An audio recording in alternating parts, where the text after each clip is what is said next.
Welcome everyone to the stream. I'm your host Tamapanda, and I am joined today with my husband Rob, aka the Relentless Undead, and we're going to be playing in tandem Beacon Pines. It was my Berserker's Choice of the Month, which is the person who donated the most bits during the month, which was Zeo Fate. And this was his choice. You can catch Rob on Twitch and YouTube at The Relentless Undead, and myself under Tamapanda. We also have a community Discord, which you can find linked below.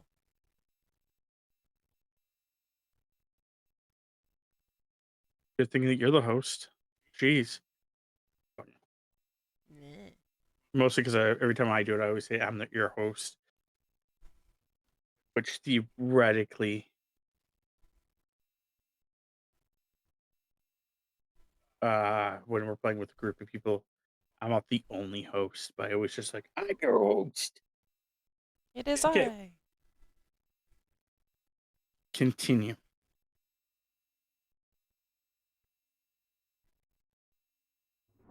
But I'm actually playing, Tammy's playing on her channel.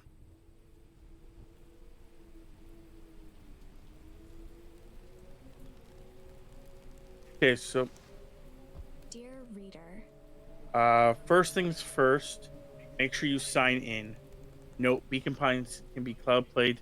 Game Pass, I recommend playing it and play it through. Press A, and then with the text bubble that reads ... just press A.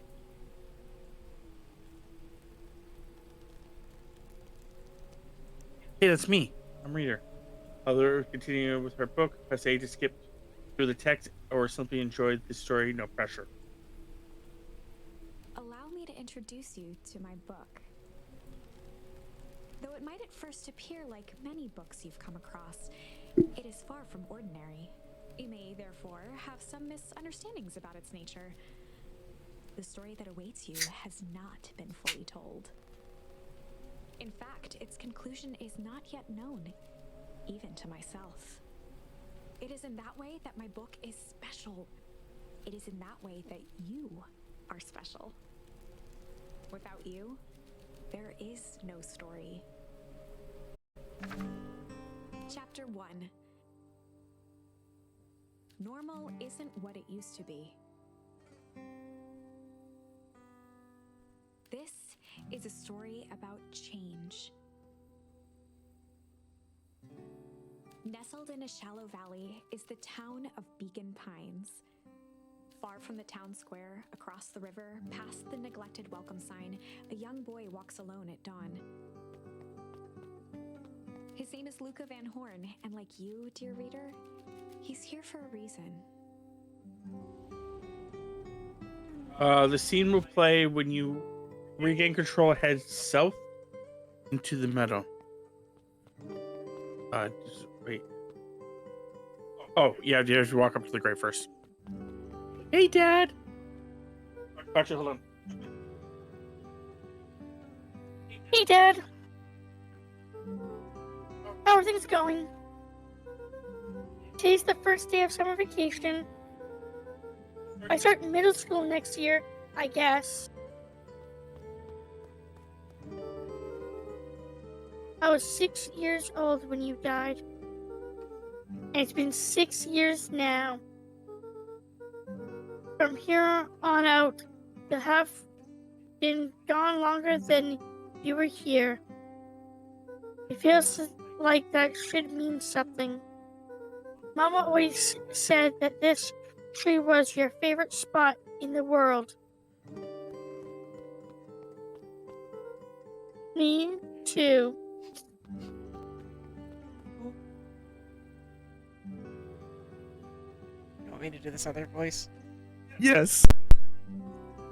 Hey, Luca. I knew I'd find you here. Rollo was Luca's closest friend. He possessed many fine qualities, but subtlety was not one of them.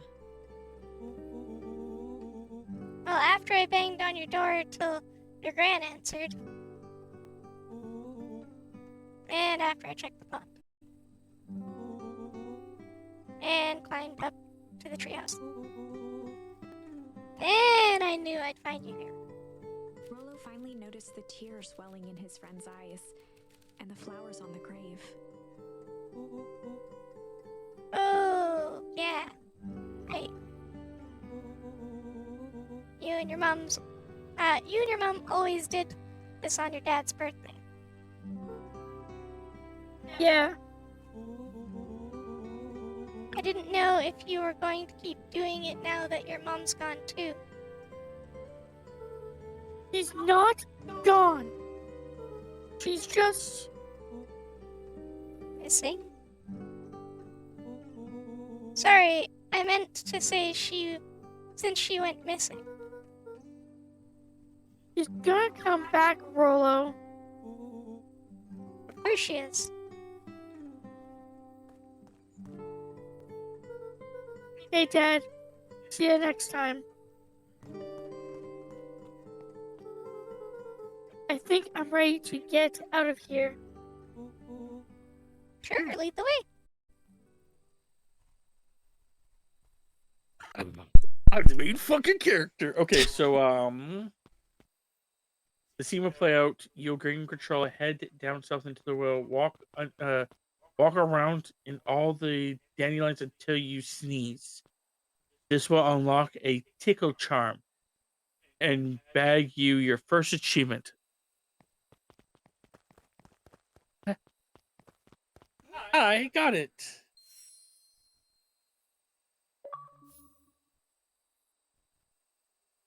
I got it. So that's one of the things we're doing is we're actually going to try going for all the achievements together.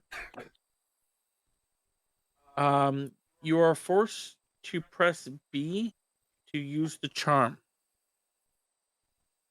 Wonderful! I had a good feeling about you from the moment you opened my book. That charm is a very special thing. Very special indeed. Keep hold of it for now.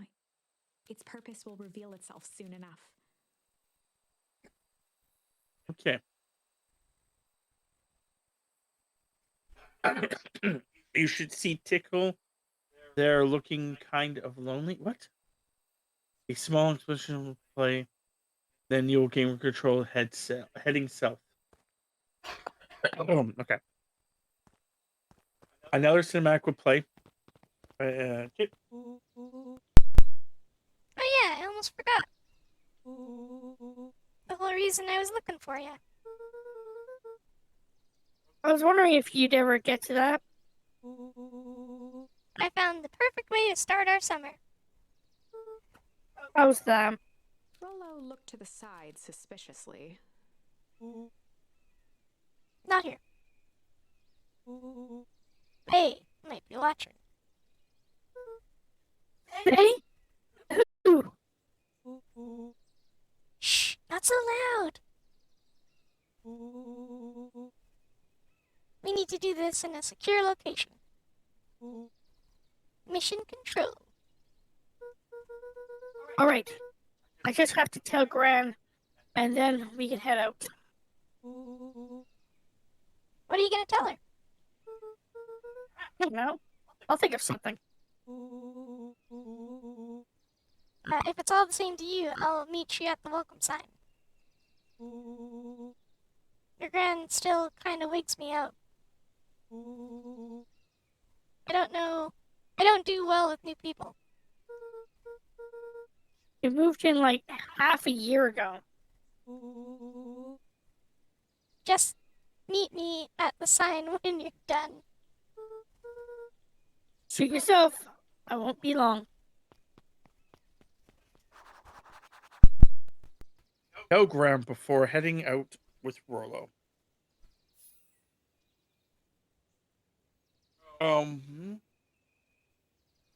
So apparently he's a ginger cat, by the way. According to the walkthrough, he's chill.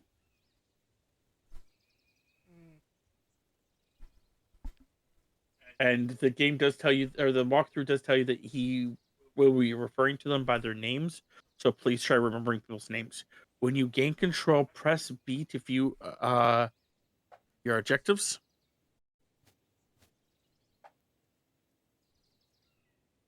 Or head inside the building on the left. Dear reader, forgive me for this interlude.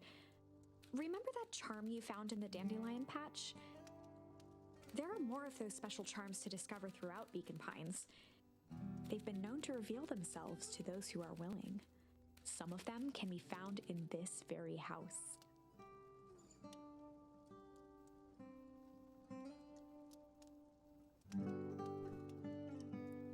Okay. After the reader prompts the player to find the charms in the house. We'll do that now.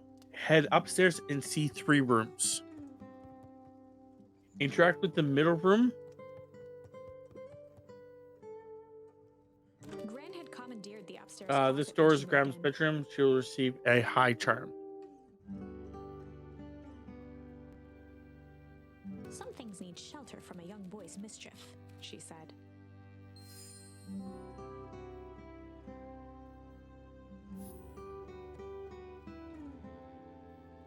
Go left down the corridor and exit the scene in the far left room.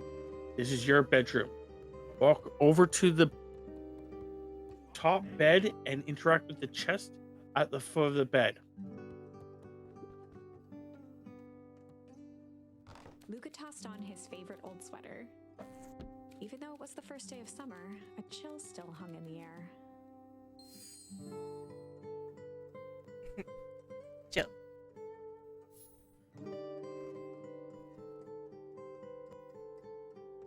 Okay, give me a second here. Trying to just get rid of some of the. Okay, exit your bedroom and head down the stairs to the entrance room with the fireplace. Walk over to the chair in front of the fire and press A.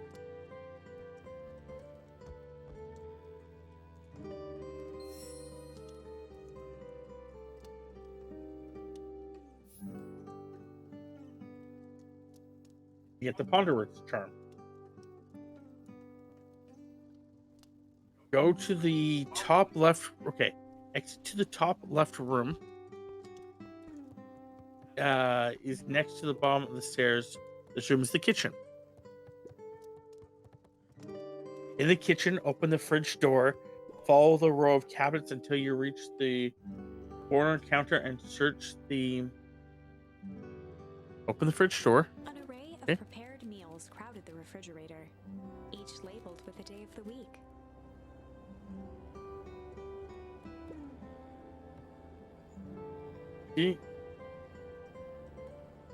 Let me read this. Follow the cabinet rows until you reach the counter corner and search the counter. Get the junk charm. A pair of dull scissors, a broken can opener, a mostly empty bottle of glue, and some loose string. Jug. Walk down. Walk down a little from that, and you'll reach the sink. We're going to turn on the tap as it helps with an achievement later. Okay, that's everything to do with the kitchen cupboard. Head to the green door in the far left corner. This is the garden. Oh my, this is quite exciting. I am now certain. Make sure to that you open are the fridge one door I've and been turn on waiting the for sink all these before years. moving on. Upon entering the garden, a small scene will play. When you regain control,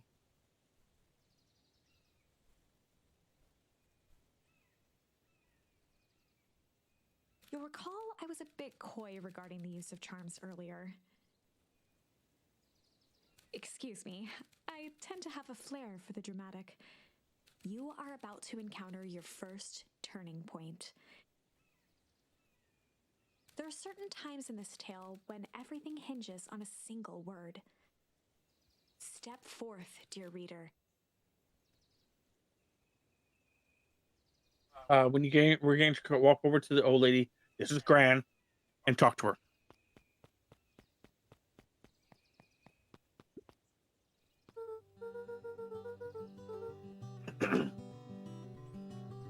Hey, Gran, I'm going to go hang with Rolo for the day. See you later.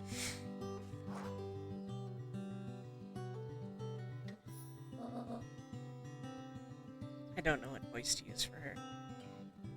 Okay. Do you want me to? Okay. Do you want me to use male or do you want me to use fairy? Could use male, I guess. Hold on now. Where are you and Rollo heading exactly? Oh, nowhere special. The less Gran knew, the better for everyone involved. Okay. So a small scene will play, and you will be asked to choose one direction from here. They are called turning points. Don't worry, though, none of this actually has any impact on the story. It's more of a tutorial to how the charm system affects the turning point mechanic in Beacon Pines. Pick whichever option you would like. You should have a ponder, chill, and hide option. After the next scene, you'll be introduced to the Chronicles.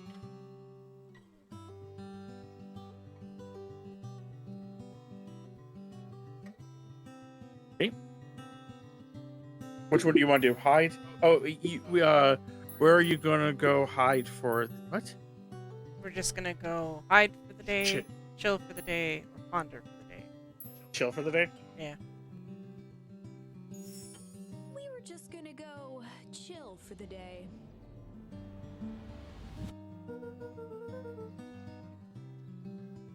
We were gonna go chill for the day. The best lies are built on truth. You boys are always in a hurry, doing nothing. We stick to what we're good at. Well, make sure you are done chilling in time for supper. Easy. Impressive. You've managed to navigate your first turning point without too much of a mess. That is the power of charms. A single word can change everything. I think it's time to introduce you to the Chronicle. Now you press Y to activate the Chronicles and go back to the The Chronicle is a record of the decisions you've made. grand jury turning point. Go back and pick of the other options. Now let's leave the house entirely. Okay. You can see the turning point, which has been revealed. At any time, you can use the Chronicle to go back and invoke different charms, creating new branches. Luckily for us, this is the one and only turning point where the charms won't dramatically alter fate. It's the perfect opportunity to experiment with rewriting things.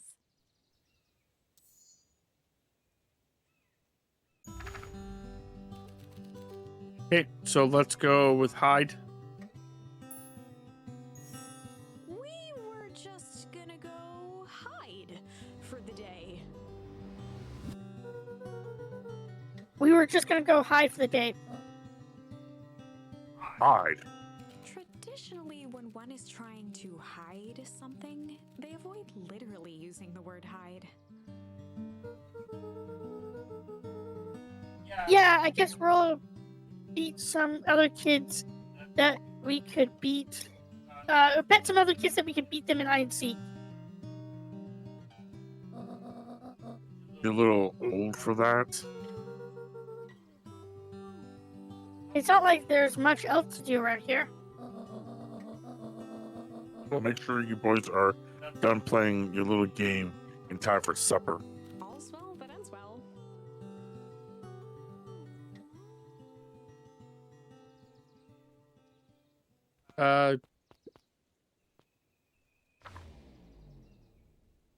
I like chill more. I know it doesn't really matter. But I'm gonna go back to chill. And then we can I'm gonna skip this all, not read it again. Chill for the day. The best Okay. lies are easy. And then we're leaving the house. Oh, and Luca. You and Rollo stay out of trouble. I know.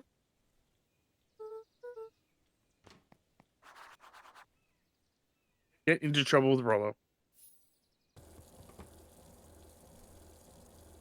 Okay.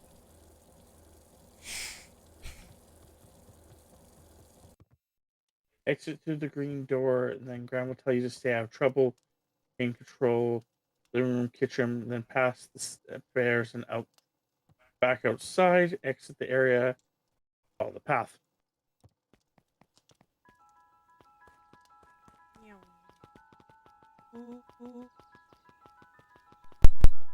Come on.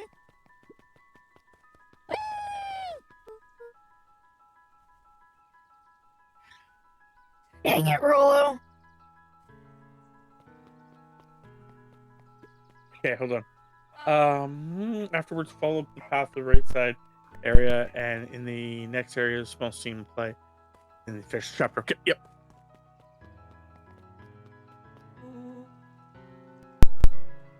You know the drill. Don't let anyone discover our secret path.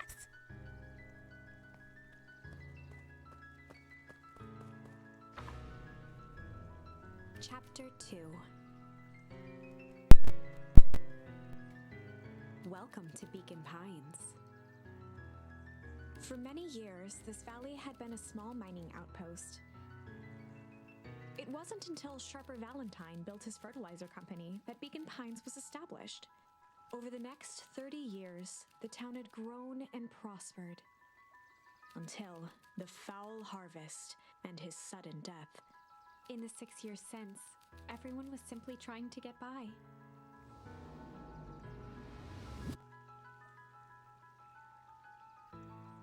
Okay. The scene will play out, then you'll gain control. Head north through the trees where Rollo went. Look for the blue sign.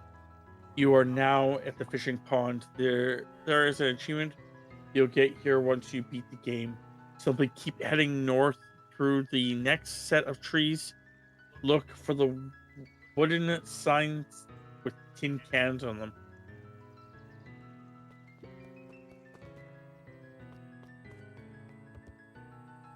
Okay, that's not hard. This is the treehouse exterior. Head towards the ladder of the treehouse underneath the writings to enter.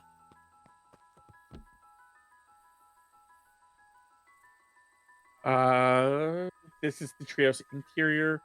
A small scene will play. Rollo plays. Gain control.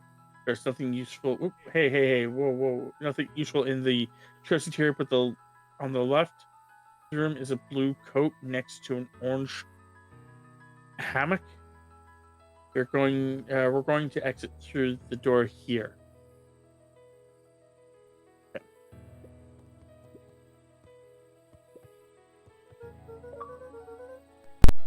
Oh, what's this top secret plan to start our summer? So you know that the abandoned warehouse by my place? The old Valentine building? Yeah, well, it isn't abandoned.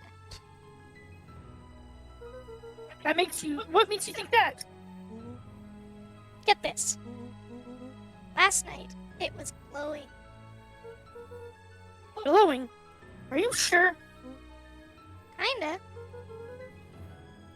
That place has been empty since Since the foul harvest. Yeah. Who would even want to poke around that place? No, that's you. We would, Rollo. We would. Wait. It's just a busted old warehouse. I just meant we could do some research at the library. You want to actually go to the warehouse? What do you expect to find? Answers. My mom's out there somewhere, and it seems like everyone wants to pretend that she's gone for good. You don't have to come, Rollo, if you don't want to. Luca, remember that time I sort of accidentally burnt down the chicken coop? You jumped in and said it was your fault before my paw throttled me? This is the flaming chicken coop sort of deal. I've got your back. Thanks, Rollo. Now that I think about it, poking around a decrepit fertilizer warehouse is exactly how I kind of want to spend my first day of summer. Let's go! Thanks, Rollo. I'm pretty sure he wants us to go with this door. That leads us back to the exterior, but we are stood on a balcony overlooking the area. More to the left side of the balcony and interact with the satellite dish. Luca looked up at the satellite dish. Rollo nearly killed himself putting that up into the tree.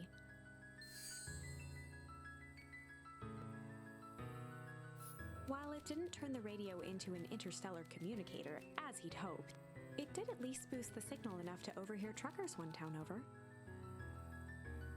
Okay, so we got pull charm. Yep.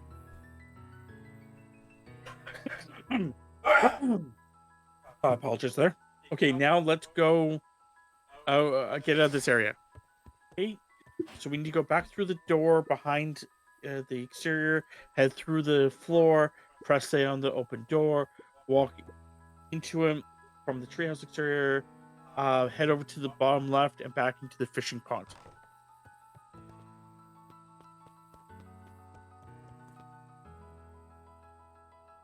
And then finally back into the pine area.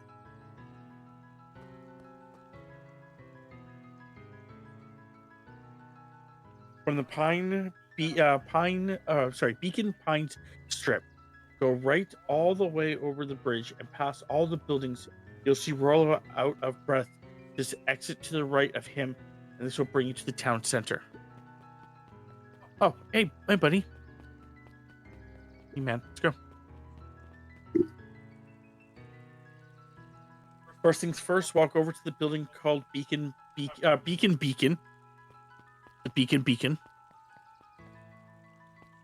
Okay. And talk to the guy underneath. He's called Holden Wilder. A small scene will play when you get or regain control. You get the charge charm. So you're going to do the voice of him, do a strong male, or even like evil male. Beacon. It's up to you. Hey, Mr. Wilder. Morning, Luca. What's the day have in store for you?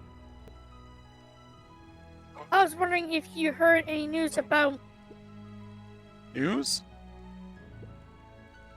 The Beacon knows the news that needs knowing. Any news about the old fertilizer warehouse? Nope. Oh. Rollo thought he saw some lights there last night. Rollo ought to be careful poking his around that part of town. The wind of change are blowing. And change is a dangerous animal.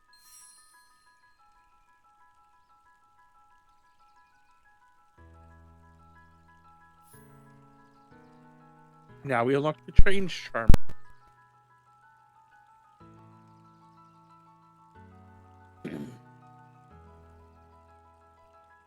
Keep walking down past the beacon and around the corner to the older looking cat and her friend. So the bottom of the corner, bronze statue. Yep.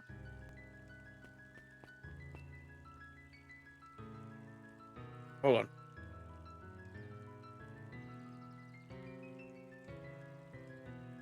Yeah, I think we have to go talk to them. Yeah.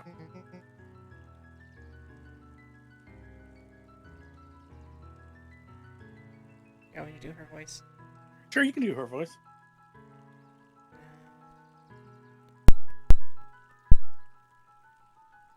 Luca, just the fella I was looking for. Hey, Roxy, what's up? Oh, right. Rendezvous with Roxy. This is an important turning point. The first time where your charms will change the course of fate. And currently, we only have one suitable charm at our disposal. Have no fear, we can always return later using the Chronicle once we find more charms. Well, now I'm just rambling. Where were we?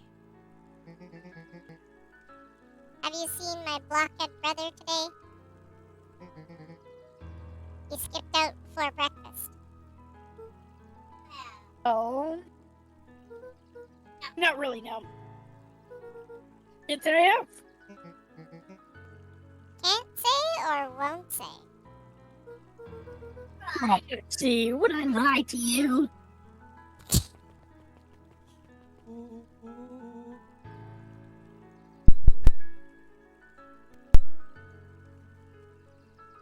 Luca, wait up! I almost forgot to tell you.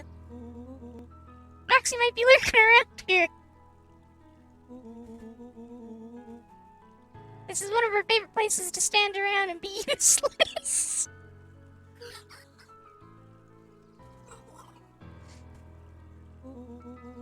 So we need to make sure she doesn't spot us.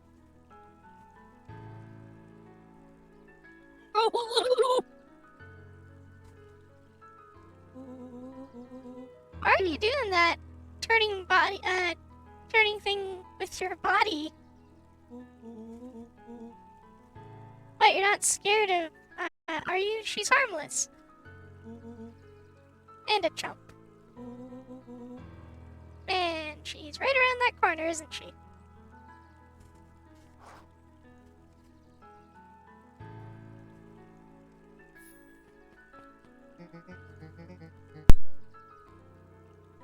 Don't mind me, just over here lurking uselessly.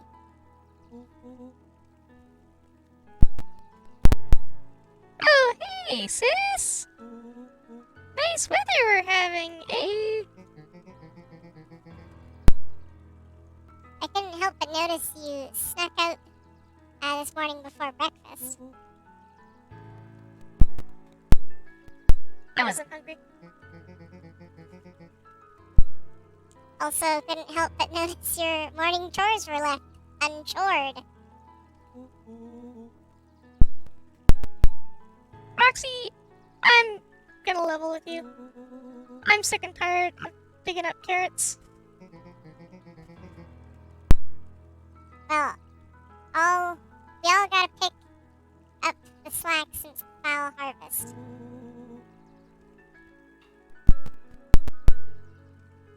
Almost every carrot I dig up is rotten.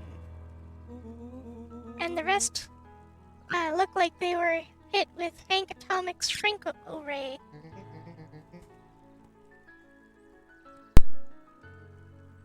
All the more reason to keep on digging.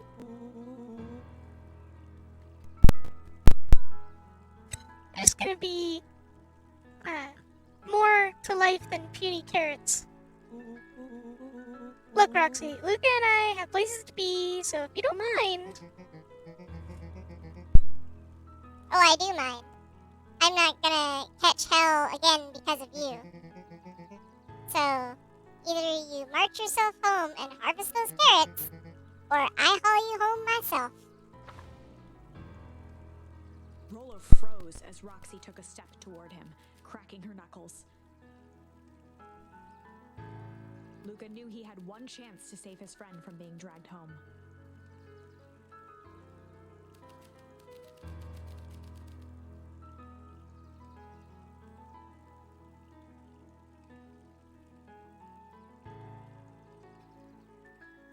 You're going with chill? Have to. In the past, he found the best way to deal with an enraged What she Roxy said earlier is was that to there was build only a one chill. option.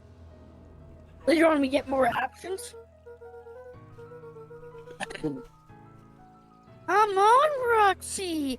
It's the first day of summer! The sun's shining! We want to take it easy!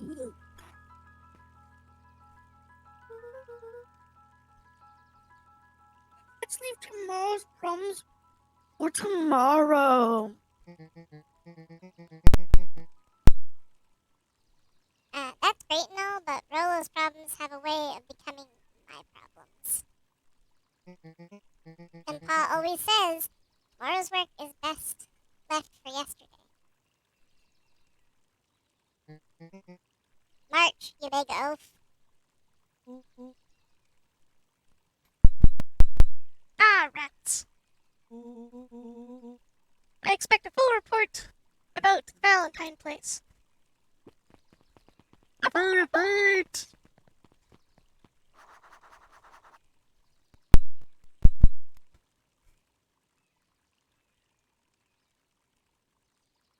So, Fitz,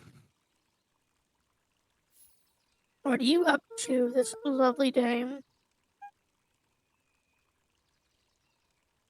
Nope. Cool.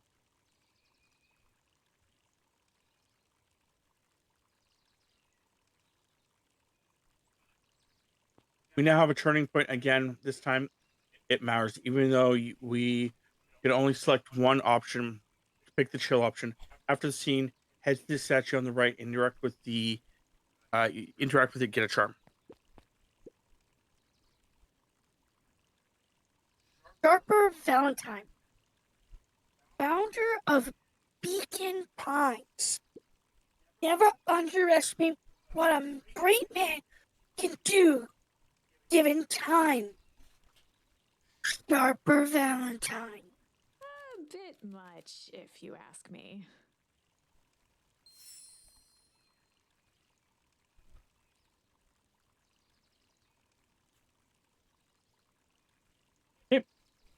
Let me just get this here. Exit to the right. This is the Beacon Pine backside. Run down. Okay, so exit to the right. Run. Oh, Hey, Solo Man.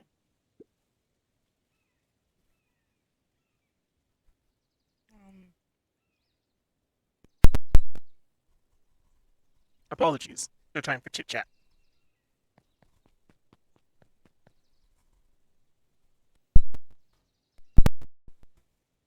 okay. You'll speak with Solomon. You'll speak with Solomon and Nud Creed. As the two scenes end, just keep moving your way around the blue foam box and exit the pines. Yeah, okay. Near this. Okay. Going. Apparently, we do. I'm going to talk to him just to make sure. Rico, my boy. Hold up a dick. Hey, Mr. Nun Creed. I was just on my way to. I just sold the last jar of your grandmother's preserves. Can't stock the shelves fast enough. Turns out. Hey, that's great. I'm actually. I guess Juniper will just have to swing by with more of her lovely jam. Uh-huh. Well, don't let this old man slow you down. You just remind her that she still owes me that dance. A promise Gran regretted the second it was made. Will do. She's a fine woman, that Juniper. Yeah, she's pretty cool, I guess. A real fine woman. Gotta go. Sweeter than any jam on earth.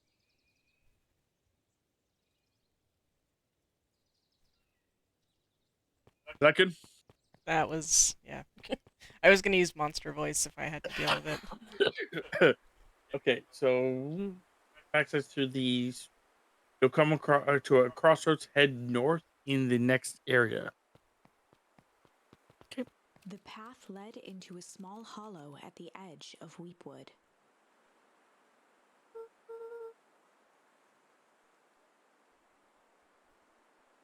Oh no! Turning back down. Caution! Electrified fence. Is that sign new? The fence thrummed with a gentle electric buzz.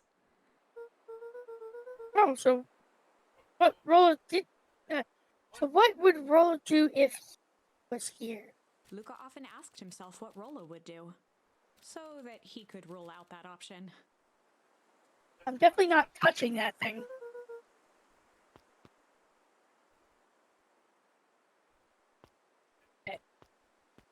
As he will play, you will gain control. You're still in Luca's with the voice if it matters. Pink flower to your left, so pick it up. Pink flower. And then throw it at one of the fence segments. Repeat this process on all 3 segments until the lights are out. This will make the fence deactivate and you can leave the area through the hole in the fence. Okay. As sparks flew from the fence, the light atop that section shut off.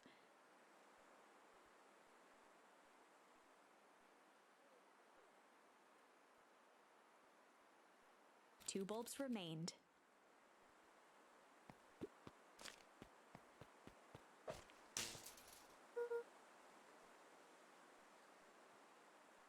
That One more to go.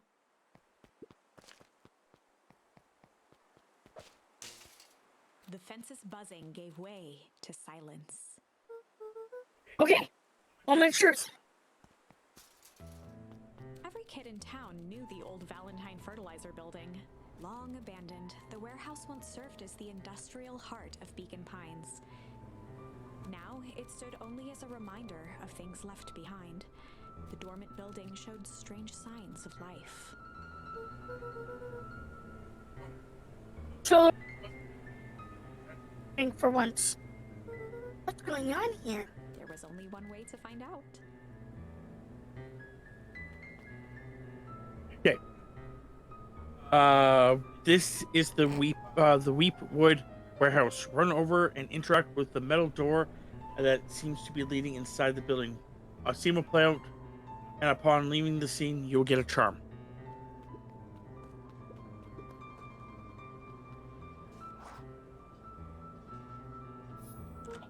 Luca thought he heard faint sounds coming from the other side of the door.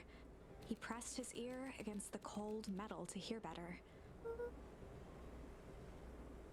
Zipper? Footsteps? The sound of footsteps grew louder.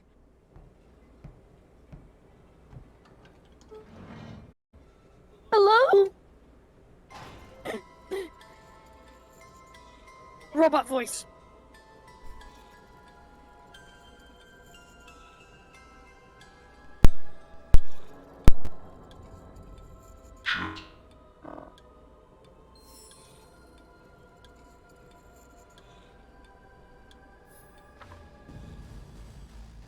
The heavy steel door knocked Luca to the ground. Disoriented, he looked up to see an imposing figure silhouetted in a green glow. It lunged toward him. He tried to scramble away, but felt a gloved hand latch onto his ankle. Luca watched his fingernails leave trails in the dirt as the hand slowly dragged him back through the door, into the lab, into the green light.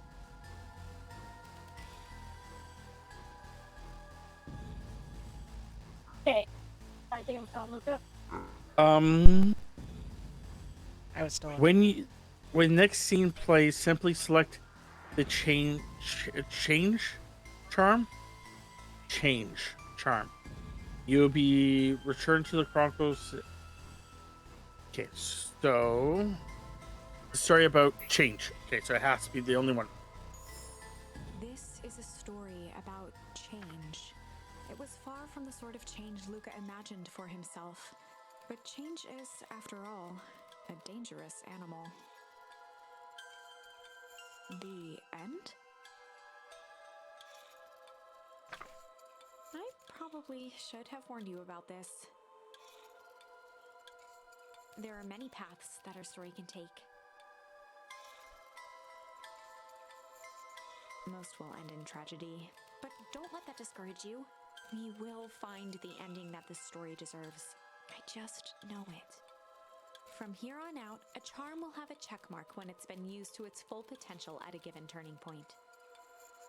Now, let's try something different. So you want to go back to the one with Roxy? Now we can use shit.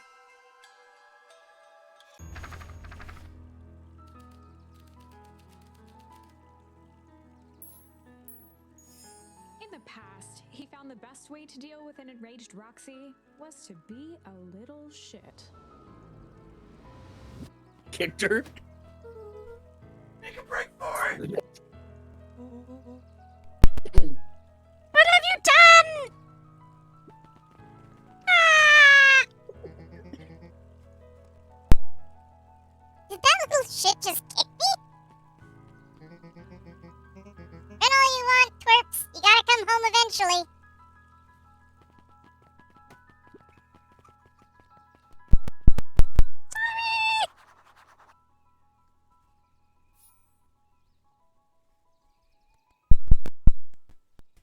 Okay. We go back to the city center of Roxarilla. These two are siblings in case you haven't noticed. This time select shit option. After this hilarious outcome, you'll run through the Beacon Pine back side. You will try Creed will try talking to you, but you can run past him. This gives you the shame charm.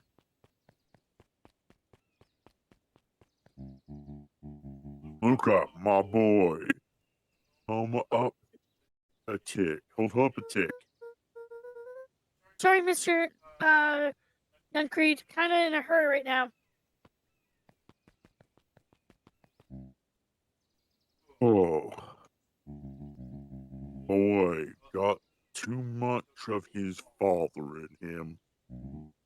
A real shame.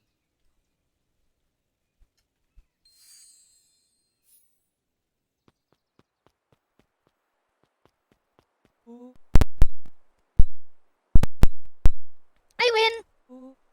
Oh, come on. He doesn't sound like that right now. You know that. I win. Little help? Is that better for you? Yeah. I am the champion. We were racing. Did that road get longer? Like everything anything ever changes around here. It seemed longer. You're just lightheaded from the running. You really need to pace yourself better next time. Not sure why I would take advice from second place. Has this sign always been here? Wait, what? Caution. Electrified fence. That's definitely new. Creepy. How are we going to get around an electrified fence? Don't worry, I got this. Why did you do that? Paul always says you can figure out what the plan was when you're done. Great. Now what? Well, I did my part and established that touching the fence is bad. I'm sure you can handle it from here. I'll supervise. From a safe distance. I'm really enjoying the fact that we're doing this with the voices and stuff.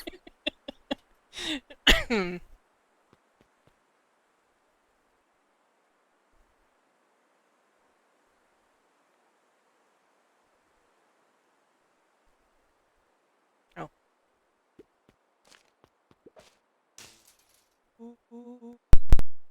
Oh, you're a genius.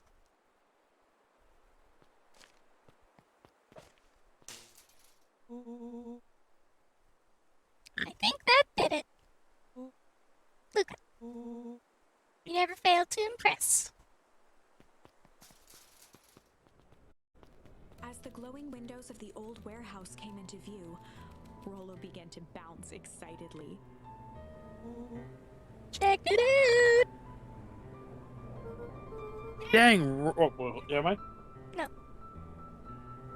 Hey, Rollo, you weren't exaggerating for once. Was there ever any doubt? Definitely needs investigating. Good thing 2 ace detectives are on the case.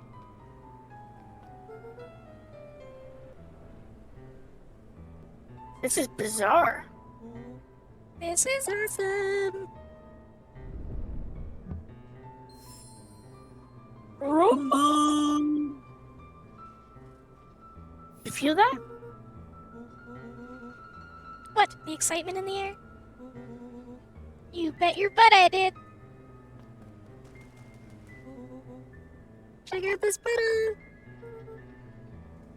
That's not normal. And this hose.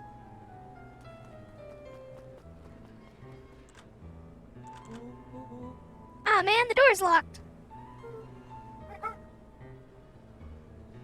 It didn't come through for me on that, but okay. Oh, try harder. No dice. It won't budge. Oh well.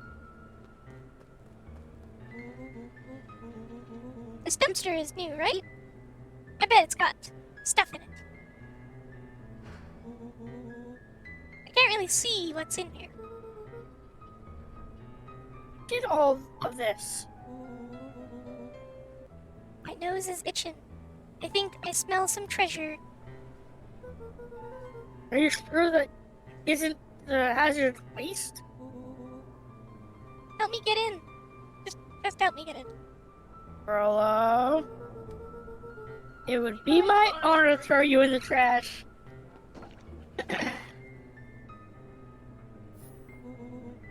Come on, Lady Luck. So, what's in there? Let's see. There's a squishy bag of squish. Whoa! A good inch of stagnant sludge. Your natural habitat! Wait, hold the phone. Hold 2 phones. Check these bad boys out. Are those walkie-talkies? Just like pink atomic communicators. Do these actually work? Ground command to Hank Adam. Hank, do you read me? This is Hank Atomic Ground Command. You're coming in 5 by 5. Oh, how are your final readouts, Hank? It's getting a little stuffy in here. Requesting assistance for evac. Help is on the way.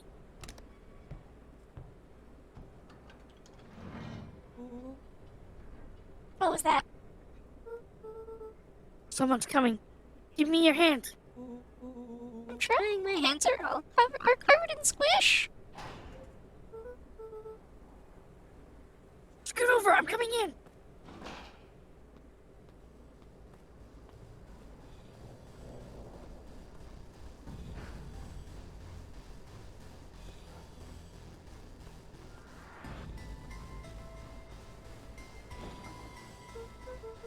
Tell me you saw that. Dude, I don't know what I saw. He's coming back. Get down.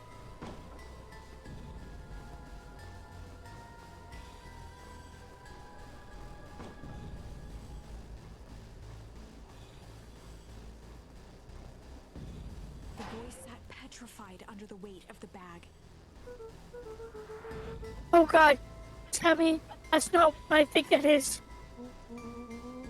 Luca, do you know what separates run-of-the-mill detectives from these detectives? A ridiculous hat? When the chips are down, ace detectives dig deeper for clues. Rollo felt around at the large sack which burdened them. Ah! He snapped off a tag from just within a small zipper opening in the bag. It's some sort of badge or something. Sing.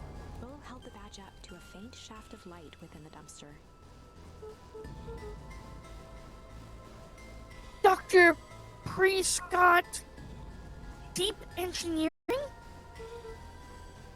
It's a name tag.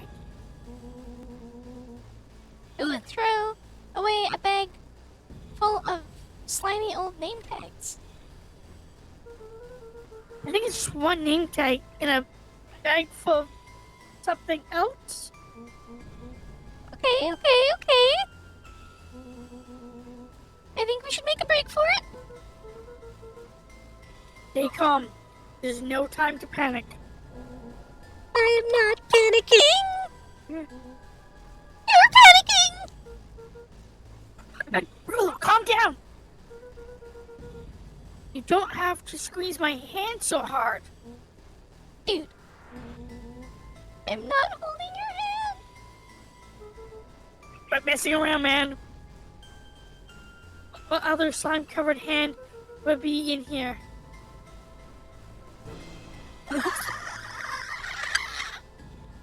I didn't control myself, but okay. Ah!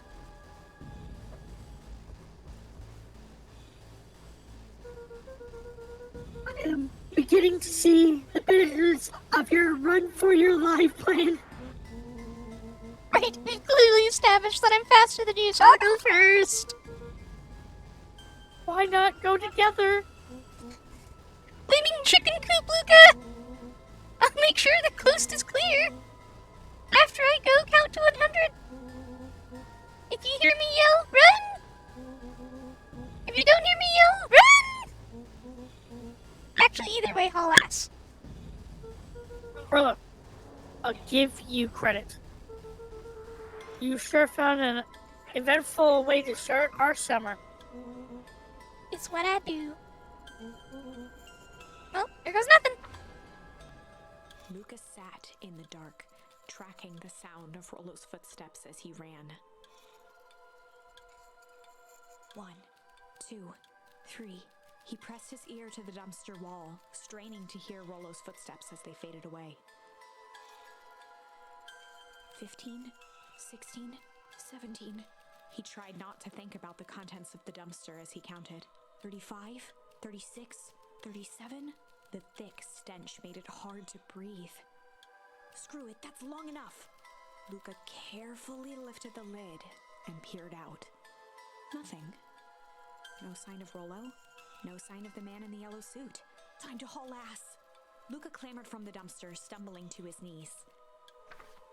He was up like a shot and running, sprinting toward home as fast as he could.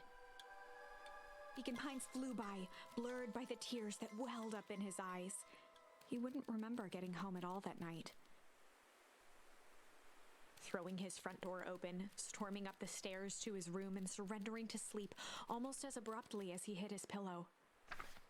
Chapter 3. Finding a friend. The next morning, it was quieter than usual at the breakfast table. Only the sound of silverware and chewing interrupted the awkward silence.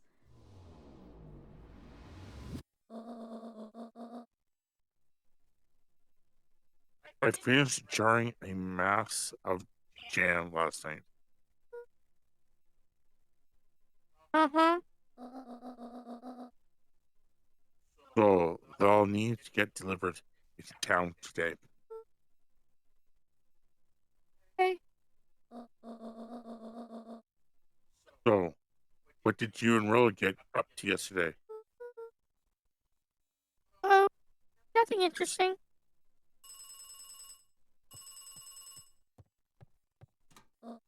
Hello?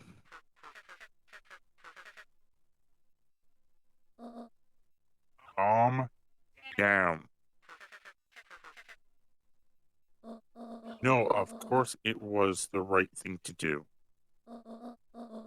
Start gathering folks. I'll be right there. Are you sure that there isn't anything you want to tell me about yesterday? Anything I want to tell you? Not really. We just sort of ran around a bit. Gran's brow furrowed. She let out a long sigh. Her voice was quiet and even. I have to go take care of something. You are to stay in this house for the day. Under no circumstance are you to leave. What? If I am not back by dinner, there's stew in the icebox.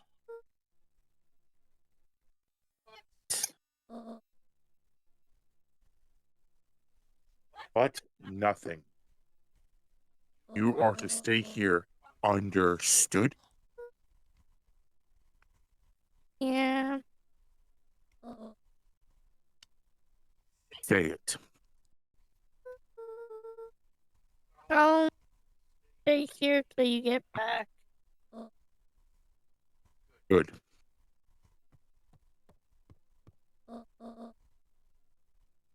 Oh, Luca, you left the icebox open yesterday. We're not made of money, you know.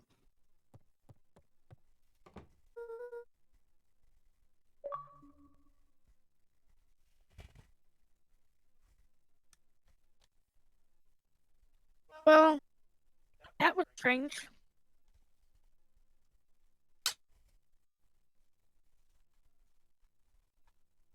Do you think it's a whole conspiracy that everyone in town is in on this? They're sacrificing people to the harvest gods in the hope for a better harvest. Maybe. And that's what happened to his father. His father was sacrificed. Maybe. Okay. Upon gaining control, you'll hear beeping noises from upstairs. Go upstairs to your bedroom and direct with the radio on your desk. You get the strange charm. A faint electronic sound floated in the air.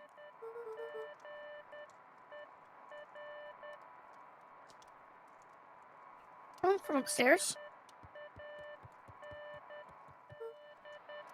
Hello? Is anyone there?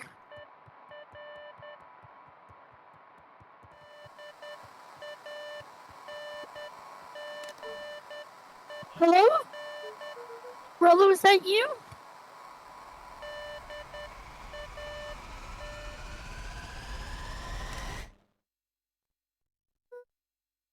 Over.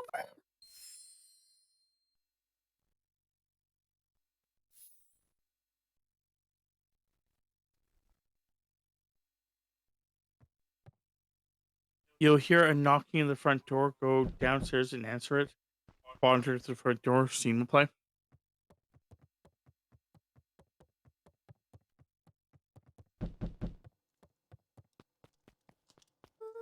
Oh, hey, Rox. Oh, yeah. Oh, hey, Roxy. If this is about me, accidentally kicking you yesterday. Is Rolo here? No? Look at me, Luca. This is serious. Is Rolo here? No, I haven't seen him since yesterday. Rolo didn't come home last night. What? A pit formed in Luca's stomach. Where was the last place you saw him? We were playing around in Weepwood, and then it was late and we went home. Fleetwood? If he's alive, I am going to kill that little creep. Is there anything else? Anything that he said? Luca's mouth felt dry. No, we were just messing around. Okay. Need to go let people know. Check the woods. You just stay out of trouble. Go see if he's hiding in the library or something. Luca could feel his heart beating in his throat.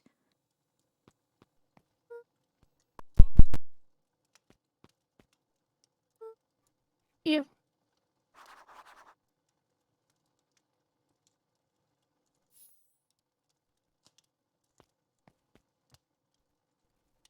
When you get control, we need to head to Beacon Pine's backside, where you spoke to Solomon and Nun Creed earlier. You are in Luca's voice.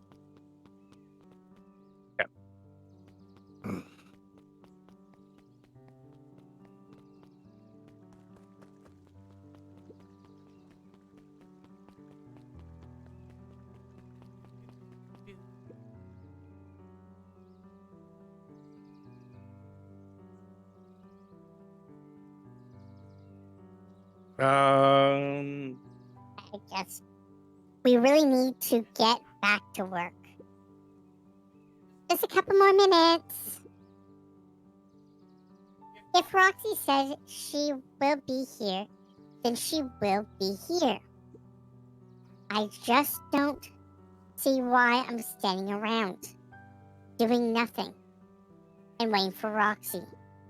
I could be standing around, doing nothing, and getting paid for it. Come on, Lumi. Roxy needs our help. Yeah, well, good intentions don't qualify as the illegal tender.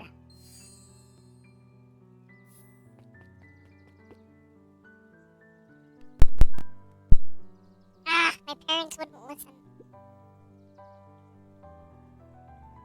No offense, but isn't Rolo always getting into trouble? Something feels different this time. What can we do to help? We need to check where the adults aren't. So I guess it's up to us to check Leapwood. Our shift doesn't end for another couple of hours. We could spend the time making posters. That would be great. I guess. Right, Fitz and I will check Leapwood. We'll be back later to pick up the posters. I think my dad has a map of Leapwood. Let's swing by my house and grab it before we head out.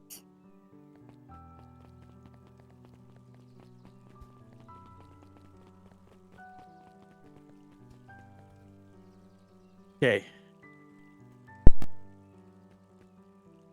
Town team and play. You can control. You can control in the town center. From the town center, head to the very bottom. Walk directly south. Yeah, okay, so just keep going.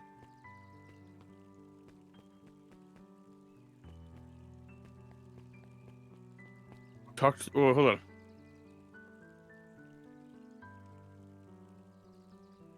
From the town center, head to the very bottom exit. Directly south of the waterfall. Okay, I'm just making sure I'm reading all this right here. Yeah, okay. So I think it's saying to go down here. It says so, but I think it's wrong. What? Oh, no, maybe not.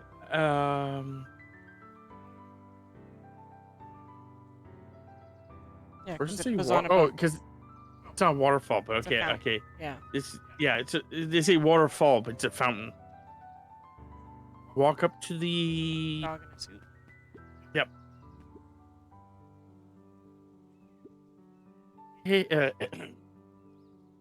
Hey, is some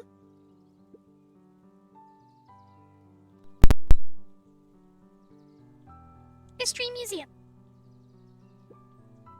It's laughable, really. did you happen to see Rollo in there? No, just the shadow of a family.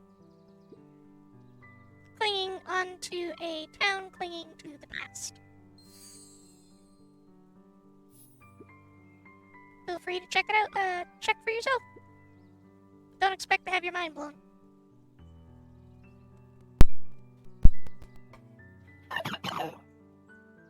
those following the story should go into the museum and watch the climax, but this isn't necessary.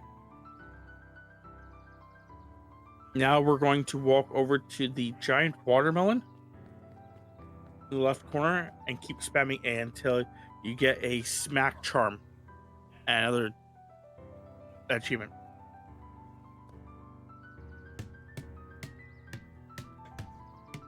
Hey, I got an achievement. I got it fast too. We're just like.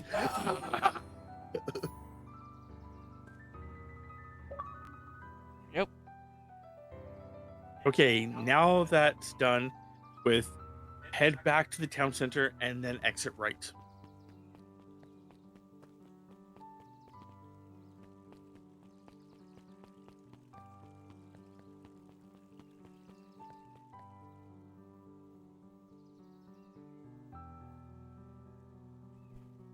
Give me a second here.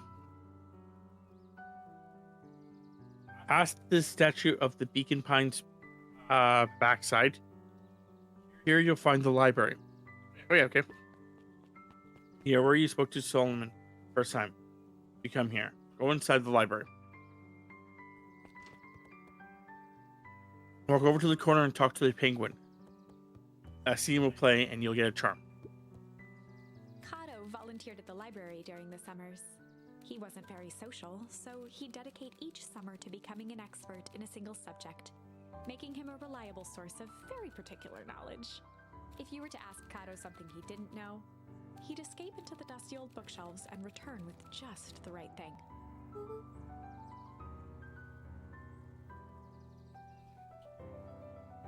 Hey, Kato. Kato was lost in his reading. Luca crooked his neck to see the title, Introduction to Melitology. Oh, hey, Luca. You small. You snuck up on me.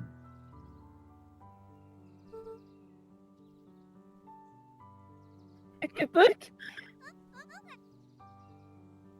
Oh, you started it. He gestured to the shelves. I'm really running out of books I haven't read yet. So now it's on to the wonderful world of bees. Turns out bees are pretty cool. For instance, did you know that around 70% of bee species actually live in underground tunnels? Or that if there were two queens in a hive, they would fight to death for superiority, supremacy.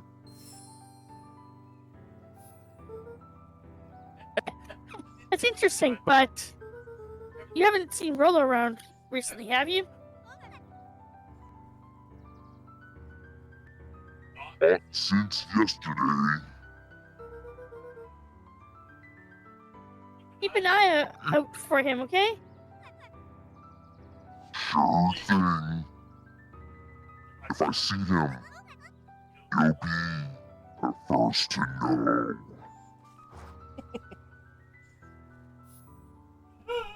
It's kind of funny because I actually Wasn't there an achievement we were supposed to get in there? Oh yeah, there's. Okay, when you can gain control, walk around the library, interact with every shelf, even the one at the bottom right, and you'll get a charm. Oh, the cobs I've eaten. Ooh. A salad-centric travel guide for the mild. Sally Seashore's Luca brushed off a smudge of dust. Or 30 recipes so easy you'll doubt it's even edible. Yeah. A peek behind the curtain.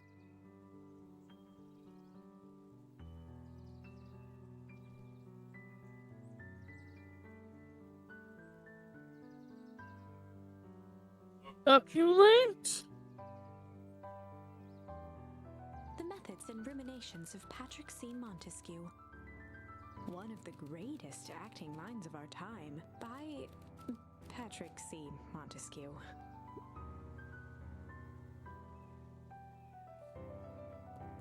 Or oof. There were rarely any actual new additions.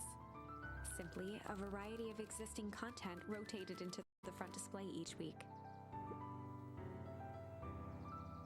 Not fooling anyone.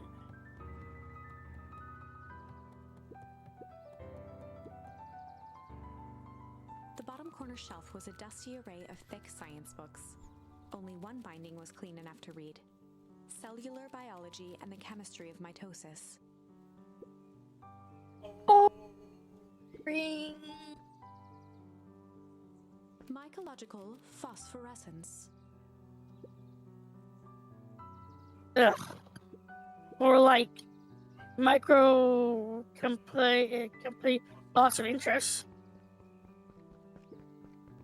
The entire top level of the library was devoted to comics, most of which were Hank Atomic and the myriad of lesser revered spin-offs. Nerd.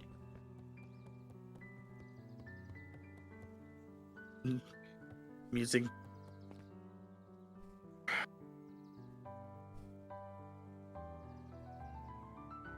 I'm trying to follow along with the walkthrough as well, so. Yeah, it's a good thing you did, because I would have missed that. Because I was just... With that out of the way, head outside to Beacon Pine backside and start going towards the crossroads.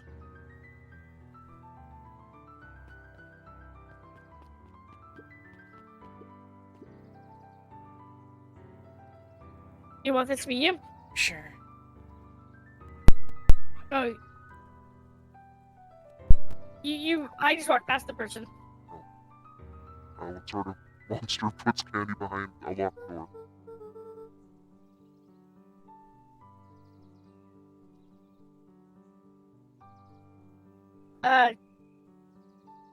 Yeah, see, you started reading it that way. I was walking away, and that's when the person started talking to me. Oh, hey! Oh, yeah, Mr. Nuncreed works weird hours sometimes. Of course he does. What about you? When do I work? No, what's your name? Luca Van Horn! You new here? Yep, not by choice.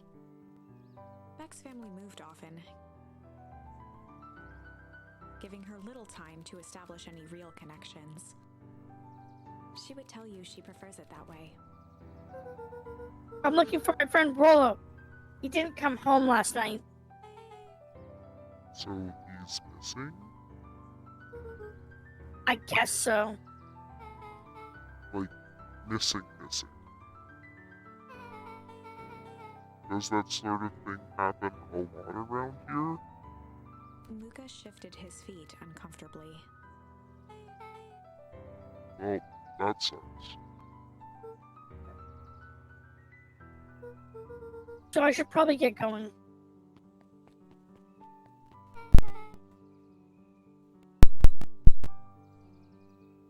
Hey, wait up. What? Beck pulled a coin from her pocket.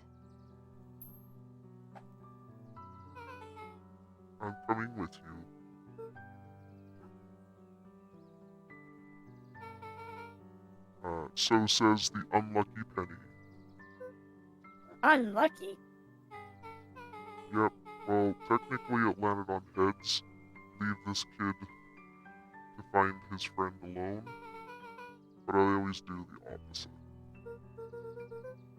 Oh, like me and Rollo.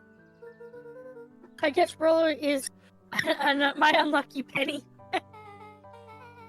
That settles it. A person should never be without their lucky penny. Or unlucky penny. Let's go find him. The name's Beck. Pleasure to meet you, Beck. I suppose I could use some help. Try to keep up.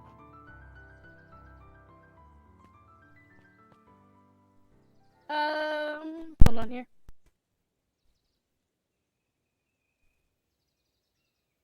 I see him play out. Head to the crossroads for the Beacon Pines backside, and then straight through the Beacon Pines warehouse interior.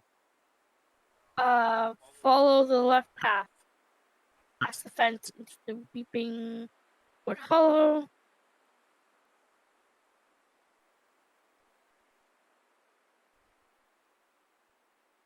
Guessing? Oh.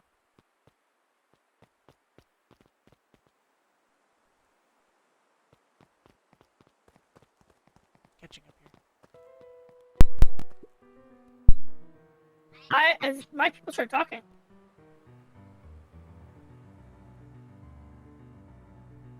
Okay, that's weird. Yeah, I guess I think what happened is I went to go turn around, and she's like, "Hey, Luca, it looks like my path goes or the path goes this way," and then.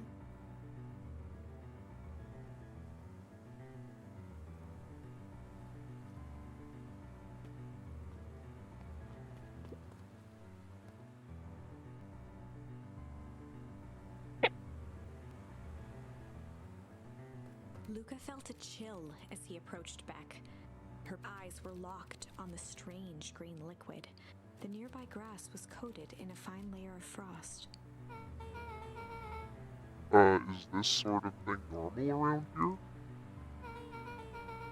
Because puddles of glowing ooze are definitely not what I expected from this place.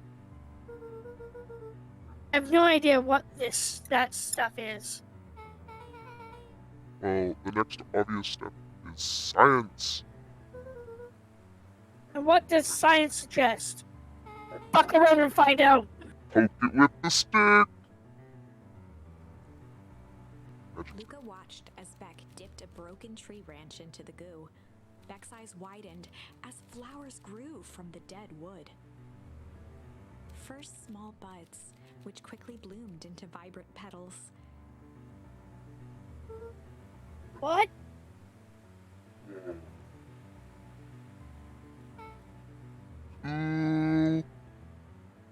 As quickly as they had grown, the flowers began to shrivel and turn gray. Beck dropped the stick with a grunt of disgust. Okay. So the science tells us this gunk is weird as hell. Yeah. It seems dangerous. What the fuck? I got this one. Just give me a second here. I'm trying to fix my hair.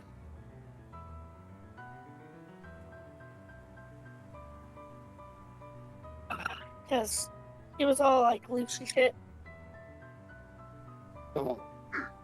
Ish. Look what the cat dragged in.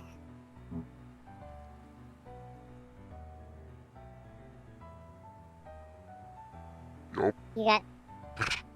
I'll stick with monster Can you- voice. Here's all the monster voice. You're gonna do a monster voice for her too, or are you gonna do like male? Do male. Yup. I don't have time for this right now. Iggy. Aww. Don't say things like that. It hurts Tish's feelings. Ain't that right, Tish? Yup.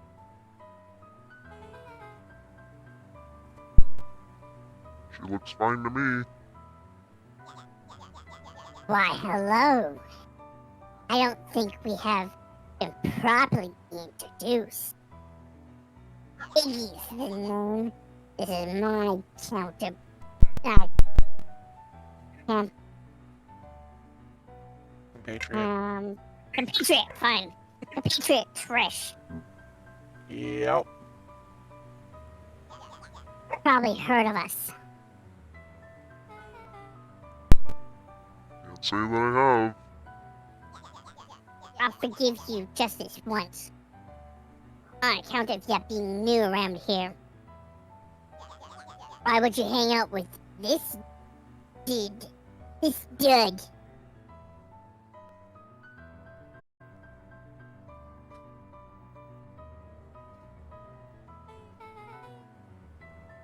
What do you want me to do? Oh, Nothing else? he seems pretty alright. Iggy? Why do you have to be so... you? Has he ever told you that his parents skipped out on him? Shut the fuck up right now. True. We got tired of having such a pathetic child and left him. Iggy, I'm only gonna say this one time. Don't talk about my family.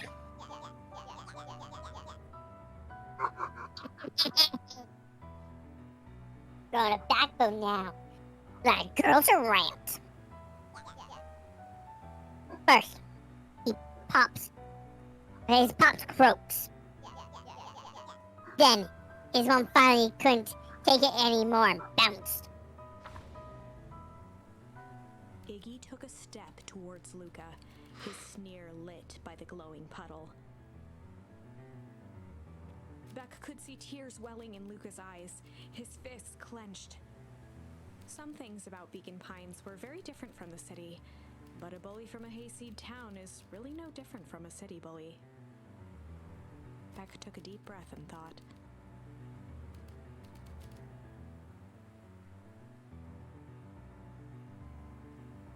Okay. They want us to pick Tickle. So let's go Tickle. Well, time to bust out the tickles. Hey Tish, wanna see something cool?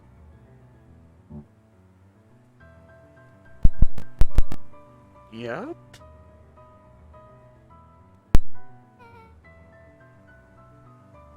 Check it. Beck lunged forward and began to tickle under Tish's arms.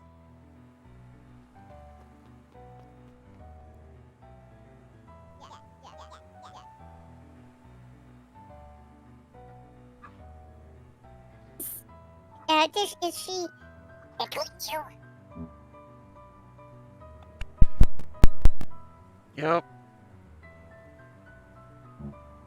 Yep. Yep. Tears began to form in Tish's eyes as she gasped for breath between gales of laughter. Yep. Beck redoubled her efforts until Tish finally had had enough. What's happened? She seems nice. Sorry for the interruption. I think you were just threatening us? Iggy's eyes darted around, a realization dawning on his face that he was now outnumbered.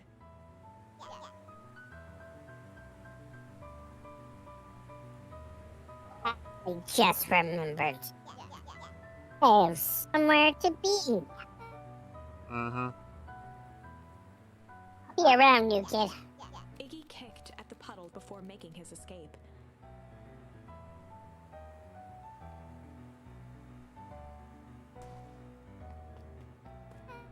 Well,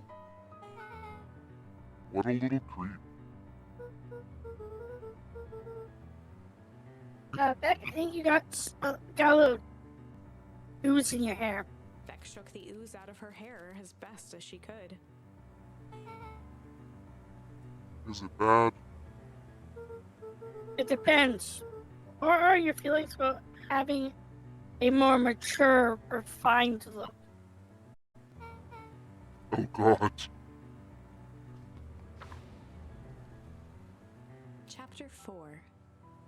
The Best Policy. Luca paused for a moment, catching his breath. He'd only just met Beck, and somehow he already managed to drag her into this mess. Hopefully he could make it up to her, but finding Rollo was his primary concern.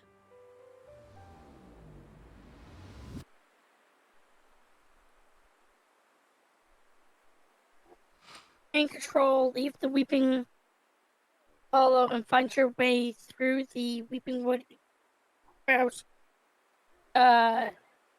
exterior to the crossroads and back into the beacon backside as you try to leave. Okay, so just keep trying to go. Oh,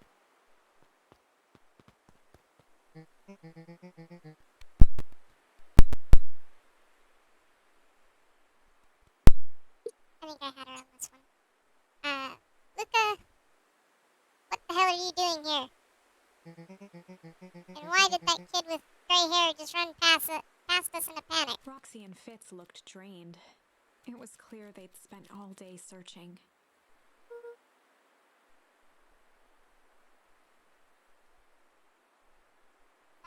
it's back. I don't care who she is. What happened? You were just helping looking for Rollo. Luca, I need you to start telling me the truth. Roxy's temper could often be dismissed as the impatience of an older sibling. But this was the most intense Luca had ever seen her. Her eyes were wild and unfocused, looking straight through Luca. We're running out of time. In a torrent of rambled words and tears, Luca broke down. Playing wood yesterday. We were investigating lights in the old Valentine warehouse. But someone was there in a strange suit, and we hid in the dumpster that had a heavy bag dropped on us. And I think it was a body. And so we ran, and we got split up. And I ran home, and it was all my fault. And now my best friend may never come back. Wow. Just wow. Roxy, still exhausted and angry, softened briefly as her eyes hunted the ground in thought. With a determined sigh, she looked up at Luca. It's not your fault, Luca. Rollo's gonna be okay. I promise. Roxy drew herself up. I'm gonna fix this. Luca. Go home. But I want to help. This is too dangerous for a kid. I can't just sit around and I have to do something. Roxy tried to think of the safest place to send Luca. You go back to that little tree house you two like to play in. Wait there in case Rollo shows up. Sound like a plan? Luca wiped his cheeks and gave a quick nod. You did the right thing telling me the truth. Now scoot.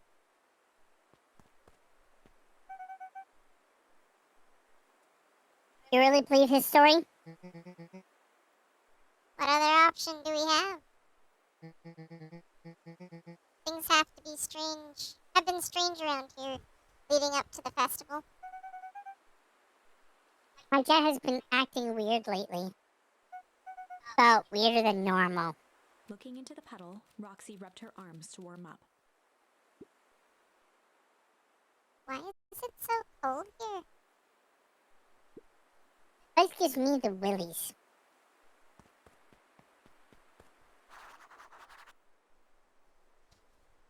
Okay.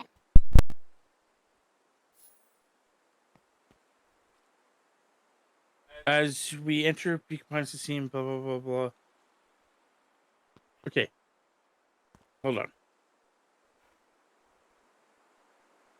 As we enter Beacon Pines backside, you'll enter a scene. You'll gain control at your next turning point. Unfortunately, we only have the shame option. Select that. Okay, I'm gonna have to read this again. I have to go to the bathroom.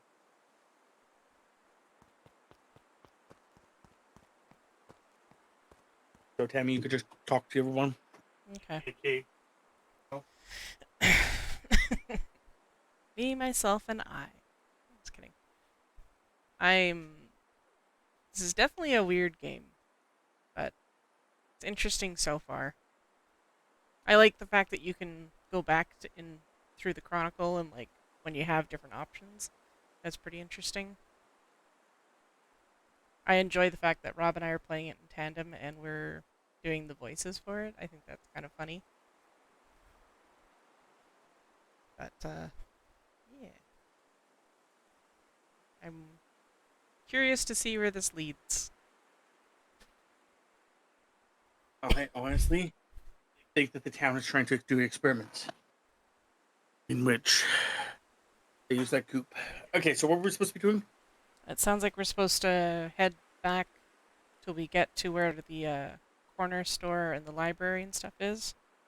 Okay. From what I remember you saying. And that'll bring us to... No, but okay. After you regain control, go through blah blah blah blah. Play the scene, play out, carry on to Beacon backside. As you enter Beacon backside, there'll be a scene. Yeah. Okay. Mr. Nuncreed jumped with Okay. a start.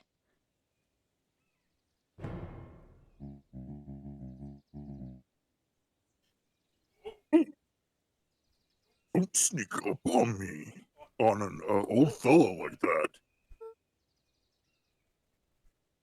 Sorry. Who are you talking to? Luca motioned to the phone booth. Oh, no.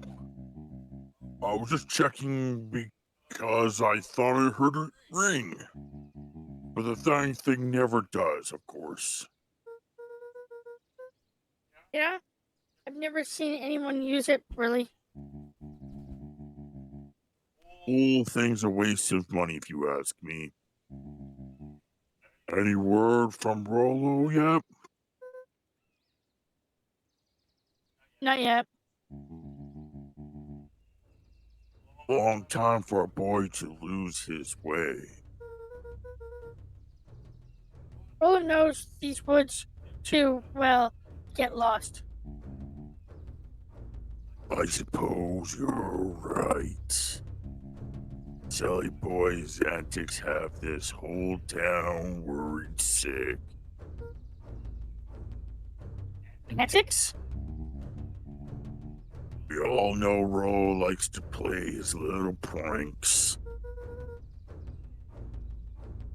I don't think this is a prank. Also, does anyone else hear that, Yeah. war music in the background? What other possible explanation could there be? He's not playing a prank, and he didn't get lost. Someone took him. I know it. How would you know that? Unless, Luca, is there something else that you know? Mr. Nuncreed gently placed one of his substantial hands on Luca's shoulder. Dang it, boy. If there is something you know, something that could help your friend, you need to tell folks. Luca peered up at Mr. Nuncreed. Kind eyes warmed a stern face. There was a deeper emotion hiding beneath it all. It was subtle, but Luca could sense something eating away at him.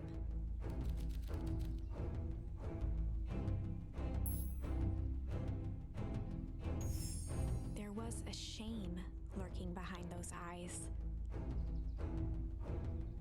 A deep sadness. If Mr. Nuncreed was that worried about Rollo, maybe he could help.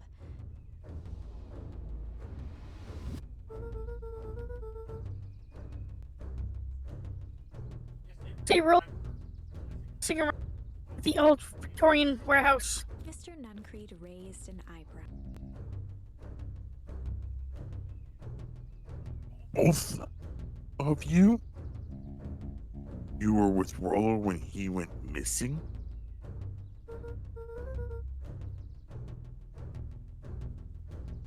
Not exactly, I was hiding in the dumpster. The dumpster? What were you doing in there? At first, we were just looking around, and someone in a strange yellow suit came and dumped something on us. We both got scared and ran. Then that was the last I saw of him. You got scared by some garbage? Well, that's why you don't go skulking in someone's dumpster. But it wasn't garbage. I think it was a body. I'm sure it was just some trash. No, there was a name tag. It said Deep Engineering. Mr. Nuncreed's shoulders slumped. Wish you wouldn't have said that. A deep sigh bellowed from his chest. Why'd you have to? I tried, Luca. God knows I tried to keep you safe. Luca attempted to take a step back, but Nuncreed's hand clamped down on his shoulder. But you Van Horns just can't help yourselves. No. We were all so close to being done with this. With a firm shove, Nuncreed manhandled Luca into the phone booth. What are you doing? It's out of my hands now. The door latched shut with a mechanical hiss. It. As Luca pounded the glass, the floor dropped from under his feet. The inside of the phone booth was now a loose capsule plummeting at gravity's whim. Luca winced and pressed his hands to the walls. As he braced for impact, the capsule hurried to a surprisingly smooth stop. He felt a cold rush of air and opened his eyes with hesitance. Two large figures in hazmat suits occluded his view. Luca heard the deep, resigned voice of Mr. Nuncreed over an intercom. He knows too much. The end. He knows too much. No. This isn't the end. I know there's still much more. Somehow this went wrong. Okay, let's try something else. Okay. Go back to Hazard's Hazard heckling. This one. Hazard's hectoring. Oh, yep. And this time we pick Strange. Well, time to bust out the strange.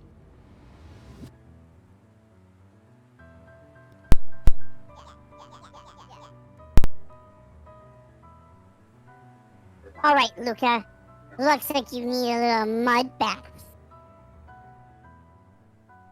What's with you, new kid?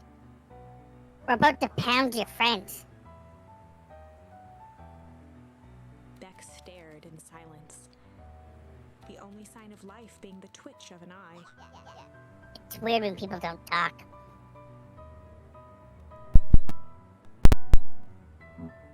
Yep. Stop being a weirdo. Hello. Are you some kind of wackadoo? Makes sense. Wackadoos travel in packs. Huh? What did I say this was earlier? Dud. Dud? Yeah, okay. At the sight of Iggy taunting back, something in Luca snapped. Iggy's smirk shifted to a look of shock as Luca launched himself into his stomach. Iggy's clothes were drenched in glowing ooze. You. Sure. My clothes are ruined. I'm gonna. Iggy's voice began to slur as he struggled to get up.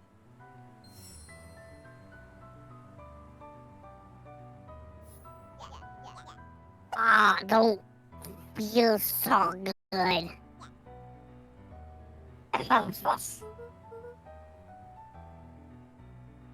I'm sorry, I just.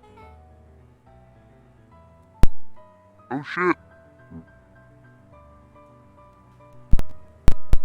Yeah?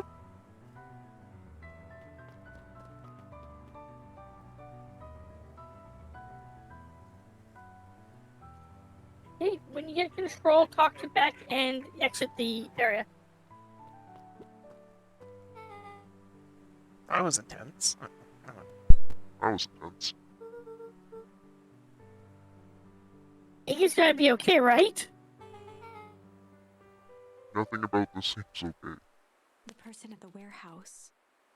This strange ooze and what it did to Iggy. Was Rollo caught up in all of this? We have to find Rollo. Took the words right out of my mouth.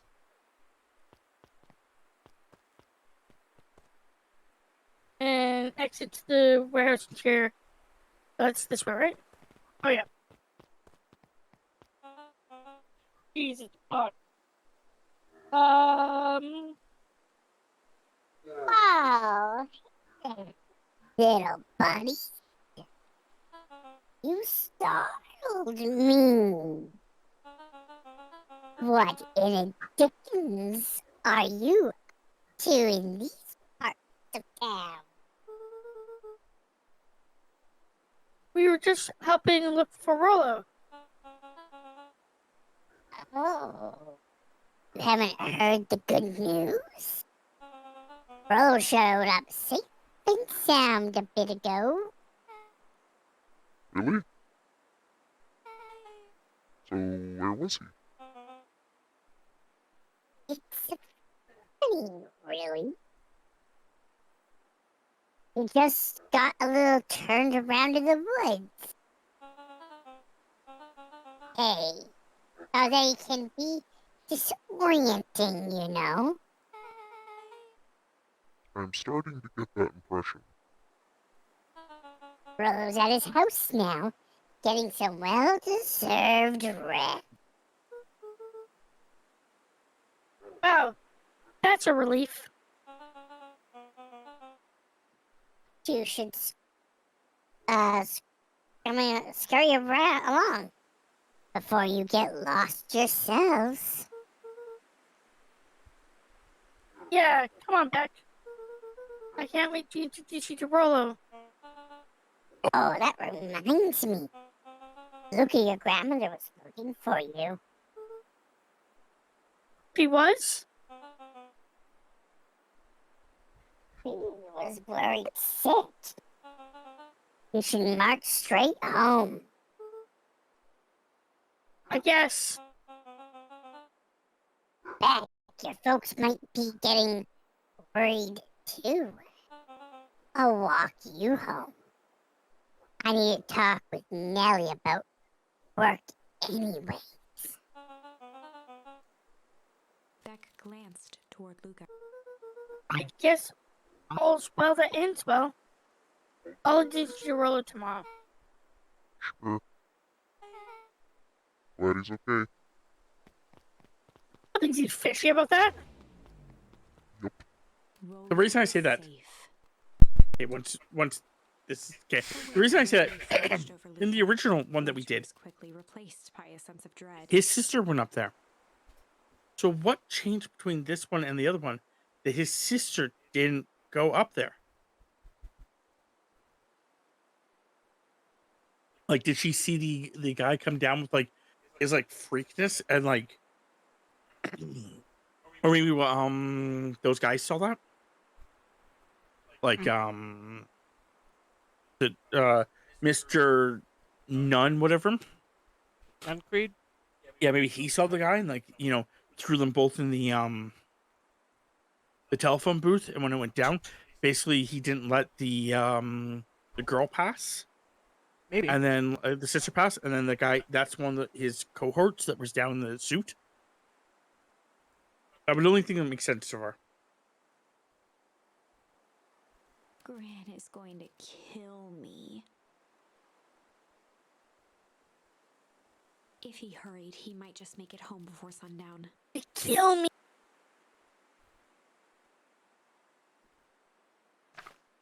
Chapter 4. Our harvest awaits. Luca took a deep breath and gingerly opened the door, steeling himself for Gran's wrath.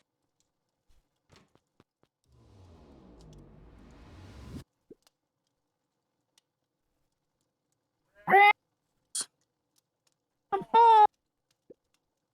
Things fine.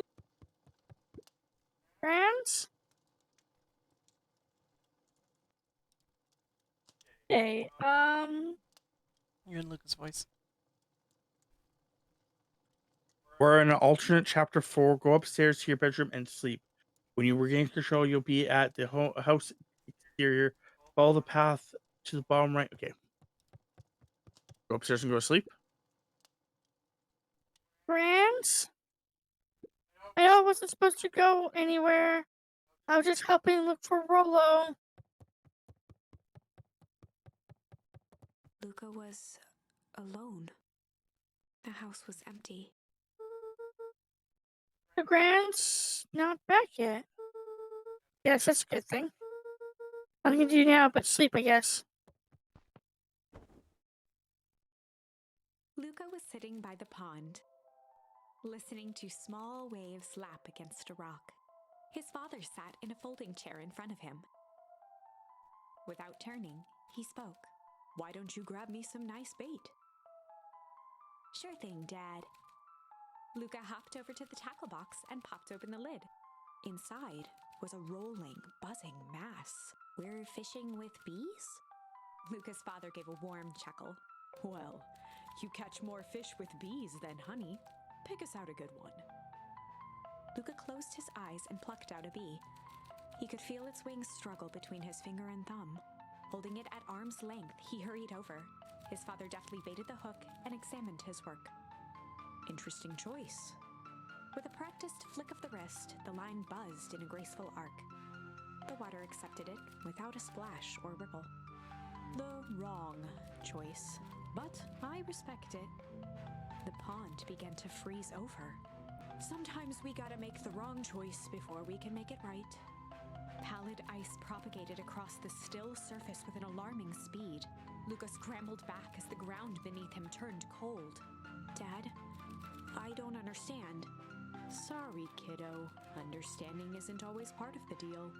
The relentless ice shot through the fishing line toward his father. "Dad, look out!" His father casually wound the reel. "None of it's your fault, you know. Never was." "Dad, we have to go." Luca grabbed his father's shoulders, trying to pull him away. "Please, you have to run." The ice crackled as it spread across his father's hands. "That's the thing about fishing, Luca." His chest began to crystallize. "You toss your hook in, and you never know what you're gonna pull out." A shock of searing cold ran up Luca's arms. He gave one last desp. The chair tipped backwards in a single frozen mass. Luca tried to stop the momentum, but it was too late. He watched the icy form of his father slam into the hard ground, shattering into 1,000 pieces that crowded around his feet. "Dad, I don't understand. What does all this mean?" The gentle rustle of leaves was the only reply.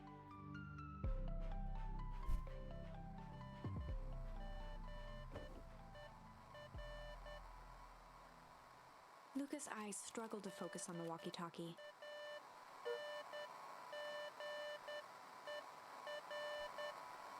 Rolo?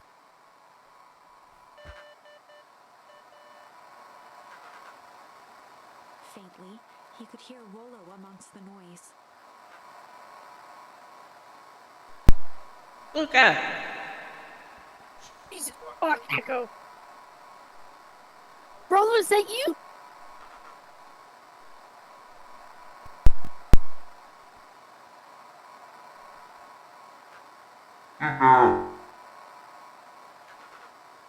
Rollo, Yeah? bro, it's the middle of the night. Thank God. Listen, I know how long this thing will work down Down here. Rollo's voice was coming through more clearly now. But some words were still just static. here. Listen to me. Someone grabbed me yesterday. What? The man in the hazmat suit? It was... took me to some sort of... I think I'm underground. Underground? Are you okay? Kinda. They seem more interested in... for now, at least. Mr. Kier said you made it back home safe. No. Trust. He's... Hold on, someone's coming. The signal went silent. Well, where are you? Luca held still, waiting for a response. His pounding heartbeat marking the passage of time. Okay, I think they're gone. Getting worse. I can barely hear you. Rollo's voice began to fade. Losing signal. Not much time. Mission control.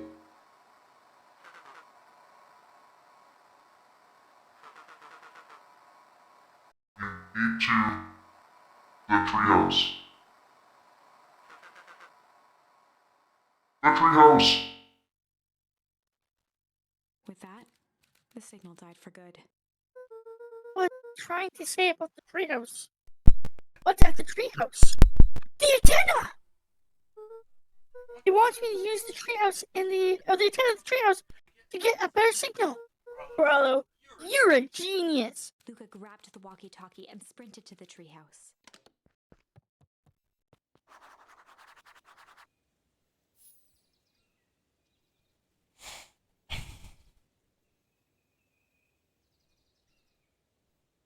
Way through, you should get the... Okay. We should just be going. Luca heard a group of footsteps approaching. He dashed behind the bushes to avoid being spotted.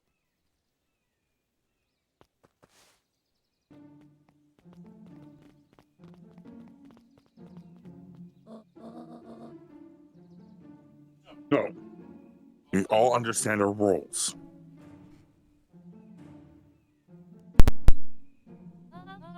You can count on me.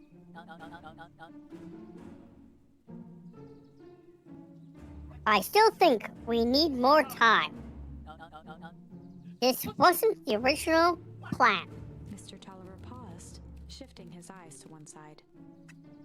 We're all in danger now. I, for one, refuse to sit idly by while that danger persists.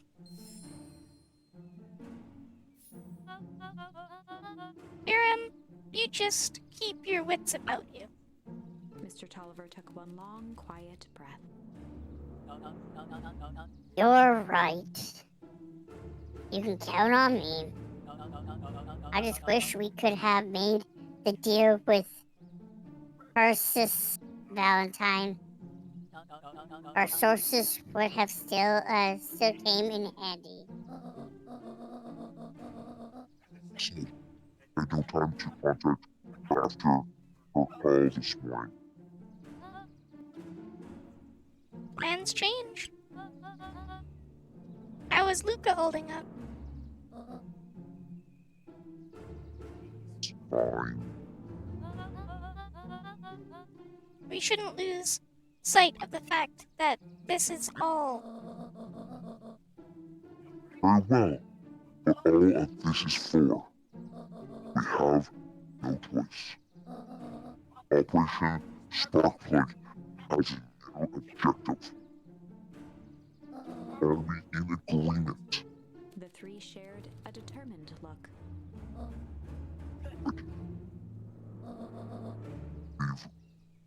We will converse after the festival. You're on Monster, by the way. Really? Whatever. Grandma's a monster now. Grants? Why are you meeting with Mrs. Fratelli. Artelli and Mr. Telliver late at night?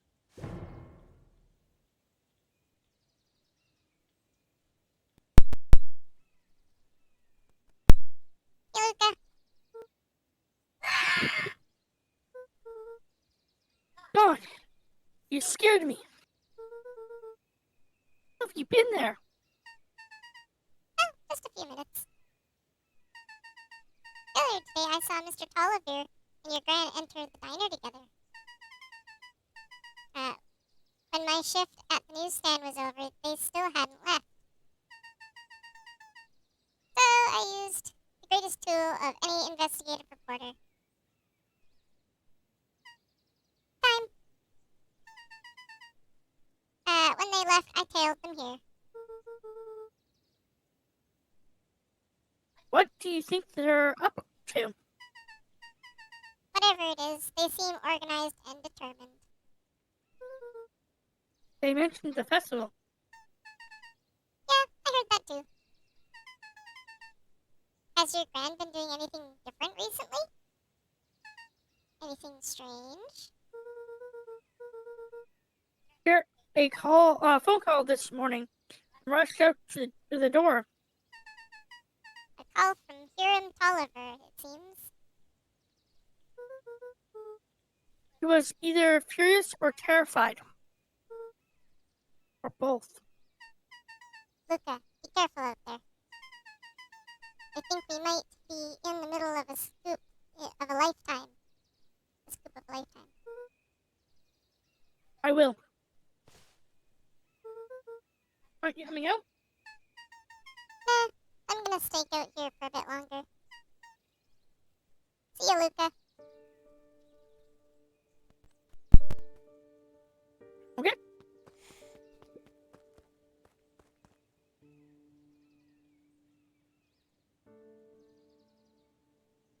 Okay, well, I guess it's time to go to the treehouse. Correct?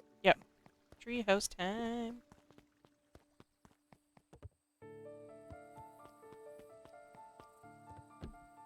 Then we go to the antenna.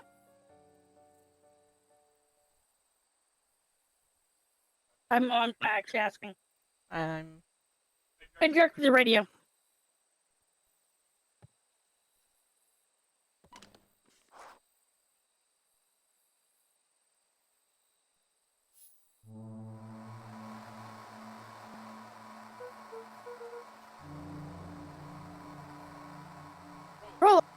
Rollo, are you there?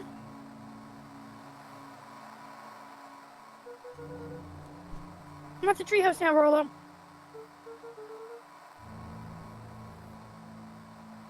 His secure said you were all right.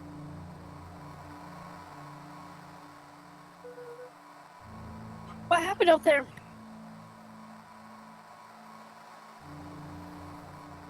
Dang it, Rollo. Where are you?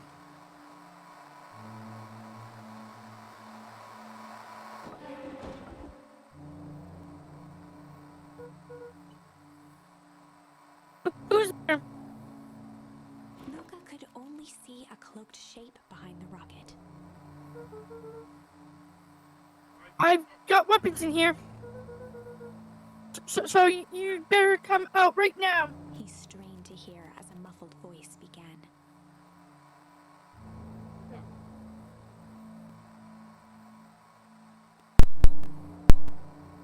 Weapons.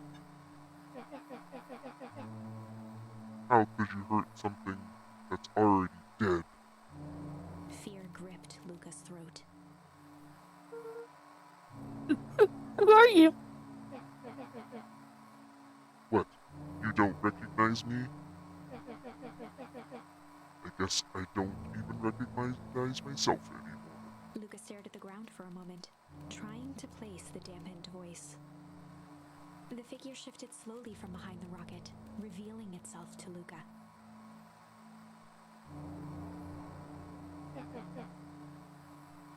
I'm a monster. And now they hunt me like the beast I am. Iggy? Luca reached over empathetically. Iggy's tone jolted to dejected anger. Don't touch me. This is all your fault. Luca slumped to the ground, overwhelmed by guilt.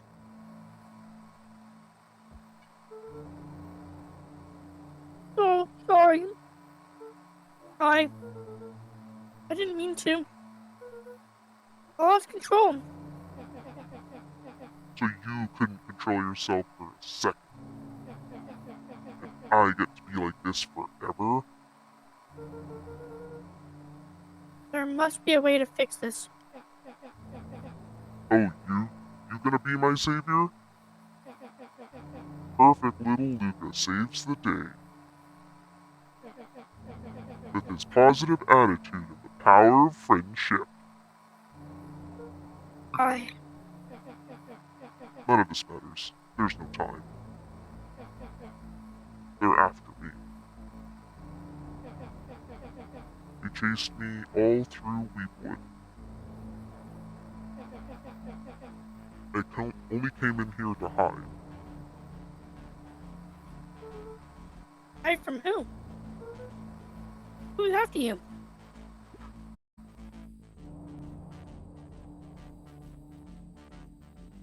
Luca! Rolo! It's not safe, Luca! Rolo, where are you? The treehouse! I'm at the treehouse, Rolo. Where are you? No, Luca, the treehouse isn't safe! They said they were going to the treehouse. I was trying to tell you to stay away from the treehouse. Who said you're going to the treehouse? The clipboards.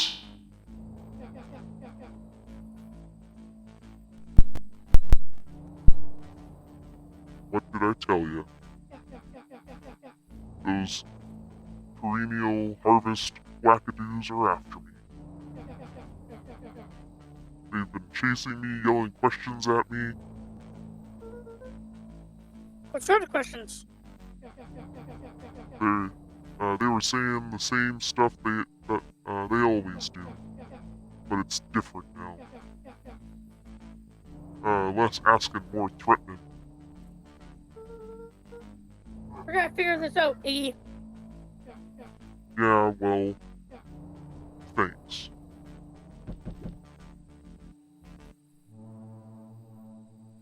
I got this.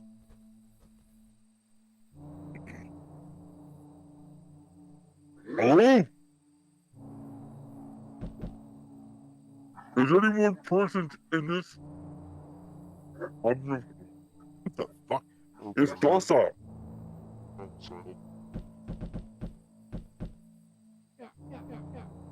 Crap, they found me. Luca, what's happening? Don't panic. You can stay here and I'll see what they want.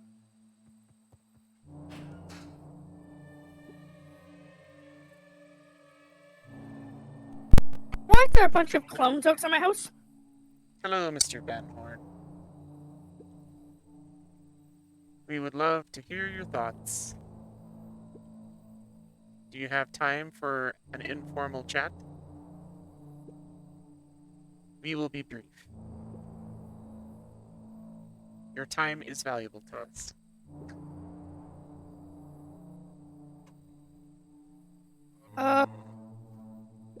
Be down in a second. Of course, of course, of course, of course. We have a problem.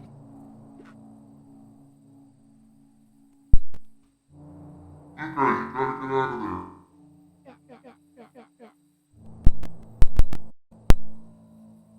Who's out there? Is it them? Yeah, it's the clipboards.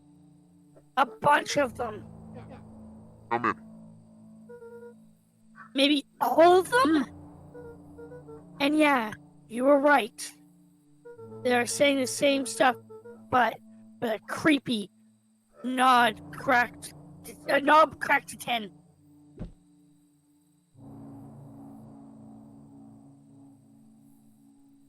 Let young Iggy be present.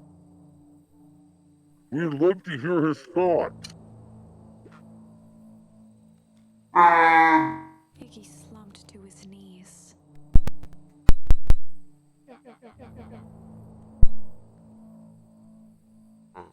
I don't know what to do. I'm just so tired.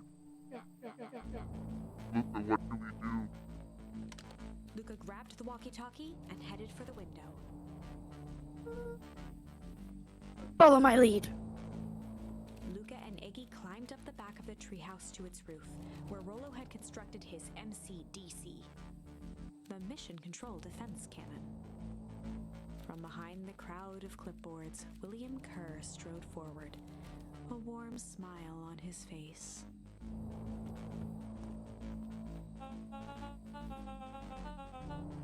There you are. You gave all of us a heck of a scare. Go away. Just leave me alone. Oh, I'm sorry, Iggy. No can do. Don't worry, though. We're here to help. Help? Then why were you chasing me? Luca, can you talk some sense into your pal here? Just get him. He's not well. What's wrong with him? What did that gunk do to him? Well, that's a pretty honkin' big question, Luca. All you need to know is that he's sick. He's real sick, Luca. I just need you to let us up there and take care of him. You told me Rollo was okay, that he was back at his place, resting. Yes, poor fella just got a little lost. That's a lie.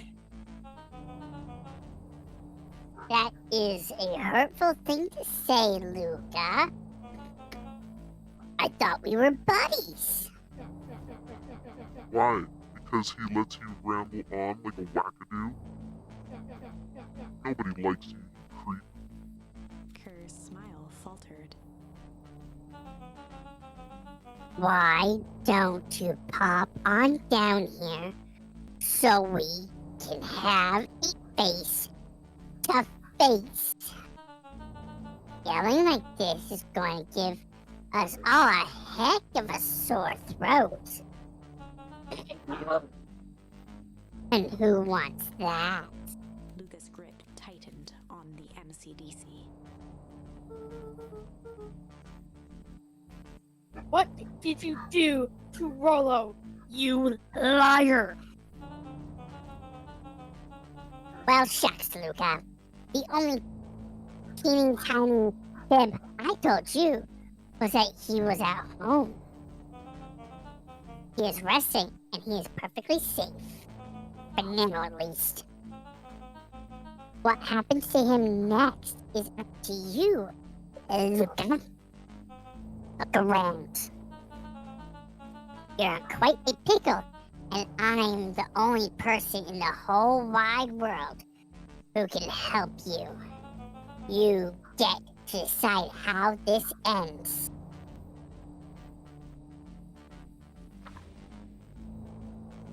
Luca's mind raced. He was caught in a trap. What do you do when there's no hope? He wiped his cheeks with a sleeve. What are you gonna do, Luca?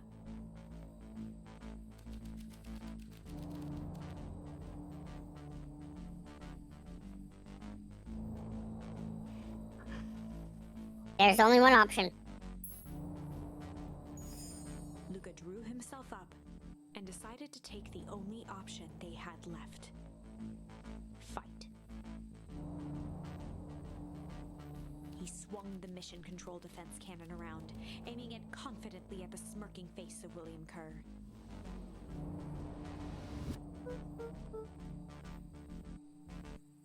Hey, Mr. Kerr!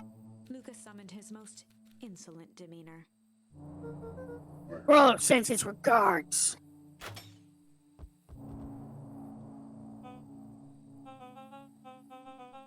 Hey. That was uncalled for. More than a little rude. And just plain unsanitary. Luca, I really did think we were good pals. What a shame that it comes to this. Kerr turned his back on the two boys. And this. With a nonchalant wave of the hand, he made his exit. As the clipboards began to slowly advance on the treehouse, Luca looked to Iggy with resignation in his eyes. The end.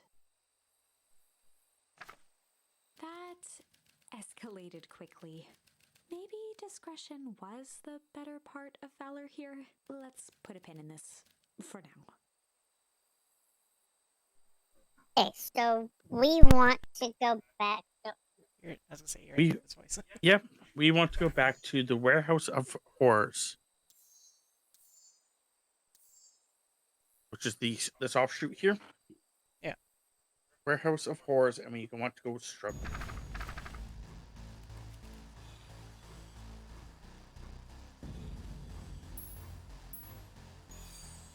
This is a story about struggle. Luca could hear a machine humming somewhere nearby.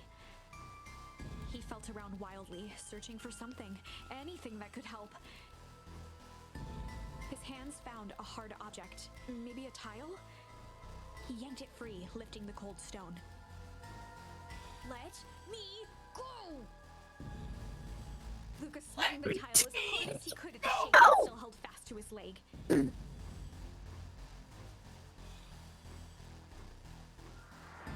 He heard the crack of glass as the stone hit the assailant's mask. With a muffled yelp, the hand let go. Luca was free and scrambled to the door. He never looked back once on the long run home. Chapter 3. Everything's fine. The next morning, it was quieter than usual at the breakfast table. Only the sound of silverware and chewing interrupted the awkward silence. I finished jarring a massive jam last night. Mm-hmm. So they'll need to be delivered into town today. Okay.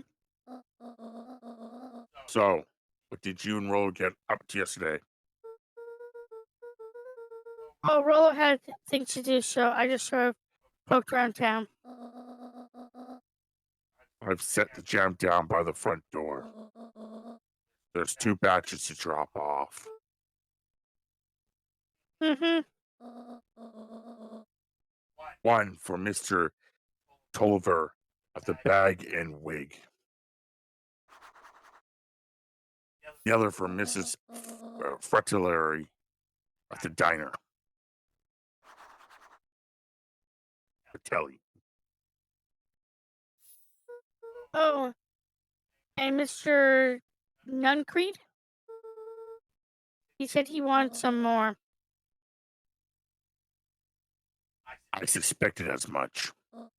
Yes, he seems to have taken a particular interest in my jam. There are some extras in the basket for that gentleman. Enthusiastic. Just make sure Fratelli and Tolliver gets the top ones on top. No problem. Off with you now, while the day is still young. Okay. Grab the jam and front and leave the house.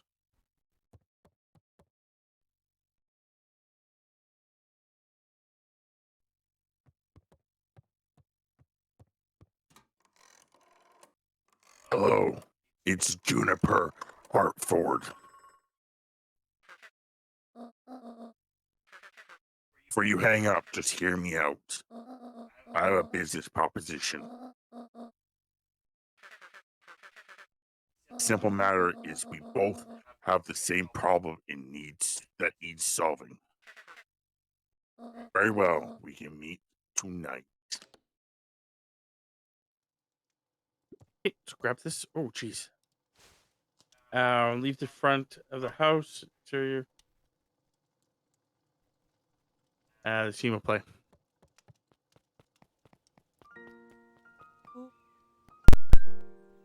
Okay. Sorry about yesterday. Proxy can be so annoying. But good news, no more boring chores for me today. Did you make it to the old Valentine warehouse?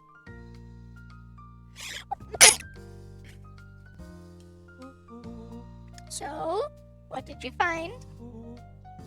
Give me the dirt. Something happened there. Was someone else there? What? Who was it? Was it aliens? I knew it would be aliens.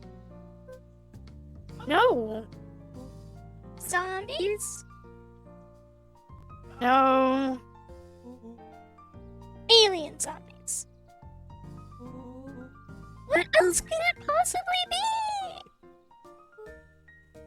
Frollo. I got these into town first. I'll catch up after. Oh, is it a whole thing? It sounds like a whole thing. Yeah, we shouldn't talk about it here. We'll meet at the treehouse tonight. I'm not sure what this treehouse is that you speak of.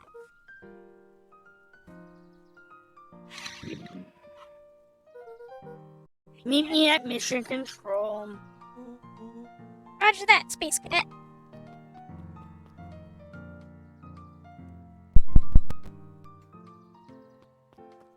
Okay. Bomb right the. We have to go to the museum first. It says. Did I read that wrong?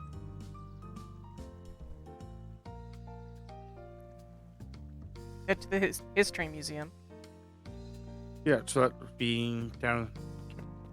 city center south.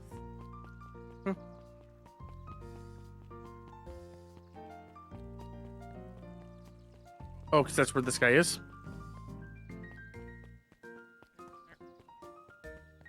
First thing first, give the guy who looks like Ned Flanders.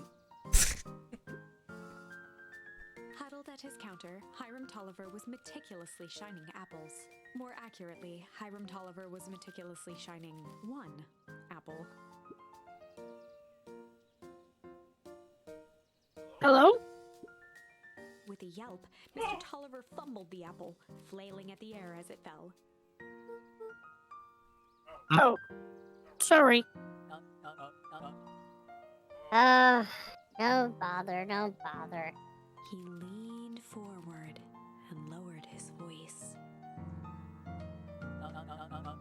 I see you have something for me.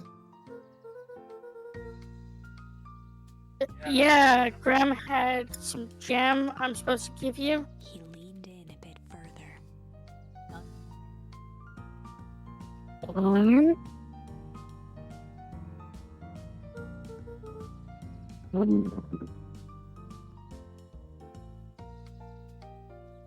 Yeah, these ones on top?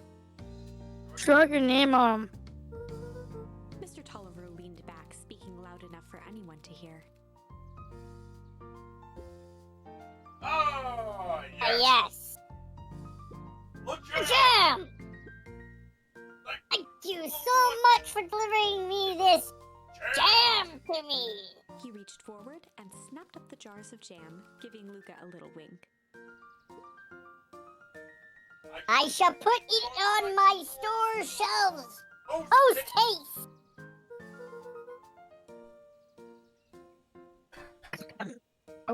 Okay, I should finish my deliveries. Of course. Of course. He leaned in for a final whisper. Of course.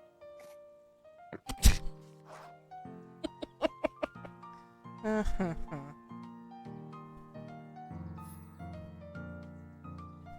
have to kick the watermelon now?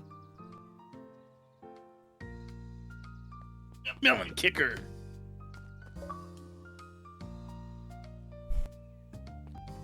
Congratulations, we are now halfway through the achievement list.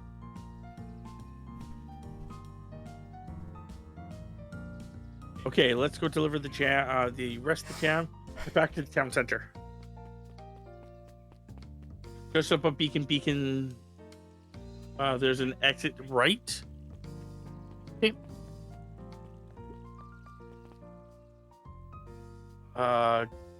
Go through the last chance there.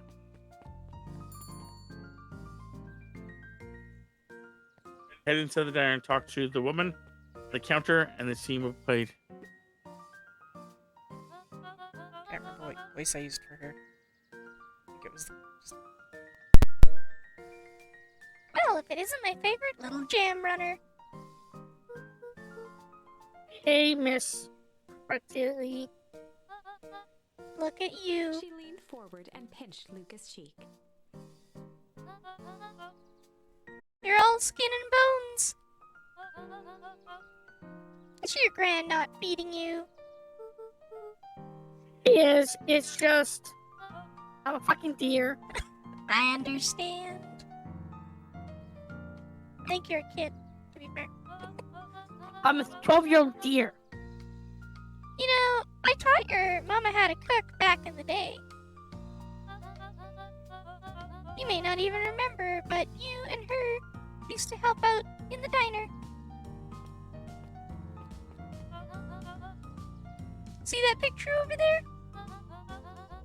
That's you helping your mama back in the day. So cute, running around in your little apron taking orders. The whole situation just breaks my heart. What happened with Eleanor?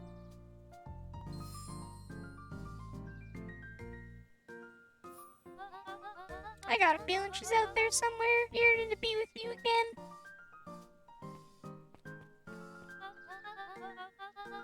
Few things in this world that can keep a mother from her son. Luca shifted the basket uncomfortably.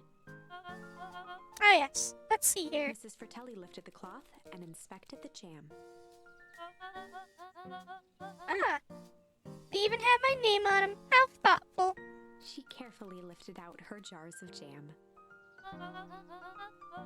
Tell your gran hello for me, Luca. Will do. Okay.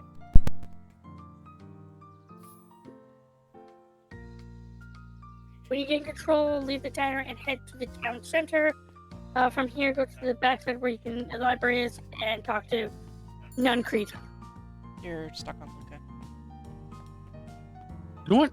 I'm sick of your. Oh, hey, look, it's the bat girl. Yeah. Having a snooze.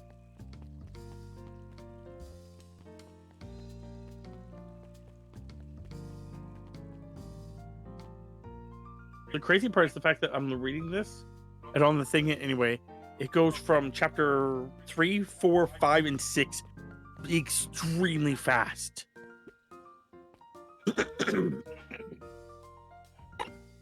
That's a jam for you, Mr. Nuncrete. Luca. Seem chipper. Well, aside from being on delivery duty, it's a nice day. Mr. Nuncrete eyed Luca for a moment, then nodded in agreement. I suppose it is. So, do you want your jam? All right. Usually Juniper drops these off herself. I guess she's busy today. Anyways, this is my last delivery for the day. Oh, in that case, Nuncrete snatched the basket from Luca. I'll hold on to the basket till the next time I see your gram. Hey,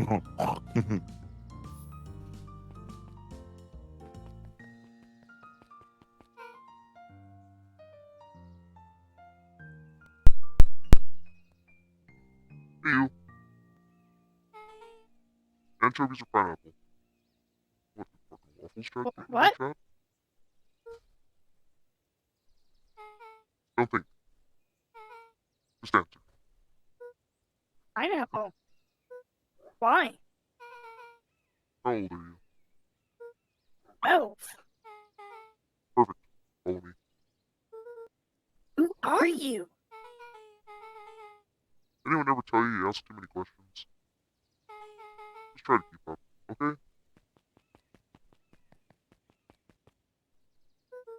What just happened? You have a girlfriend now?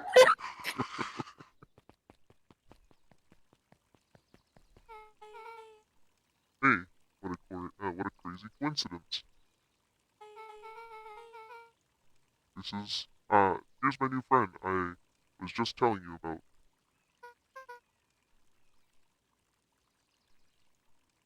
Oh, that's wonderful.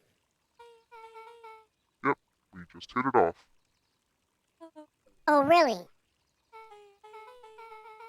Get this, his favorite pizza topping in the whole world is pineapple. Oh, And what is your new little friend's name? Beck locked eyes with Luca. The look on her face was equal parts expectant and desperate.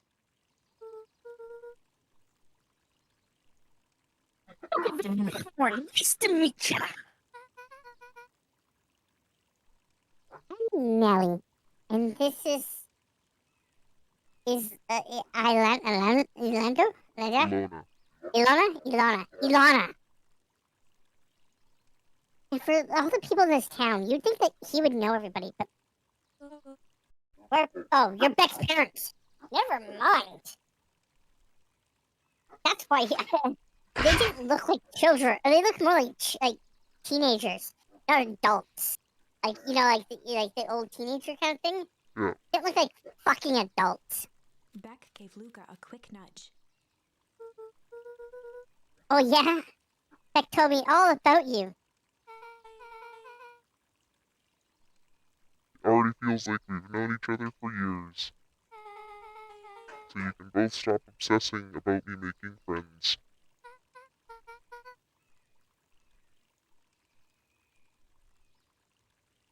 Oh darling, we never doubted you. It's just that for children with fewer than 5 close friends, they probably have a stunted development. Doubles. Oh, is there a possibility of having scented development doubles? Well, one probably down, 4 to go, I guess. What Nelly means is that we just want this move to be easy on you as possible. You can relax. A friend has been friended. This calls for a celebration. Luca, you must join us for dinner tonight. I mean, Dinner? Wow, another coincidence. I actually already asked him, and he said he would love to. It's Just. wonderful. In that case, we should pick up some groceries. You two don't get into too much trouble now. Is that what you mean, girlfriends? I have a girlfriend now. wow, I can't believe that worked. Thanks a ton. You're welcome. I owe you one. My moms are great and all, but they can be a bit much sometimes. Our house is a little cottage next to the big mansion place. Wait, you live on Valentine Estate? Yeah, that's the spot. Meet me by the big creepy gate. Don't be late, or I'm back to square one on the whole friend grift. Great, see you there.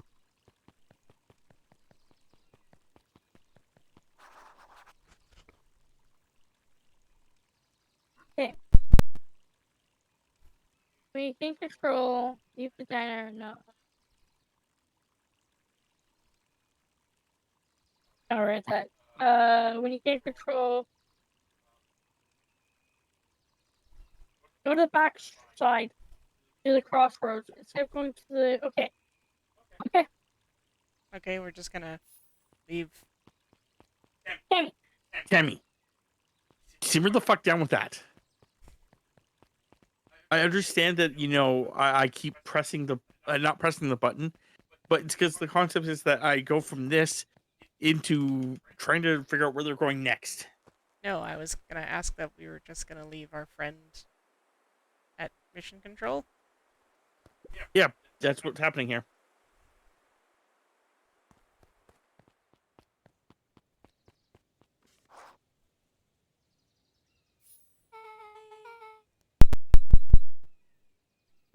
So who all lives in that house? Eris and Gus Valentine grew up there. And Solomon moved in a few years back. The creepy little kid in the vest? That sounds like the one. So, just 3 people live in that huge thing. I bet a bunch of shady stuff happens all the time in that place. In a place like that. Pretty much keep to themselves. So it's just empty and boring? Pretty much. What a waste. My mom says that if it used to be way busier back before Shaper died. Before the Foul Festive. Foul Fest. Okay, that's the 5th time someone mentioned the foul harvest thing. Harvest is what it was. And you all use the same ominous tone. Eventually, you're going to explain to me how that harvest got all fouled up. But we can't keep my parents waiting anymore. This way.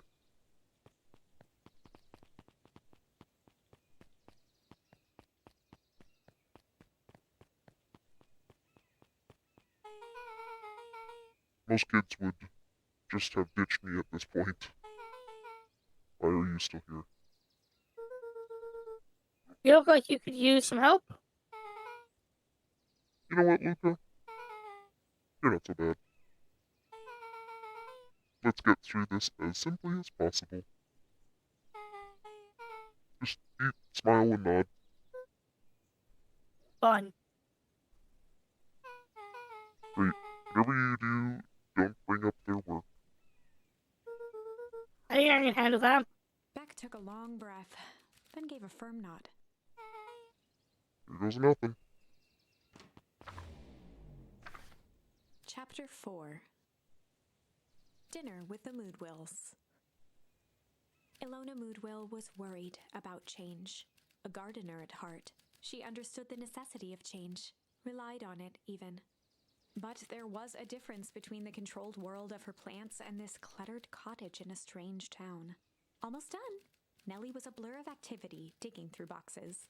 Sorry, love, couldn't find the dishes. We'll have to make do with paper plates.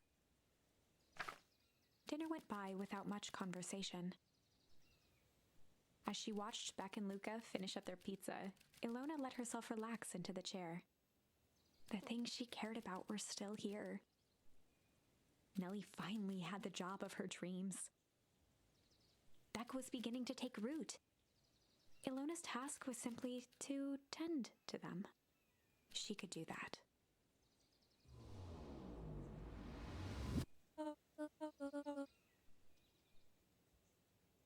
So, Luca, tell us a bit about yourself.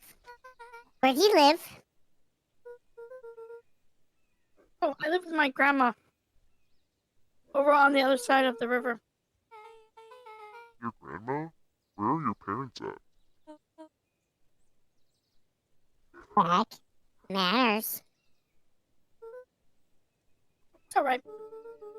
My dad passed away in an accident at the fertilizer plant 6 years back. Oh, dear. My mom's been missing for a few months now. Like, missing? Luca's eyes were fixed to his plate, pushing a chunk of pineapple around with his finger. Nellie was the one who eventually broke the silence. Luca, how did you like the pizza? Oh, it was good. Very good. Normally we'd put more effort into dinner.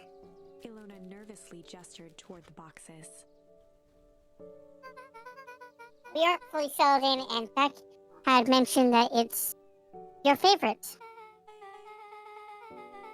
I'm sorry, are we just skipping the part that he said his mom was missing? I'm sorry, Luca. This move has us all a little tired. Luca wiped his face with his sleeve. No, it's fine. So Beck said that you moved here for work? Beck gave Luca a swift kick under the table. No. I mean, what brought you to Beacon Pines? Oh, you were right the first time. We're here for work. Nellie won't tell you this, but she's a brilliant chemist. I don't know about brilliant, but I do love it. She's brilliant. Paranoia Harvest just made her their newest lead researcher of deep engineering. Ba, ba, ba. She makes it sound more impressive than it is. I'm just happy that I got to make a difference in the world. Perennial, whatever, harvest is at the foremost of evolutionary agriculture. Thank you. I couldn't say the word. I knew what it was. Just couldn't say it. Into something more useful than sparkling water and excrement on the ground. Luca glanced over to Beck. She seemed to be holding her breath. Nellie means, Luca, is that there are different ways to grow plants. Yeah, Yes, some people talk to their plants and hope the best. And some people happily leave their job to allow a loved one to pursue their dream. You swore you didn't. Beck slammed her fist into the table. Perhaps harder than she intended. Hey, Luca. How about some dessert?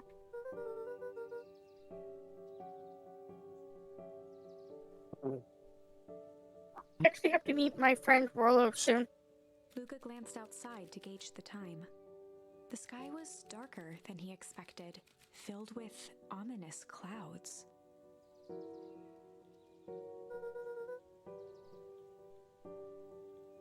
Looks like there's a storm brewing. Storms are brewing. I should get going. Oh, I didn't think there was any rain in the almanac. Almanac? Yeah, almanacs aren't that useful around here. Luca wiped his mouth one last time with his napkin and started to get up. Thank you all for the pizza. It really was good. See you at the festival, Beck.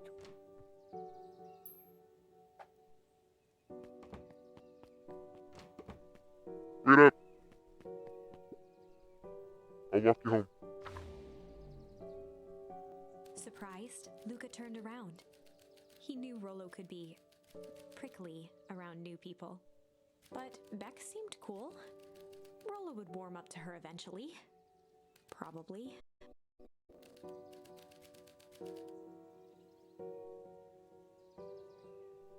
Okay, so they're saying to rumble. Luca began to respond, but the sky answered for him as the clouds above began to rumble with ominous thunder.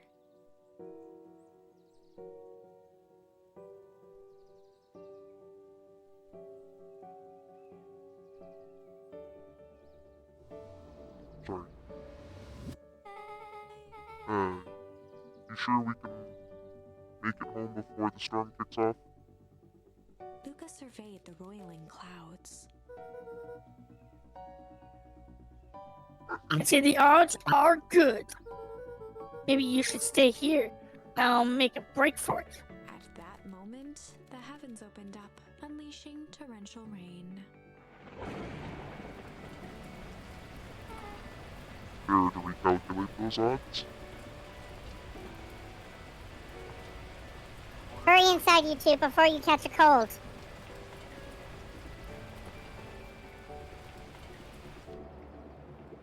Luca, Nellie will keep trying to reach your gran on the phone. In the meantime, you two hold tight.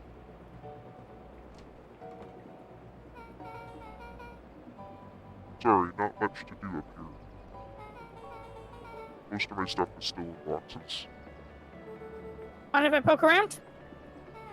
Be my guest. After seeing it, head over to a bunch of flowers on the bottom of the floor.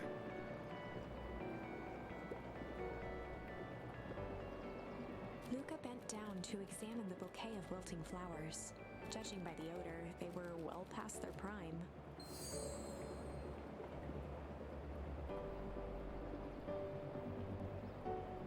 He flipped open the attached card. Happy trails from Coach Walker and all the Fairview condors.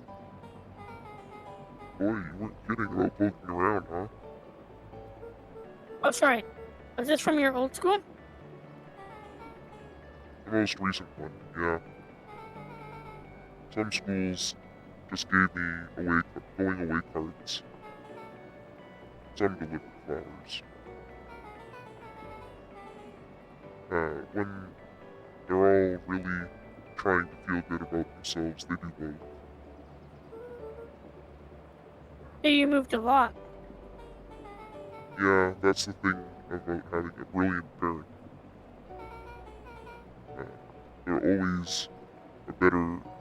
There's always a better job somewhere else.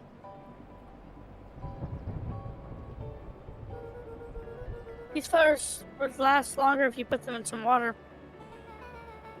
That's the sort of thing I would do if I cared. You cared enough to keep them, is all. Now interact with everything else in the room until this large scene plays. Do you want to skip everything? Or do you want to actually... Just skip everything.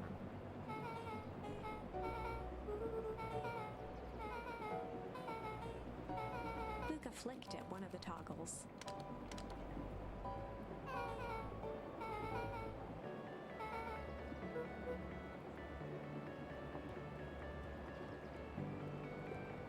Luca squinted into the eye.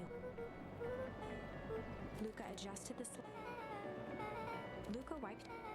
Beck looked down.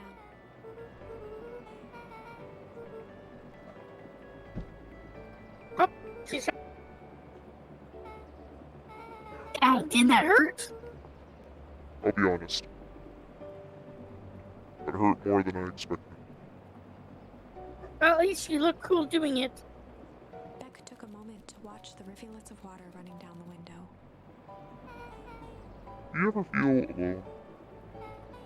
Like, even when people are around? Well, Rolo can be pretty absent-minded sometimes. I'm serious. Does it ever feel like the family doesn't care what you want? I didn't used to feel that way. I know Graham loves me, but sometimes when she looks at me, it's like she's looking at... Problem? Luca took a deep breath, exhaling slowly. I know the feeling. How do you deal with that? I guess I haven't yet. But one thing my dad told me when I was little: don't hold a grudge, especially against yourself. If you try to hold it all in, you're gonna pop. So then, what do? When you don't know what to do? Dad never got to that part. Something I figured out on my own, though. Gotta do something, anything. Here. What are you doing? I don't know. Something. We're gonna register our complaints with the storm. Listen here, you miserable universe. Stop jerking me around. I just want things to go back to the way they were. Everyone tells me it's gonna be alright. That things are gonna change. Luca let out a feral scream that echoed into the night. Every time something changes, everything gets worse. Screw this. Well, let me try. Moving sucks! I hate it! I hate that! I hate it! Why can't I just deal with it and be happy for my mom? Why can't we just stay somewhere? Ah! Her voice dropped to a trembling whisper. I just want to be a normal kid. Beck brushed off her shirt and straightened up. There. Wow, I actually feel a little better. As abruptly as it began, the storm abated. Thanks. I needed that. Me too. I should head out before the rain starts up again. Sure. I'll walk you out. See you and Rolo at the festival. Sounds good. Luca. Don't let the universe jerk you around again. Or your Beck gave Luca a light thump on the arm before heading in. Chapter 5. Friendly Feud. The air was heavy with the hard rain's residue. The smell of wet things. Despite his dreary surroundings, Luca felt at peace. He'd never shared those details about his dad with anyone. Not even Rollo. But it's not like this changed anything. Rollo was still his best friend. Adding Beck to the group would help balance things out. Everything's better in threes. This is what Luca told himself as he headed to the treehouse.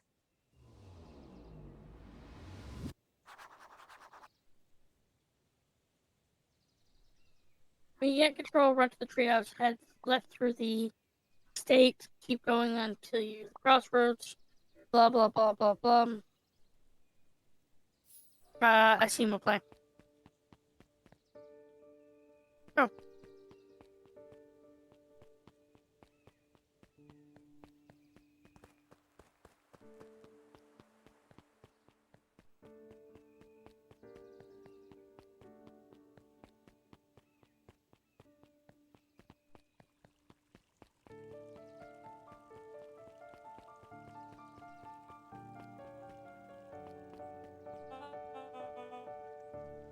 Excuse me. What are you doing?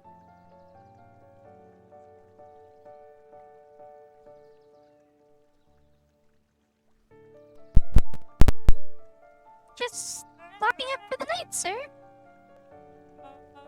Oh, wonderful. I can only assume that means all festival participants have been complete preparations. Pre-preparations have been completed ahead of schedule. Not exactly, sir. The storm set us back a bit, and it's getting late, so we all decided to... We all decided? Yes, sir.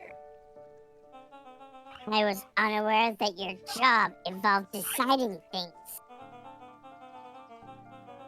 We are all here at Carnival Harvest because we believe in creating a better future. Yes? Yes, sir. Very much, sir. Do you want to be the one to tell the town that we failed them? No.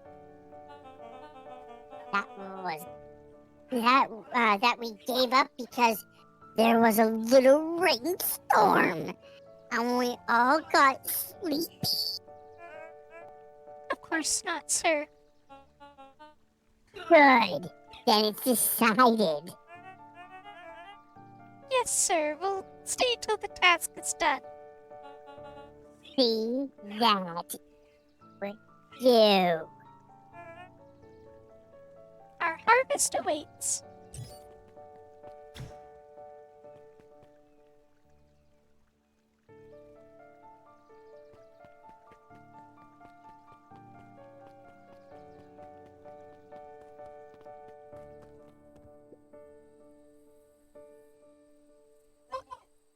Still up there? I'm sorry. Rollo isn't accepting visitors at the moment. Come back, never. Luca had only ever heard him speak in this stiff yet gentle tone a few times, and it always meant one thing. You're upset. Oh, and what makes you say that? Maybe because my best friend abandoned me for no reason? Didn't abandon you. I'm just a little late. Rollo scoffed. The rain held me up. Liar! You weren't even home. What? The storm got bad and I got worried. So I went looking for you. Imagine my surprise when I made it to your house, but you weren't there. haven't made it back yet. I'm not a fool, Luca. It doesn't take all day to deliver some jam. No, the storm rolled in out of nowhere. I got stuck after dinner at Beck's.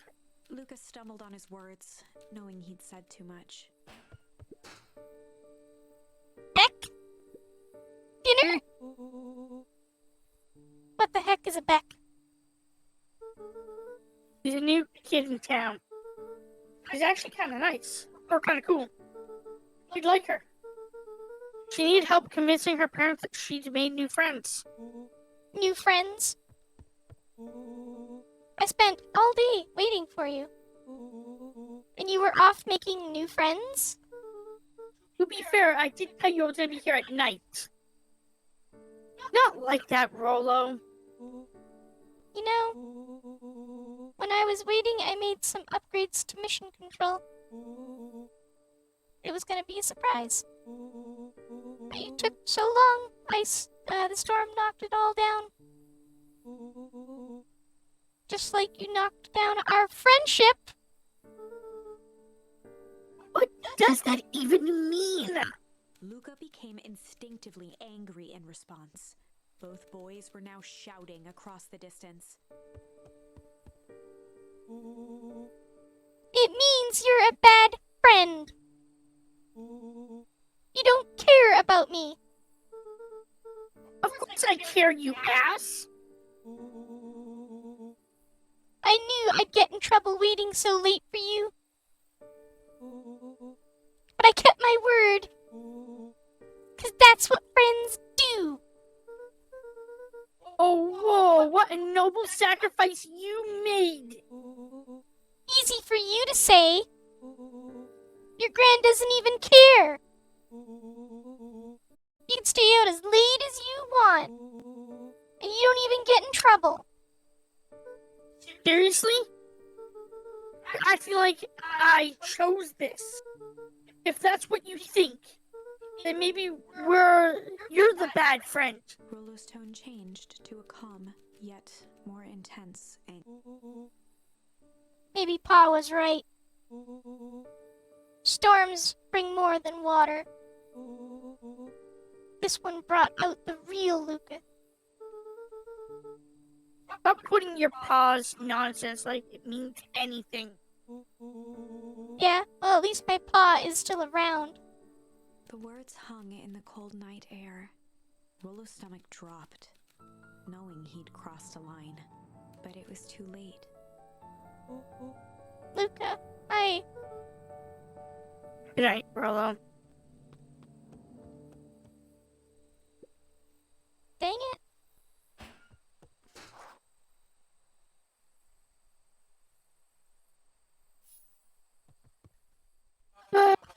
Gamer bedroom, head over to the boxes in the far left corner and kick the ball around the room.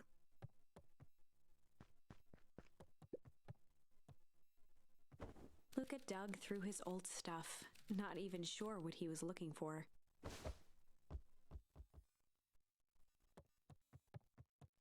Rolo.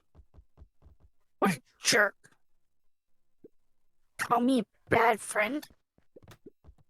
Oh, I'm Rolo. Look at me and my amazing family.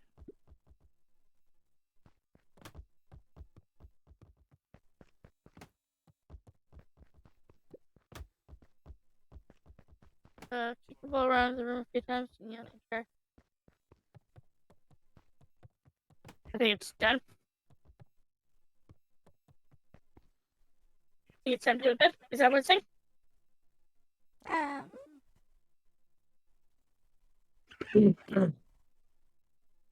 I think it is.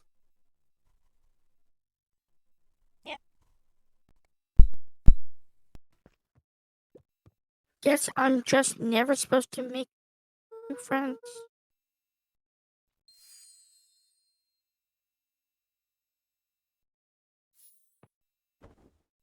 Luca. Gran cooed gently from the hallway. You slept straight through breakfast. Luca, Are you all right? I'm fine. Just don't feel like getting up yet. Okay, I'll leave this oatmeal by the door. I'm gonna run out and take care of some things. Okay. I'll be back later to check in.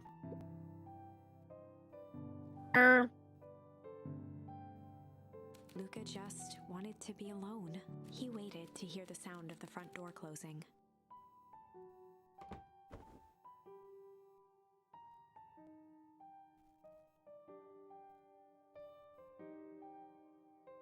The scene plays when you gain control. Kick the ball. Kick the ball twice and go back to bed. I bet we're all still gonna go to the festival. He's gonna be miserable.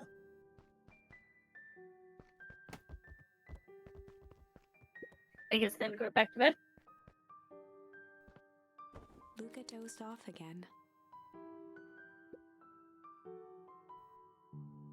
Luca? I see you didn't eat your oatmeal. Wasn't hungry. Well, just in case you get hungry, I'll leave a sandwich here too. Thanks. Rolo came by. What did he say? He wanted to talk to you. What did he say? What did you say? Oh, did you say? Whatever. Fucking stupid grandma. Protect my fucking friends. I told him you weren't feeling well. Good. So, your plan is to just sit in your room all day? I was thinking all summer. But Oh, whatever. Pretty much. well, I need to pop away again for a minute. If you decide to end your pity party and go outside, I think it'd do you some good. Noted. Luca still couldn't bring himself to go out. Besides, if he ran into Rolo, he'd have to actually confront the situation.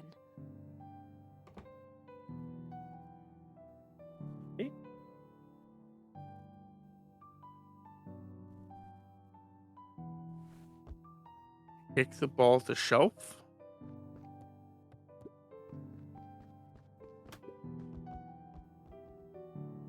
There's never anything interesting at the festival anyway.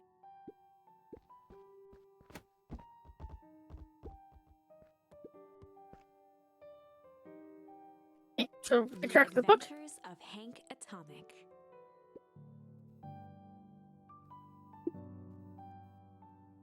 Complete first volume. Luca carefully opened the cover and began to read. Rolo had received it for his birthday, a special hardcover edition with behind-the-scenes commentary and bonus art. Rolo cherished it, but asked that Luca keep it at his house. Luca wasn't sure if it was because Rolo didn't trust himself with it, didn't trust his sister around it, or just wanted an excuse to come hang out at Luca's more often. Whatever the reason, Luca didn't mind, but it had stayed right there where Rolo had stashed it ever since. Now, at the foot of his bed, Luca lost himself in the pages. He'd read it all before, but at this moment, it somehow felt sentimental. He was well into issue number 5 when he heard soft footsteps from the hallway.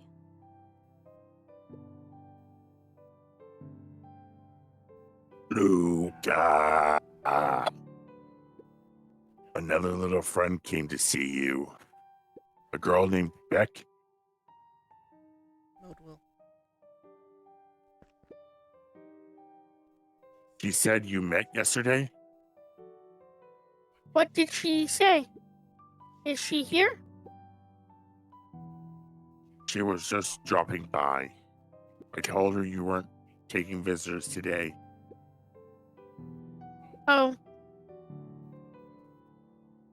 She seems nice. yeah. You had a fight with the brother, didn't you? Did I come in? Maybe later. All right, then. I'll leave dinner at the kitchen table. In case you want a bite before bedtime. Without realizing it, Luca had pouted away the entire afternoon. He once again felt the weight of it all and allowed his weary eyes to close. Luca stood in a vast black expanse. He looked up at his father standing beside him. Walt was working a straw at the bottom of a fountain glass, trying to collect the last bits of milkshake. Dad, where are we? Taking a final loud gurgling sip, his father peered up from the glass. He jangled the straw playfully with a warm smile, then lifted the empty glass as if to point into the darkness. The source. Luca's eyes followed his father's gesture. In an instant, he was sitting in front of a blazing campfire. Across from him sat a large figure in a yellow hazmat suit. The figure's voice was a scratchy echo. Well, if it isn't the man of the hour, make yourself comfortable. Luca held his shivering hands over the flame to warm himself. It doesn't work that way here. Their yellow-gloved hand pointed to the base of the flame. It's a cold flame, see? Luca peered at the base of the fire. It wasn't wood that was burning. It was Beacon Pines itself. Tiny buildings, freezing and crumbling as they were consumed by flame. Luca could see small shadows moving in the burning city. People. Luca leapt to his feet. We've got to help them! The figure gave a dismissive wave of their hand. Why waste energy helping people who can't even help themselves? The figure bent down to examine the panicked crowd as they desperately tried to stop the flames. They only care about what's right in front of them. Not like us. Luca's voice was a trembling whisper. Us? The figure slowly stood up, grabbing its helmet with both hands. With a jolt and a twist, the suit emitted a gasp. A cloud of torpid mist escaped, slowly revealing the face within. Luca's own face looked back at him. Older, worn, distant.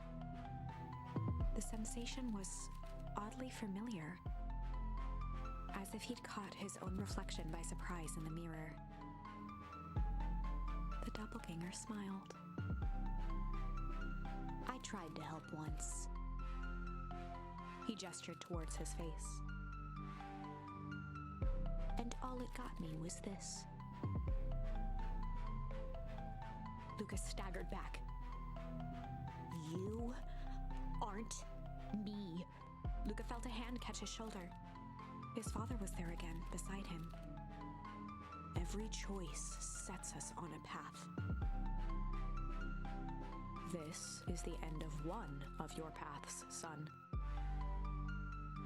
Luca watched his older self shake its head ruefully, its face twisting into a cruel grin. Welp, Dad, if you wanted him to see this, far be it from me to disappoint. Luca watched in shock as the figure took a confident step forward and plunged into the flames. In a flash of cold light, he was gone. What does all of this mean? Luca felt a reassuring squeeze on his shoulder. Just remember, why we choose matters just as much as what we choose. Luca woke up to see a hazy figure at the foot of his bed, silhouetted in the morning sun.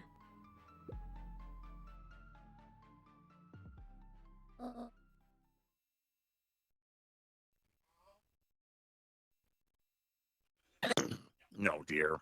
It's only Graham. Luca rubbed his eyes.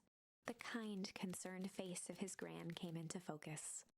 How are you feeling? Fine. You want to talk about? I don't feel like talking. That's just as well. How about you sit here and listen a bit? Whenever you and Rollo fought about it doesn't matter. Gran But silenced Luca with a he- gentle pat on the leg. Fights between friends happen. What was said doesn't matter. The important thing is that's not the last thing you ever say to each other. He said stuff about Dad. Well, do you think he meant it? No. He was just mad.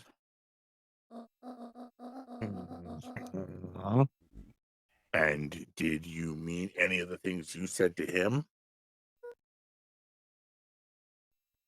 No.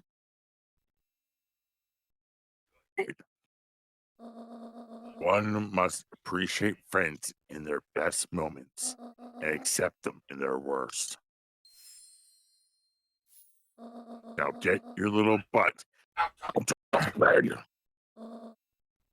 Festival today. Don't want to miss that, do you? I guess not. Seems like a good opportunity to make amends with Rollo, doesn't it? Luca gave a reluctant nod. To buy him a corn dog and apologize. But he's the one that. What the fuck did I just say? I have a corn dog. That's a good boy. Everything's better with a corn dog. I need to get going now. I gotta hang out with some corn dogs. Get some last minute festival business to take care of. I'll come find you at the festival. Fountain, a little after lunch. All right. I love you, Luca. I love you too.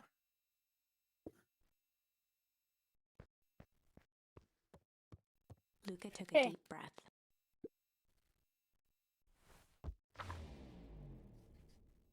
Chapter 6. Through thick and thin. Despite Luca's bitterness, Gran was right. He needed to hash things out with Rollo. A big fight changes the nature of a friendship. Whether, in the end, it is for the better or for the worse, all comes down to understanding. If one is not careful, the same familiarity that builds the strongest of bonds can become the wrecking ball that shatters them. Luca emerged from seclusion, taking in the crisp festival air. But the events of the day weren't on his mind. He had to find Rollo.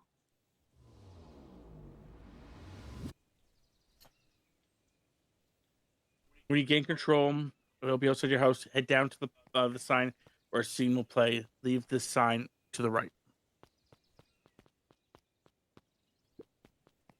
Ooh, hey. Luca. Rilla wanted me to tell you something. I think I actually remember her voice now. What is it? Roxy rolled her eyes, shaking her head.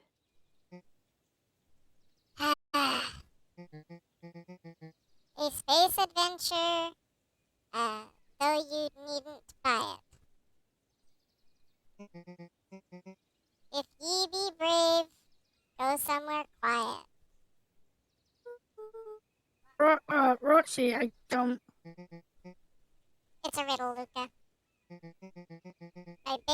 My goofy little brother wants you to find him. Luca looked down and kicked at the dirt. Look, I know you two had a fight. The only thing more annoying than my little brother together without his best friend. So I'm doing him this one favor. Now I need one favor from you. Whatever it is that went down between you two, squash it.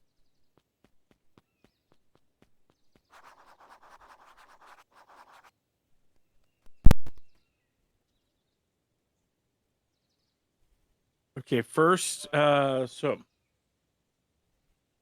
for the first part of the riddle, you need to head to the library.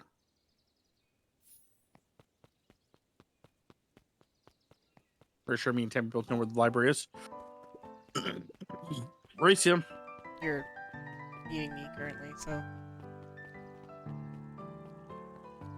Because I'm fast as fuck, boy. I'm at the library. Okay. I am stuck on something. Okay, at the library. Okay, I'm just gonna read what it says now. For the first part of the riddle, you need to head to the library, go through the strip, blah blah blah blah blah blah blah blah. Then head into the library and talk to him.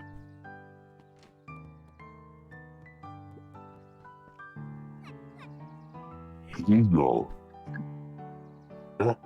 Kato's eyes lit with excitement.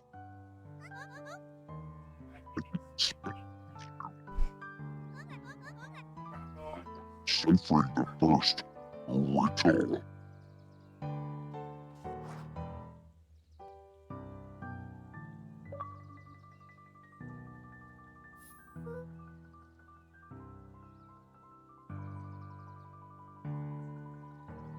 The first? Oh, that was off. Bro does go all out, doesn't he? Kato straightened up and cleared his throat as if preparing to sing.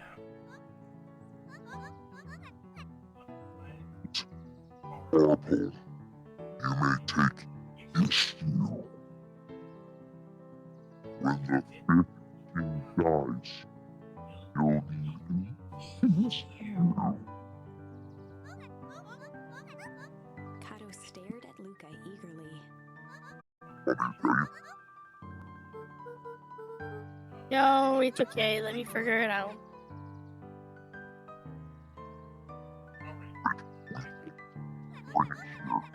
Be verified. And if you decide you want a hint, the offer still stands.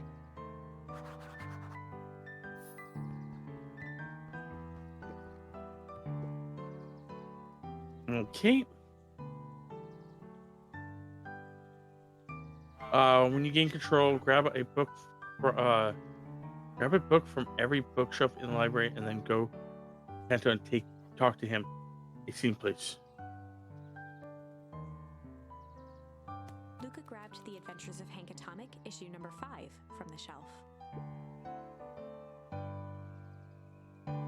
Once you've got a book, you can either bring it here to me,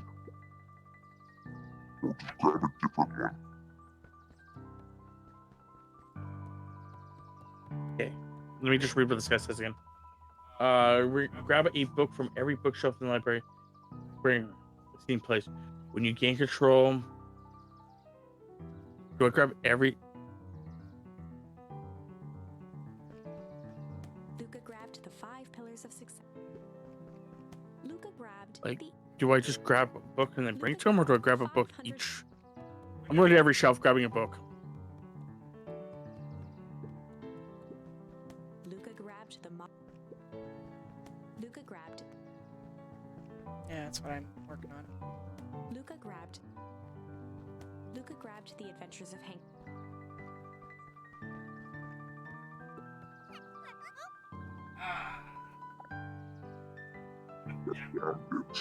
Kato removed his book from the desk and replaced it with Luca's, turning on the lamp. As he slid the book under the purple light, 2 words glowed. The Adventures of Hank Atomic, issue 5. Luca clicked his tongue with recognition. cipher pen. He used to write secret messages everywhere with that. And only I had the special flashlight needed to reveal it. I lost him. Apparently he traded Jeff for this purple light bulb, followed with the entire Halloween thing instead. Oh, Rolo. Let's see here. Kato began flipping through the pages, stopping when he hit a glowing word.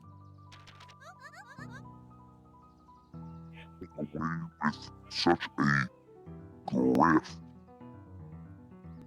He continued flipping. Only found rub. Ouch. Reaching the end of the book, Kato looked up. Dip. Drift in rub or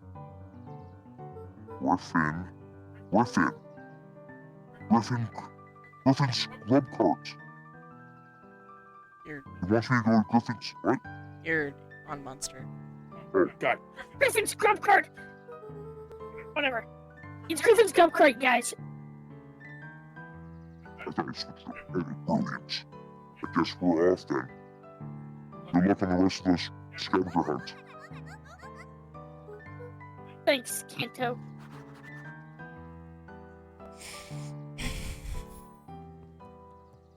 Okay, so you gain control, backtrack to the town center, and then head south to the History Museum.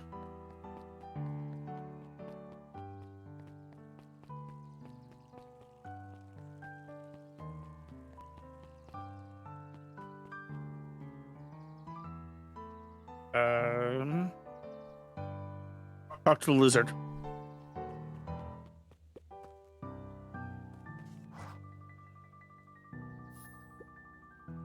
Hey, Griffin. Did Rolo come? Before Luca could finish his sentence, Griffin handed him a corn dog. Oh, that's it?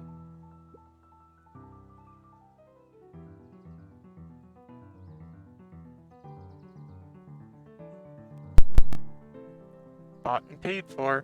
Enjoy. I thought there was supposed to be a riddle or something. Luca shrugged, taking a sizable bite out of the corn dog. It's cold. Oh yeah, it's been sitting here a while. Rolo wanted me to be sure to give you that one specifically. Oh, that's just... Luca tongued at his cheeks, feeling something rough between his teeth. He reached into his mouth and pulled out a slip of paper. Oh, come on. He shook off the bits of corn dog to read the slip. A pickup when you need some pep. Near the fountain up the step. Luca finished off the remainder of the corn dog. This is getting to be a whole thing.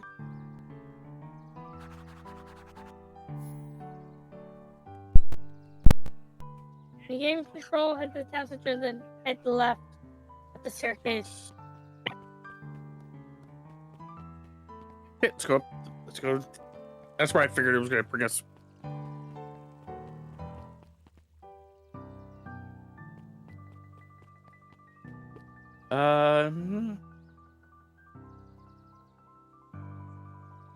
Head through the staircase and to the coffee shop. Talk to the cats.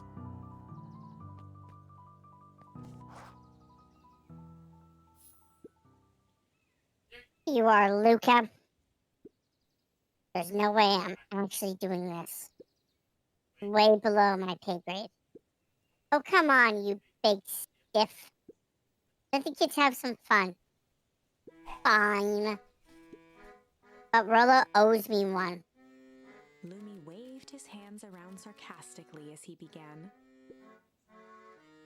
What takes flight but has no wings? Your final task, a friendship brings. See, that doesn't sound so hard. That wasn't so hard. I'm gonna fight you so hard! I feel cheapened somehow. I think it's sweet.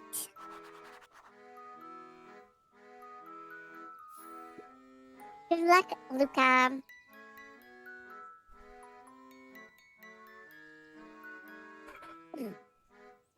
So, regain control. Leave the coffee shop back into the star town. Talk to Rolo. See if we play again.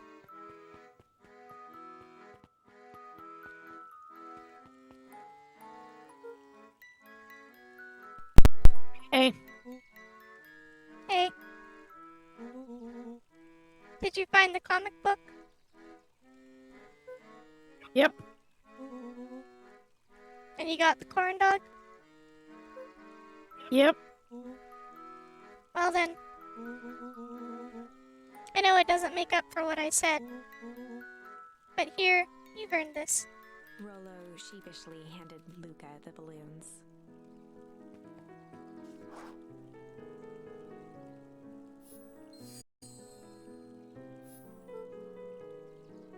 Thanks. You didn't have to go all this trouble. I'm sorry I got so mad. Dang it, you were supposed to let me apologize first. Oh, sorry. Now you've apologized twice before me. Would Just you let- like me to do it a third? Just let me do this. Luca, I'm really sorry. With everything that's happened, with your mom and all, I've always wanted to be there for you. Be a good friend, you know? When you said you were hanging out with someone else, I kind of freaked out. Rolo. Still my turn.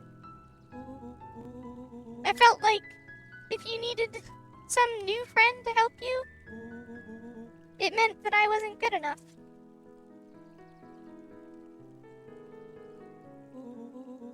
But that was selfish and wrong. I was wrong. I'm so sorry, Luca. Okay, apology over. You can talk now. Luca threw himself at Rolo, hugging him as tightly as Rolo. Serve you. I can't quit you. I don't deserve you either. That's why we deserve each other. So, what else do you want to do today? We could snoop around and try to find out some info about your mom. Snoop where? I Snoop should say. where? We could probably sneak into Perennial Harvest HQ while everyone's at the festival. Aren't you curious about all those, all the stuff those clipboards write down? If we got caught, I think I've had enough excitement for 1 week. Let's just make the rest of the day about us. Really? Yeah, the rest of the world can wait 1 more day. You know, I have been wanting to get some work done on the MCDC at Mission Control. Fame is a bit unpredictable. That sounds perfect.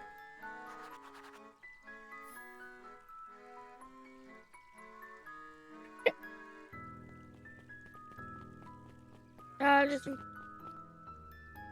take control and go to the treehouse.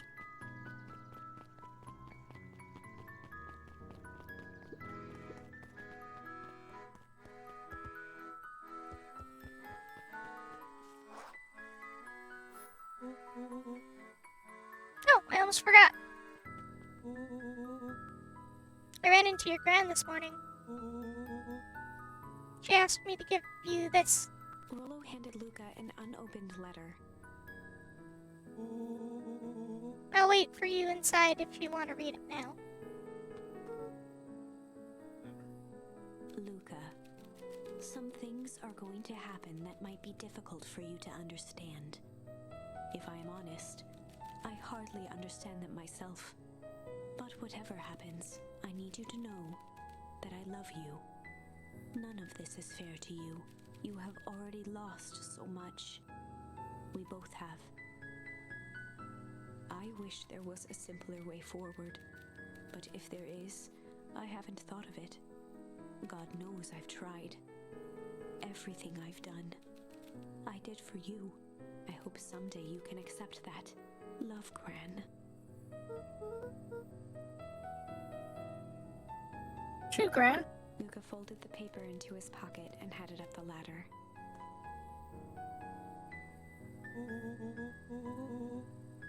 What's up with the letter? Anything you want to talk about? Maybe later. Sure, whenever you want.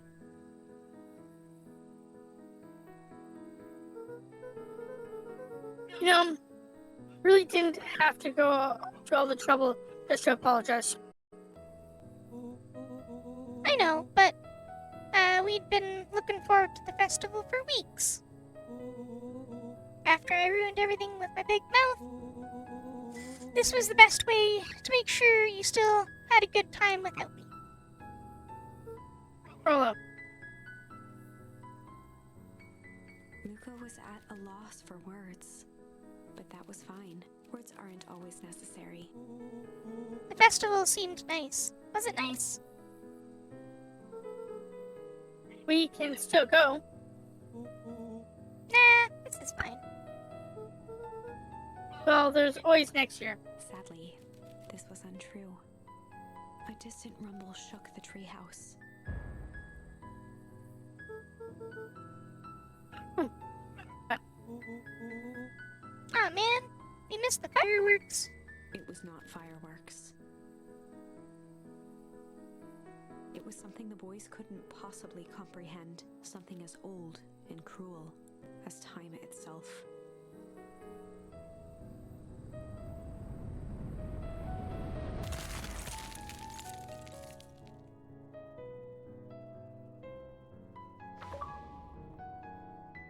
A shockwave of cold tore through the room.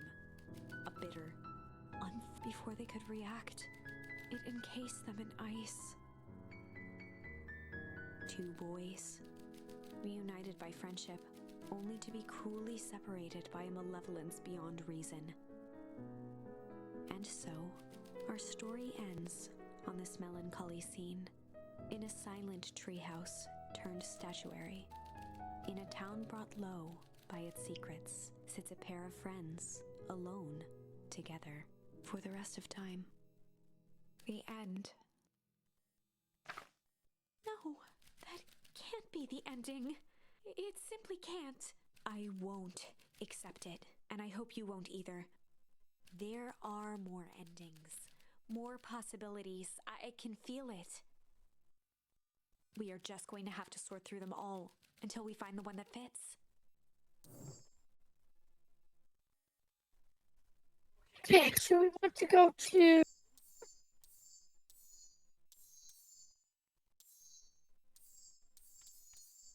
I'm pretty sure it's MCDC. I have to go to the bathroom again. I drink a lot of water to make sure that my throat's not getting from... One of the major problems I have with recording. So think we were doing voices yet? Oh, I'm still in. I was still in Rolo voice. Yeah, it looks like that's what it says here. Now we're taking back to the Chronicle. Going to select the MCDC turning point on the far right. The one with Luca and Iggy. This time, select the flight charm. So, obviously that's a new charm that we got.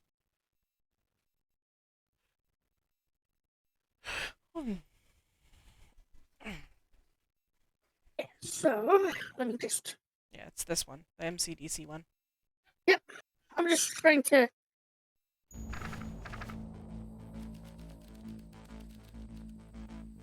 This time we take flight. Luca drew himself up and decided to take the only option they had left. Flight. He squinted Oh, down the gun, barrel by the of way. the mission control defense cannon, aiming it through an opening in the dense tree branches.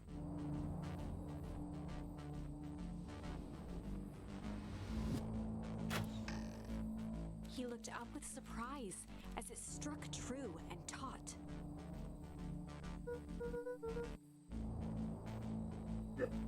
Believe that worked. Hey, Mr. Kerr? We'd love to hear your thoughts. I'm afraid we have places to be.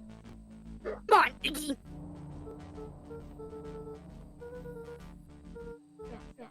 See ya, jerks.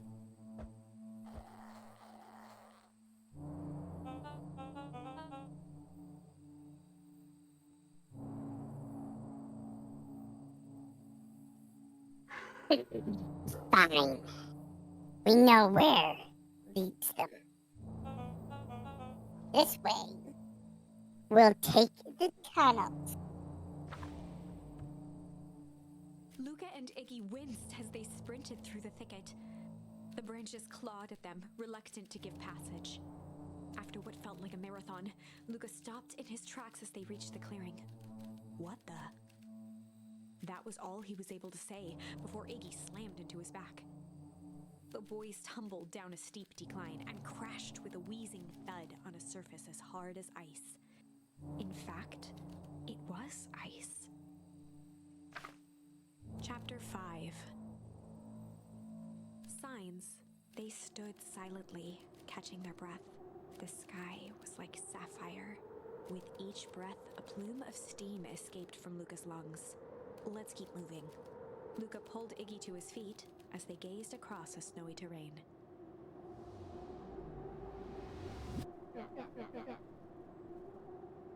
That was actually pretty badass.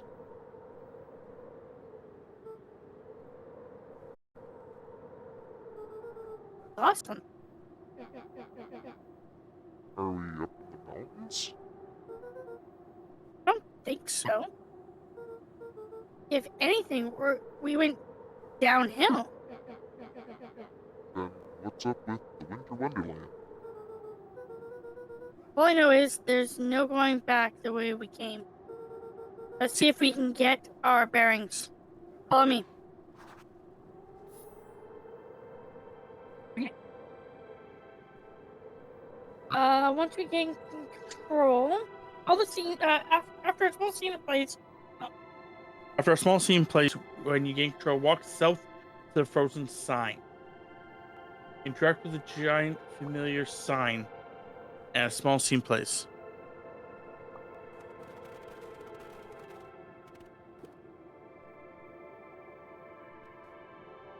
What's the readout?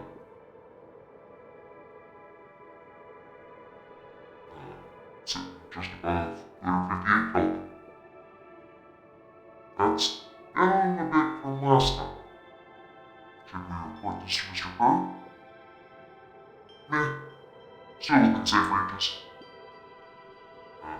It may be spreading, but it's under control for now. We got a small ledge in equilibrium that can cause a cascade. Relax. Just a few more sites to hit before we can punch out. Let's just get this over.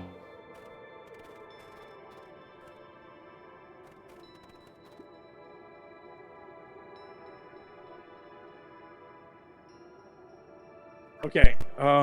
You gain control. Find something to throw at the sign.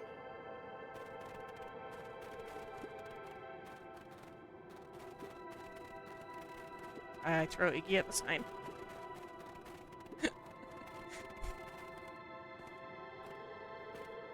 Okay, I'm actually kind of confused here. Okay, you'll gain control. You just have to find something to throw at the sign. You can find snowballs in the left and in the right of the sign. Grab one and throw at the sign. Okay. I think it's concept that you may have to actually read it first. I don't know. What's all this?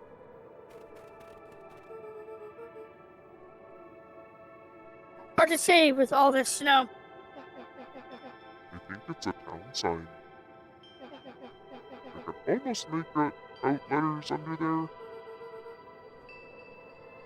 What town could this be? Even be? There couldn't be another town this deep into the Weep Woods. I'm looking at evidence to the contrary. Let's figure out what we're dealing with here. Step 1. Snow's gotta go. I'll see what I can do. Ah, there we go. Oh.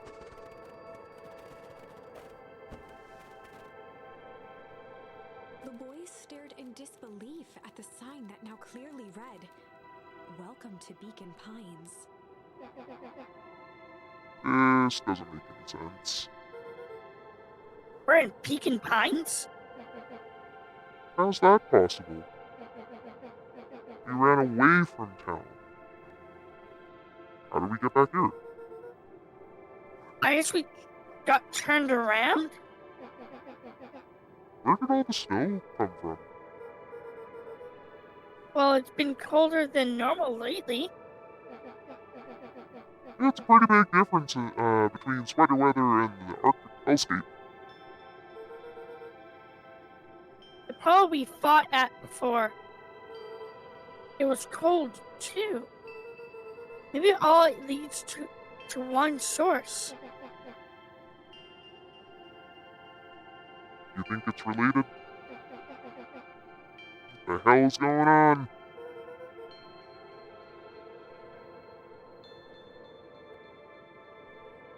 We gotta get you. We've gotta get you some answers. Let's keep moving. Where this like he's saying we gotta get you some answers, Yeah, not us some answers, but Luca, are you there? Luca had almost forgotten the walkie-talkie he was carrying.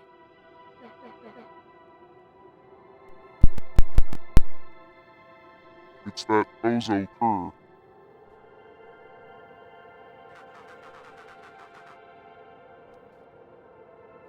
I hope nothing bad has happened to you in those woods. Luca looked at Iggy with hesitation. No need to be rude. With a resigned sigh, Luca responded. It seems like the only dangerous thing in this woods is you. He speaks! The young man of the hour.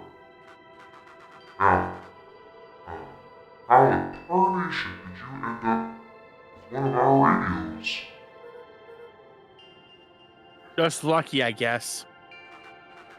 Boy howdy, you bandhorns are full of surprises, aren't you?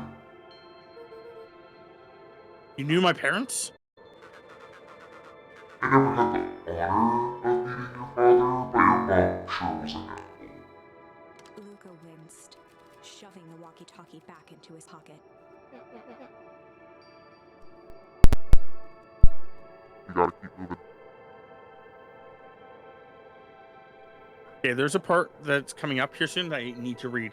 Once you gain control, exit right to the frozen strip. Keep walking until a long scene plays. When you gain control once more, head south, then south again. Scenes will play as you move. Please, pumpkin, get down. Go right to the frozen sign. Keep moving right through the frozen strip into the source. Now that we're in the source, okay, so once we're in the source, don't move. Okay.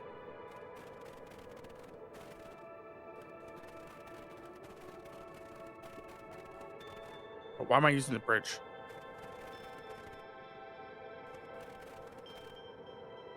The crunching of footsteps trailing Luca went hush.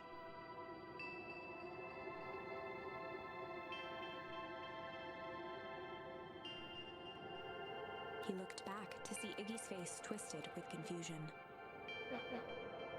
Everyone's gone. What? There's nothing here but more snow. There must be an explanation for all of this. We have to keep looking. You can look all you want. I quit. Iggy, we have to keep going. You don't get it, do you? This isn't one of your pathetic Hank Atom stories or Hank Atomic stories. We aren't going to save the day. We aren't even gonna save ourselves. My face is mangled. This town is destroyed. And everyone we've ever known is gone. We don't know that.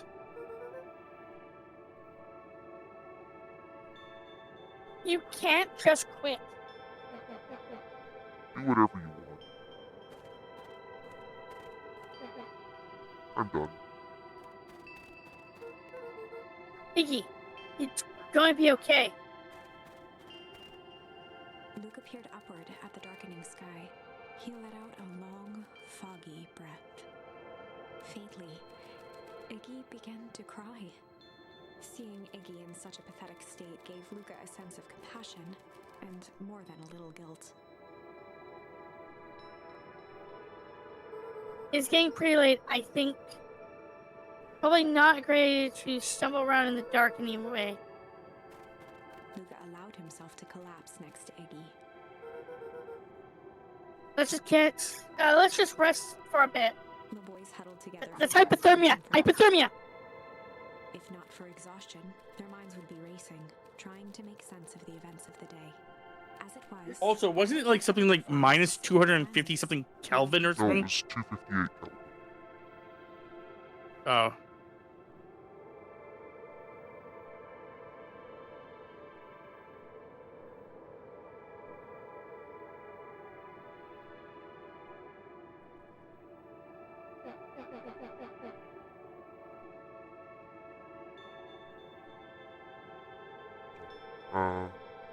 The way the snow covered everything over looks, it's kind of common.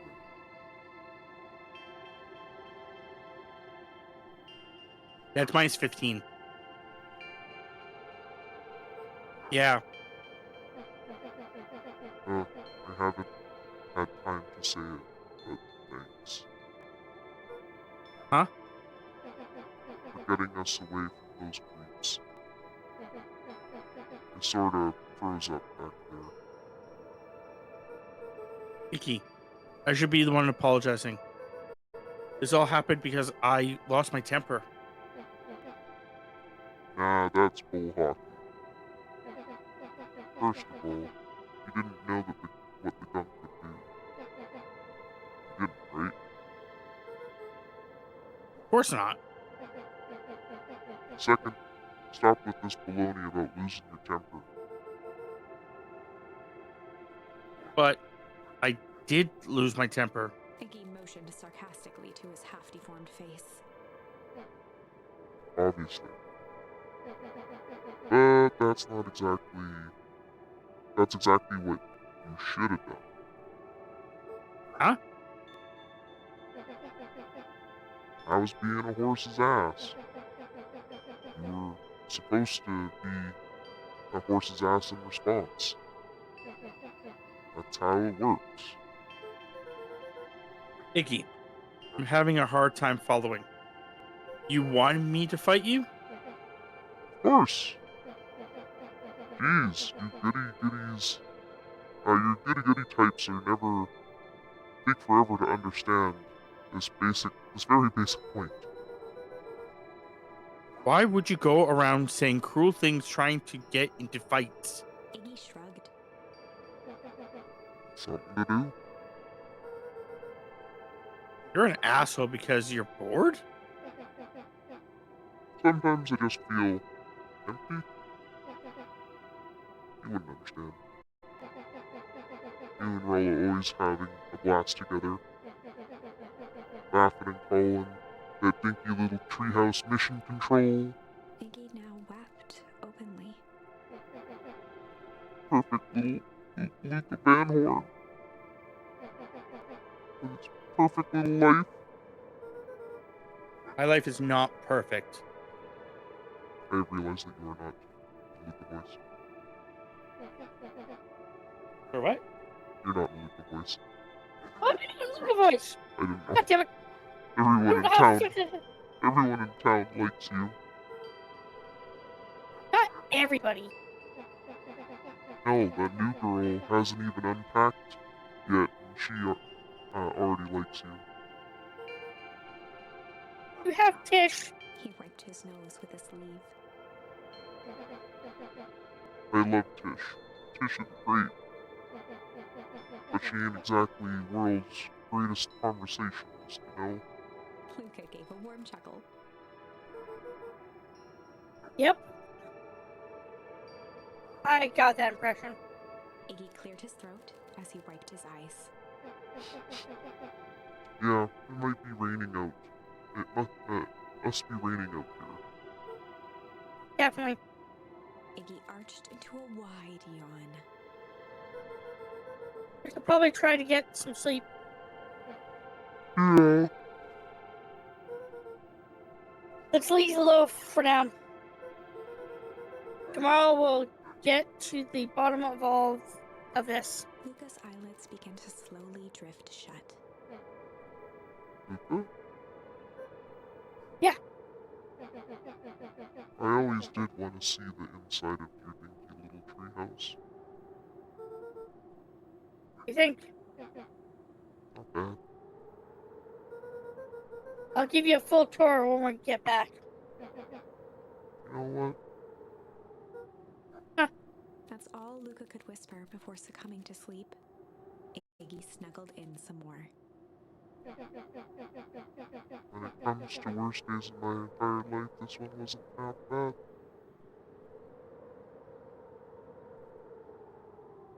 The house smelled of warm bread. Luca was playing with toy blocks on the living room rug. He looked up to see his parents on the couch. His mother held his father's head in her lap. She idly stroked his hair while humming a song. A voice behind Luca spoke. "This is how you remember them, huh?" Luca turned to see his own face. The doppelganger from his dreams, still clad in a yellow hazmat suit, still carrying a look of disdain behind empty eyes. Aww, look at this perfectly cozy scene. You know it wasn't really like this. The figure picked up a toy block and inspected it. It's amazing the facades that one can build given the right materials. Not that I blame us. These are a child's memories, all warm and fuzzy. You don't remember, do you? Lucas snatched the block from the figure's yellow-gloved hand. Remember what? The doppelganger pointed to the couch. The last day we saw him alive. The day he chose to abandon us. Luca turned to look at his father, still lounging on the couch. That's not true. He didn't abandon us. The doppelganger waved his hand dismissively. Everything is true here. It's just a matter of what we choose to see. Well, let me show you. The world flickered and pulsed. Luca was sitting next to his bed, listening to his heartbeat with one of his dad's stethoscopes. The doppelganger limped into the room. No, we both know that's not how this went. He grabbed Luca's hand and guided the stethoscope to the floor. Luca heard muffled shouting, brought close by the stethoscope. It was his parents, fighting. Do you remember what we did next? Luca gave a slow nod and crept down the hall to peek through the banister. He could see the outline of his mother at the bottom of the stairs. Damn it, Walt. We can't afford to get involved in this. She was scared. His father stepped forward. What am I supposed to do? Just watch? There's a sickness in this town, and we both know who's behind it. I swore an oath to help people. I won't turn my back on them. Luca's mother grabbed Walt. She was crying, pleading. I can't lose you. Walt calmly removed Eleanor's hand from his shoulder. What's right is right, and what's wrong is wrong. I could never live with myself if I let Sharper get away with this. Eleanor raised her voice. Spare me your bullshit platitudes! What about our son? Luca flinched, dropping the stethoscope down the stairs. Walt turned with a panicked smile. Luca, is that you, buddy? With tears in his eyes, Luca descended the stairs. Mom? Dad? What's going on? Walt dropped to a knee to meet Luca eye to eye. Nothing, buckaroo. Your mom and I just got a little overexcited is all. Luca placed the stethoscope against his father's chest. His heart was racing. It sounded like you were going somewhere? Walt gently removed the device from Luca's ears. Listen to me, Luca. I have some business to take care of. I'll be back in time to tuck you in. Luca hugged his father tightly. Promise? Walt stood up and walked to the door. He glanced over his shoulder. I promise. With a wink and a grin, he put on his hat and strode out into the evening sun.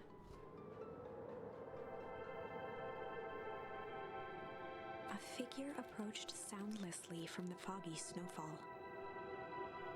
It stood above them, lingering in contemplation.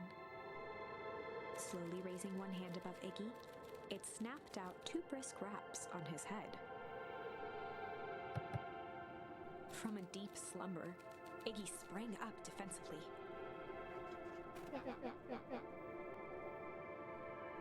Get your hands off me. Whether it was the calming presence or the recognition that he was not in danger, Iggy felt his clenched fists lower. Just what do you think you're doing? Luca looked up, gradually remembering his whereabouts. The figure exhaled a cloud of warm vapor. You two certainly have caused a lot of commotion. What's that supposed to mean? Take it easy, Iggy. We were asleep, minding our own business. You're the one running around knocking on people's heads. I'm sorry if I hurt you, Iggy. You didn't hurt nobody. You hurt Anybody?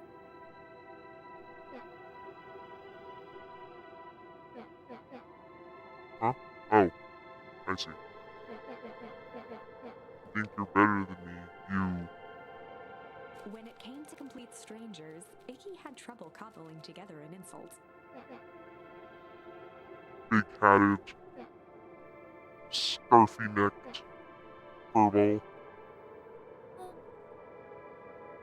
Mm-hmm. Okay, let's lower the temperature a bit here.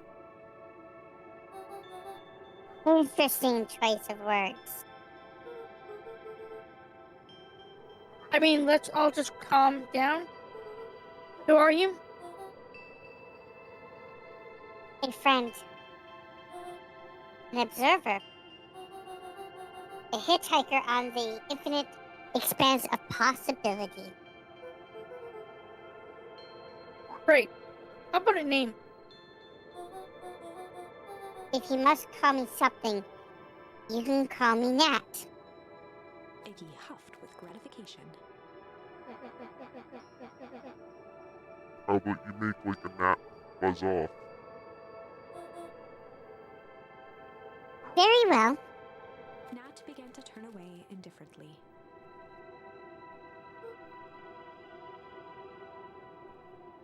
Wait! Do you live here?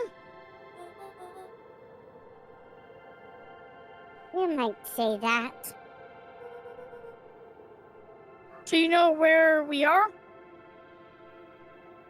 You might also say that. Look, pal, we just want to find a safe way out of here. You gonna help us or not? But for knowing how to leave, you must know where they are. Alright, that does it. Luca, I don't know about you, but I'm getting out of here one way or another. Iggy turned sharply and began to stomp off. Enough with the riddles. Iggy, wait up. Realizing he'd worn their patience then, Nat relented. Very well, I suppose this isn't the time for metaphors. I'll show you how to get back home. Luca and Iggy turned around with hope in their eyes. Come here. Nat took a deep breath in. Close your eyes. Nat exhaled slowly, then snapped his fingers. Okay, open them. For a brief moment, Luca and Iggy let themselves believe that some great magic was about to unfold. Until they opened their eyes and found themselves in the exact same place. Cold. This is and your vacant. home. This is Beacon Pines. Look, Nat. We don't know how we got here. Maybe we stumbled through some time travel gate in Weepwood, or we teleported to some alternate universe, or this is all just some cruel experiment by Kerr and his goons. This is not our home. You're inching closer to the truth. Alas, the reality is much less fanciful.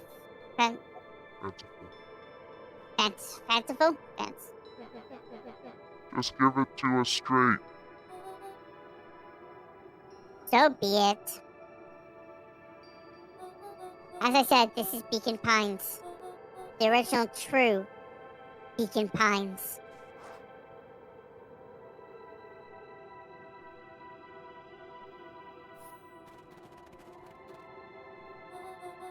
You both grew up here. But the town you called your home the past several years is a replica. A remarkable achievement of engineering, to be fair.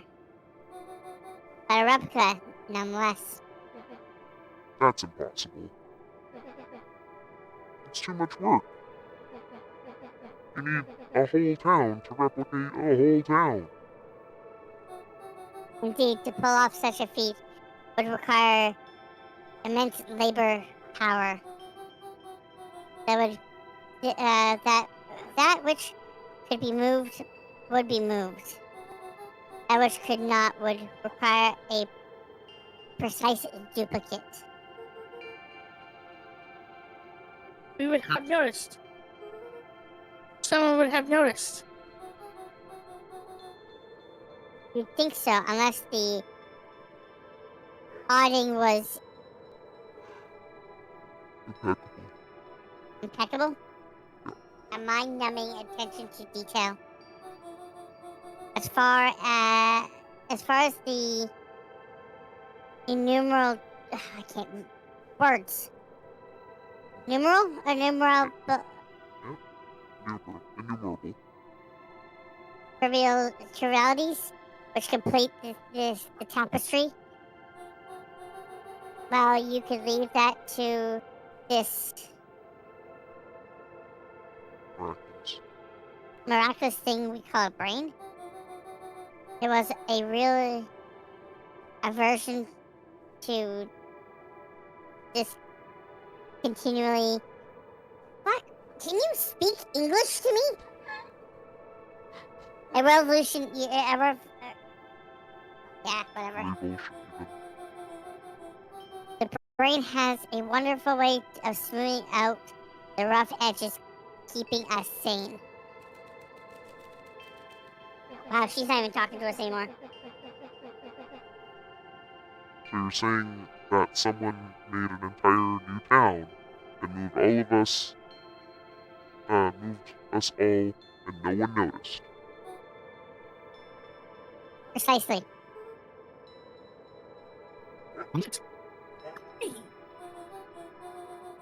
Why is the one question that can never be answered with certainty.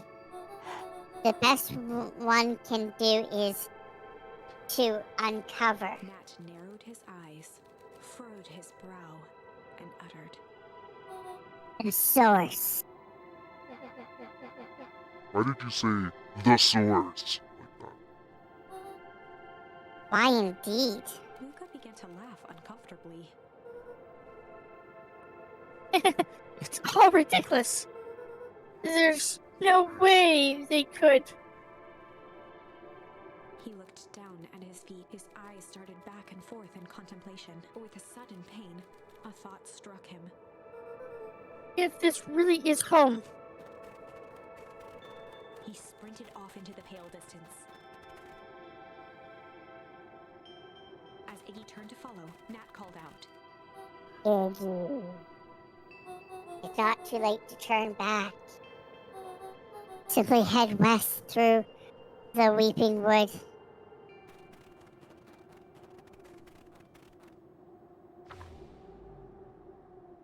Chapter 6. The Source. Nat expressed his sympathy with a shrug and sauntered off as unassumingly as he'd arrived. He'd given Luca and Iggy what they needed, and nothing more. As Luca sprinted across the snow, the events of the past few weird days that became clearer, pieces to a larger puzzle.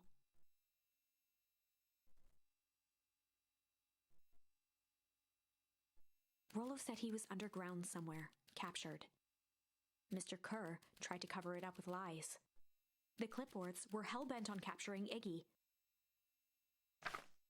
It all seemed to point to perennial harvest. But right now, there was one thing that Luca needed to know.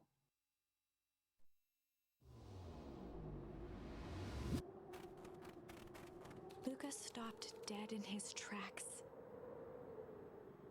The tree was gone, uprooted and moved, leaving a raw gash in the earth. He dropped to his knees and dug wildly at the cold snow. His numb hands hit something hard, a headstone. A dry whisper escaped Luca's lips. you are here. All this time I thought I was visiting you. But you've been here, alone, in the snow. Dad, I'm so sorry. They ruined your favorite spot in the world. Our favorite spot in the world. Dad, what do I do? There was no reply, just snow-covered silence. Why'd you give me the slip like that? What if I couldn't find you, you jerk? Iggy finally noticed the tears welling in Luca's eyes and the snow-covered grave. Oh, Iggy, they stole his tree, Iggy. yikes. Suddenly, they heard the crunch of approaching footsteps in the snow. We gotta hide.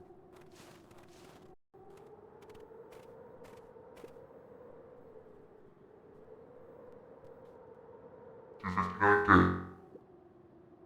All off distance. Still good. Dude, did you hear me? I said 259. Sorry. You ever think about what we did here? We saved a whole town of people. Doesn't seem like it sometimes. What about everything we left behind? That's the grave of someone with a family. The people who left them will never know the truth. The truth is overrated. He bent down to scoop up a snowball and lobbed it playfully. Hey, don't be such a downer, dude. You took the straw to change the world. Yeah. Come on. It's almost lunchtime. Haha, weirdo.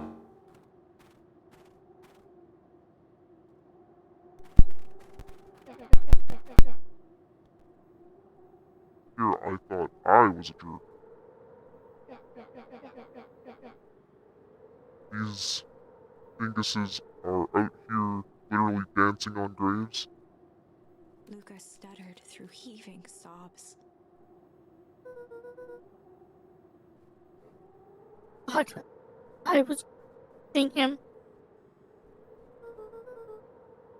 I thought he was with me. Not gonna lie, that's a bad boy. Here's some advice. Iggy gave Luca a solid smack on the back of his head. Hey, Who's any of this helping? what? Sitting here in the snow, crying like some pushover. Who you helping? Iggy, look what they did. They lied to everyone. Blah, blah, blah. Luca Dan Horn. You got a lot of things. You're a lot of things, but you ain't no pushover. What did I tell you before?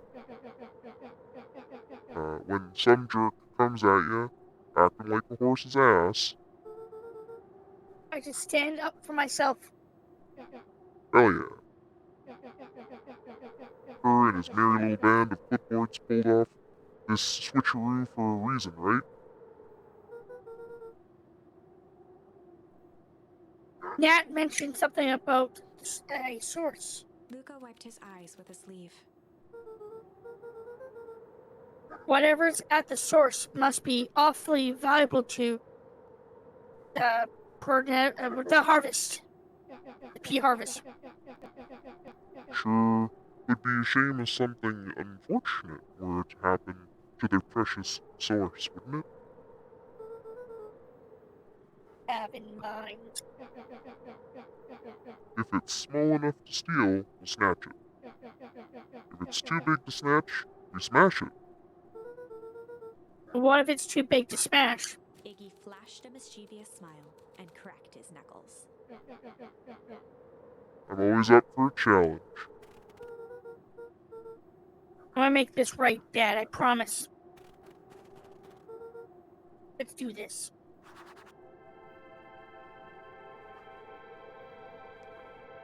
Okay, so they want us. Oh,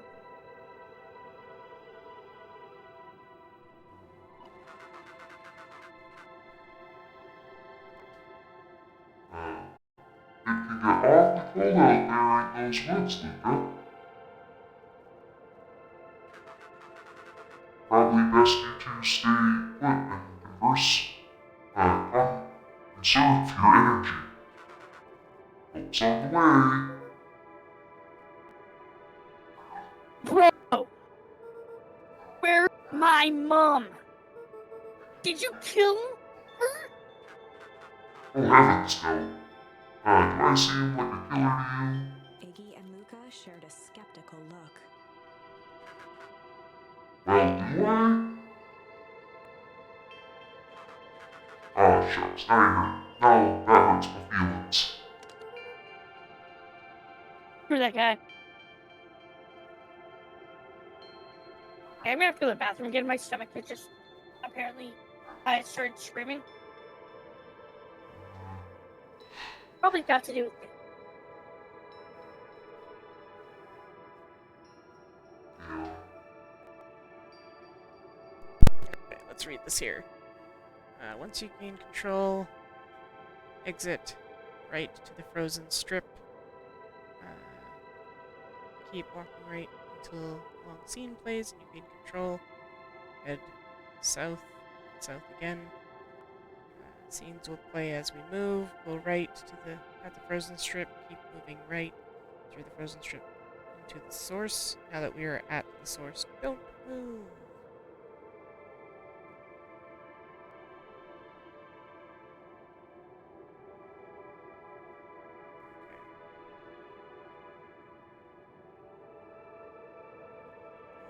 If you interact with the giant pit now, we're going to have to repeat the entire choice. We got the hidden charm, the abandoned wall at the top of the source area and interact with it to get the crooked charm. We need the crooked charm above for the fishing, so make sure to grab it. Now you can interact with the pit at the center of the map. Scene will play and will unlock the hum charm. I'm so hoping we're near the end of this. My throat's getting really sore. Oh my goodness. This game says it takes 5 to 7 hours, so...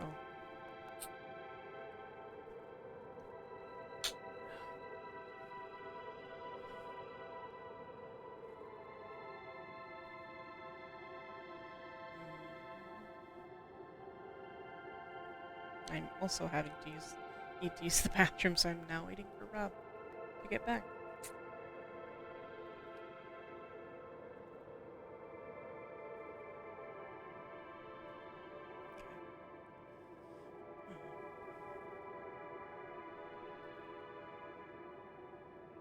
Yeah, there's still so much.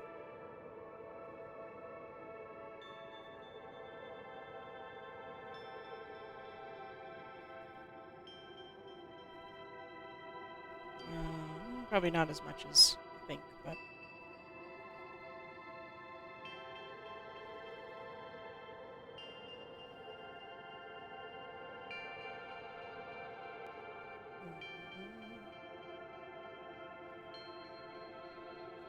Okay.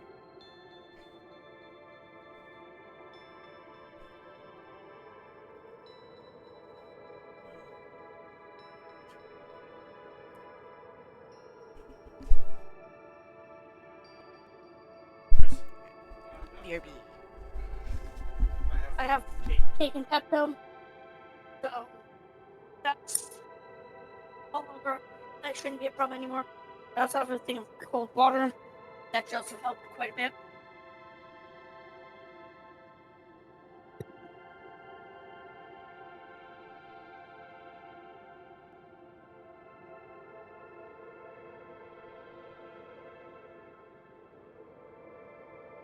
So, just so everyone's aware, we have the rest of this chapter, which apparently consists 2 charms.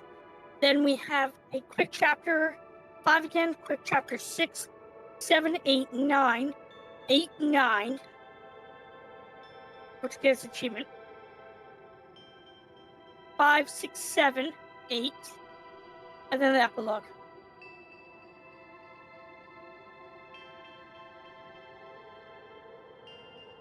So it looks like we are not too far off from being done.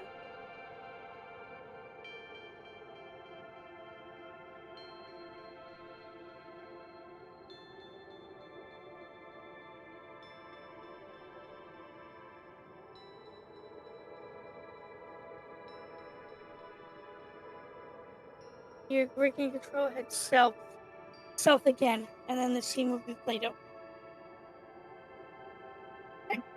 Okay. Self. Wait for Tammy to fully come back. Oh, you actually did. Oh, okay, you're not fully done. I went self, and then yeah, self again. Yeah, we're at the same place.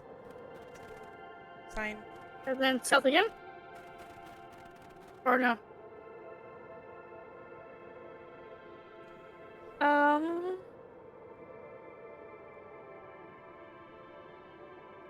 Oh, right, the frozen sign. Okay.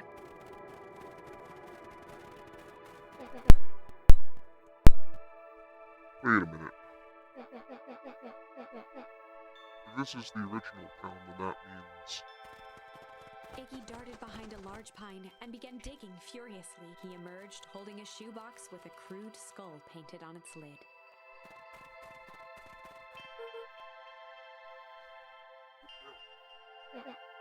Long story.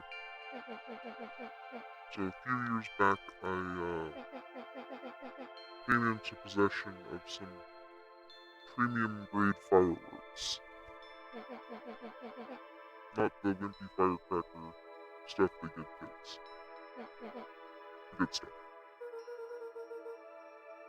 So why did you bury it under a tree? That's the long part of the story.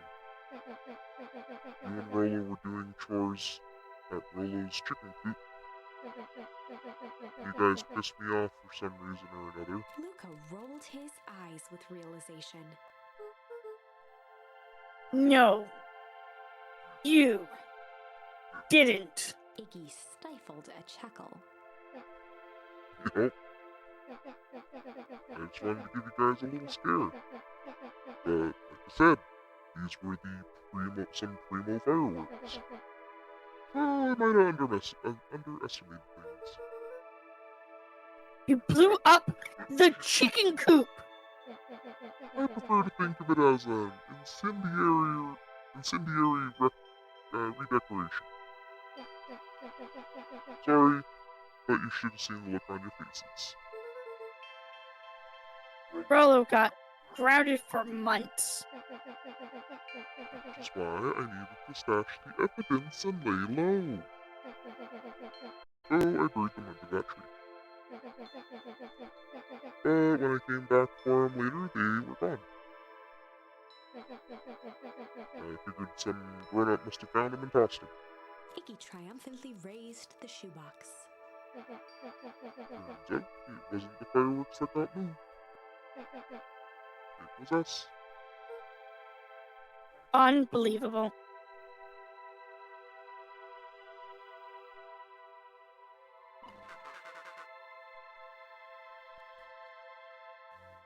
Do you think this is a game? Newsflash, boyo. You're not a hero. You're just a little brat who was in the way, or who is in way over his head. A hero is just someone who refuses to give up. Comics these days are wanting children's brains. Everyone thinks that they're a spaceman superhero. I was always particular to Hank Adam himself. Is that so? You really think you have a chance against us? You have no idea how powerful we are. Prepare for blast off, loser.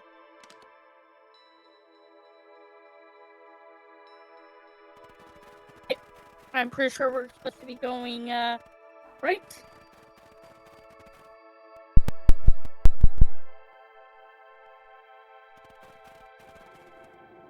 Hey, guess we're going down. Nope. This is the source, right? I think it's actually inside their temps.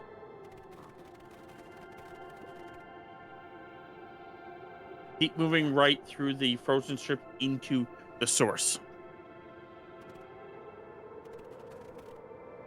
Luca and Iggy inched up to the edge of the hole with bewilderment in their eyes. Arctic air breathed out of the cavern in heaving gusts.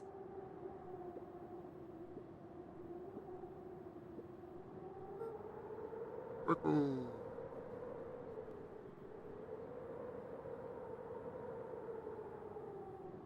Whoa. I can see why they wanted to move us all out of town now. But why would they dig a giant hole? I think this is it.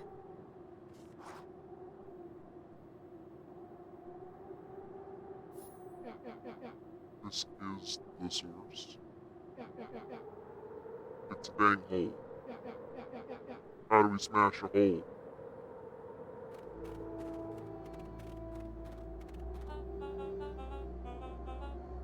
Oh, it's much more than that, my annoying little friends.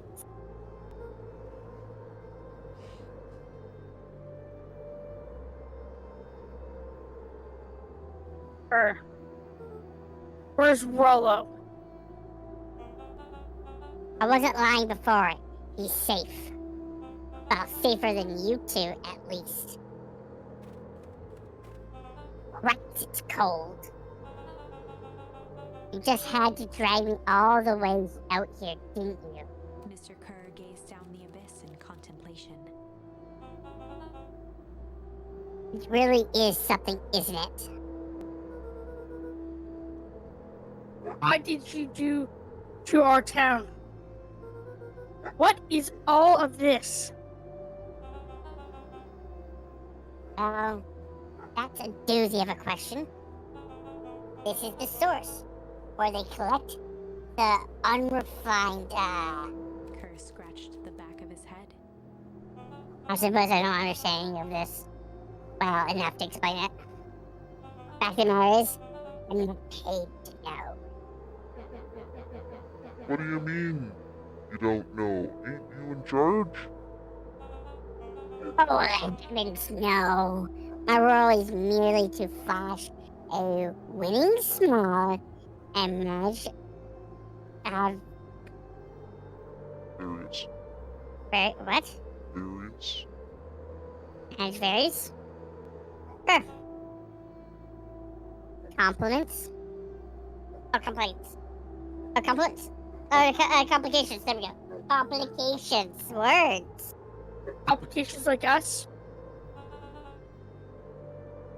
You are a smart boy. His face contorted into a saccharine grin. It really is nothing personal. Some people are destined to strive for greatness, and others are simply obstacles along the way. Seems like you were destined to be a creepy lackey. Point is that we all play our part in life. Mine just happens to be a lead in the role of a lifetime. And you happen to be stressed, ready for curtain call.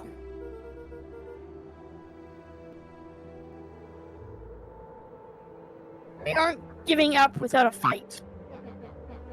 Your smile's not going to be so winning after we're done with you. Oh, no, boys. There's no need for melodrama. It makes even a professional such as myself embarrassed for you. Let's change the mood a bit. Kerr snapped his fingers. Scene change.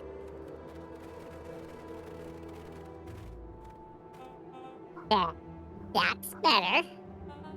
Give them. Iggy turned to Luca with a sly glance. Why are you smirking?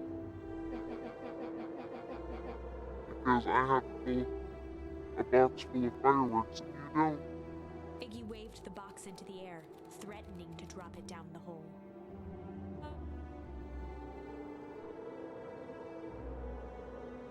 Oh, goddammit, we weren't supposed to interact with this. I just read the rest of it. So I'll have to make a quick thing to come back here.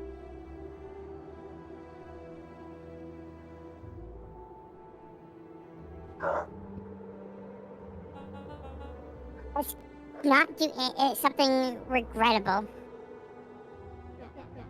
Joke's on you, regret is one of my specialties. Out of curiosity, what would happen if I threw these into your precious hole? Nothing at all. You're a terrible liar. I'll have you know.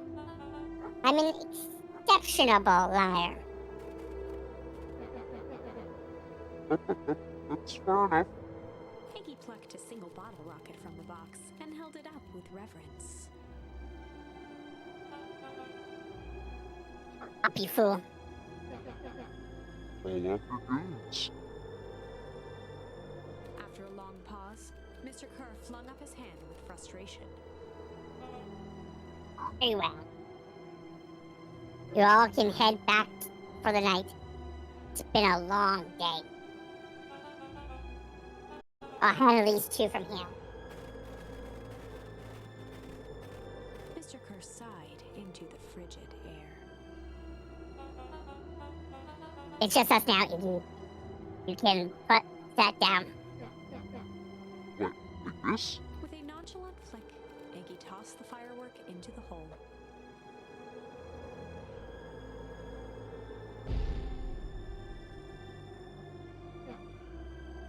Ooh.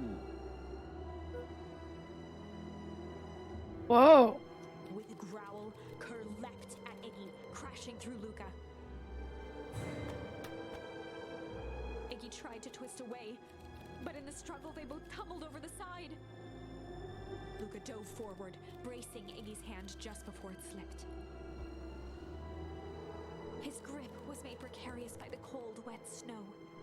He could see Kerr further down, clinging to Iggy's coat.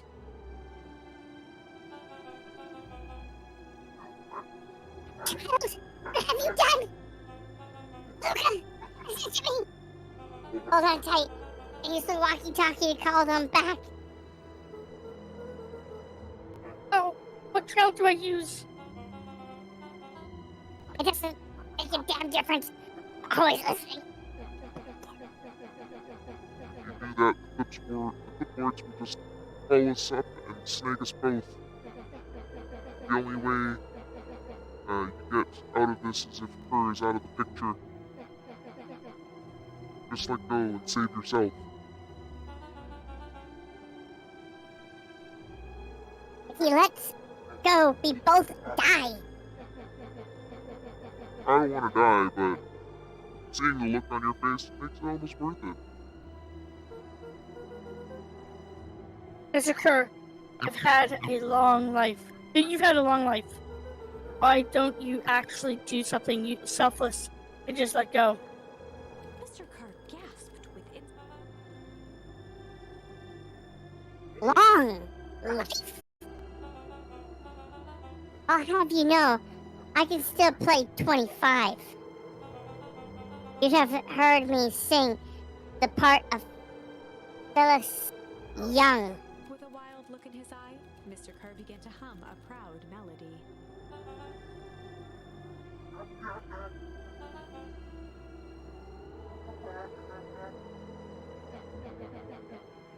Wow, can you believe this guy?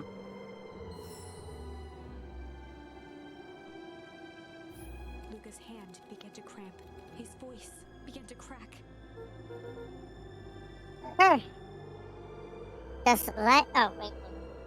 Sure. Just let go. No can do. If you want to save your friend, you'll have to save me too. Luca, look at me. It's okay. Luca felt Iggy loosen his grasp. You aren't gonna kill your friend like that, are you? Every muscle in Luca's body burned. I'm not his friend.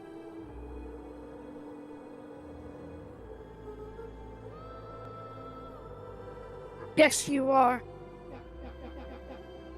Nah, I'm just a no-good bully.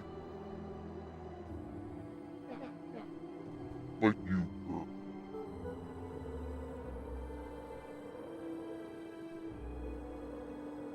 Iggy, no. Luca felt his hand slipping. I told you what you need to do, bullies.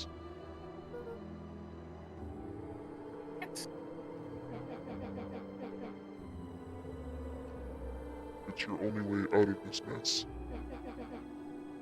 Two birds with one stone. It makes sense for us to fall together. Wackadoos travel in packs. A calm settled over Iggy's face. Luca, let me do this.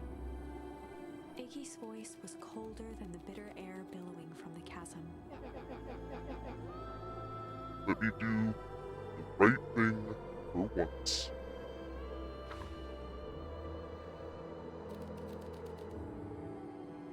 Okay, so we're at a turning point. Or now at our next turning point. First, you want to select accept charm. After the scene plays out at the Chronicles, okay. So accept charm. Luca had no choice but to accept Iggy's request. With a quiet blink, Luca watched a teardrop sail down into the howling void. As his fingers slowly gave up, he met eyes with Iggy.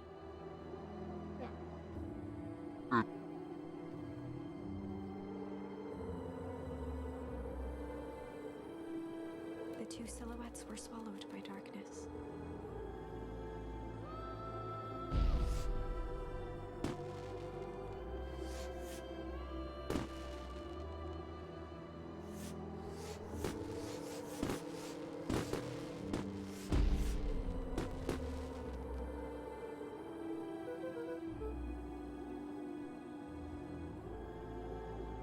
Hell of a goodbye, Iggy.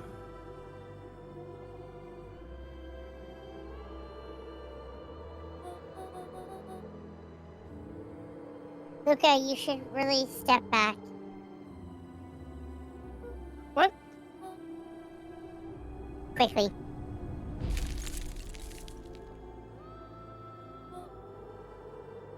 Curious.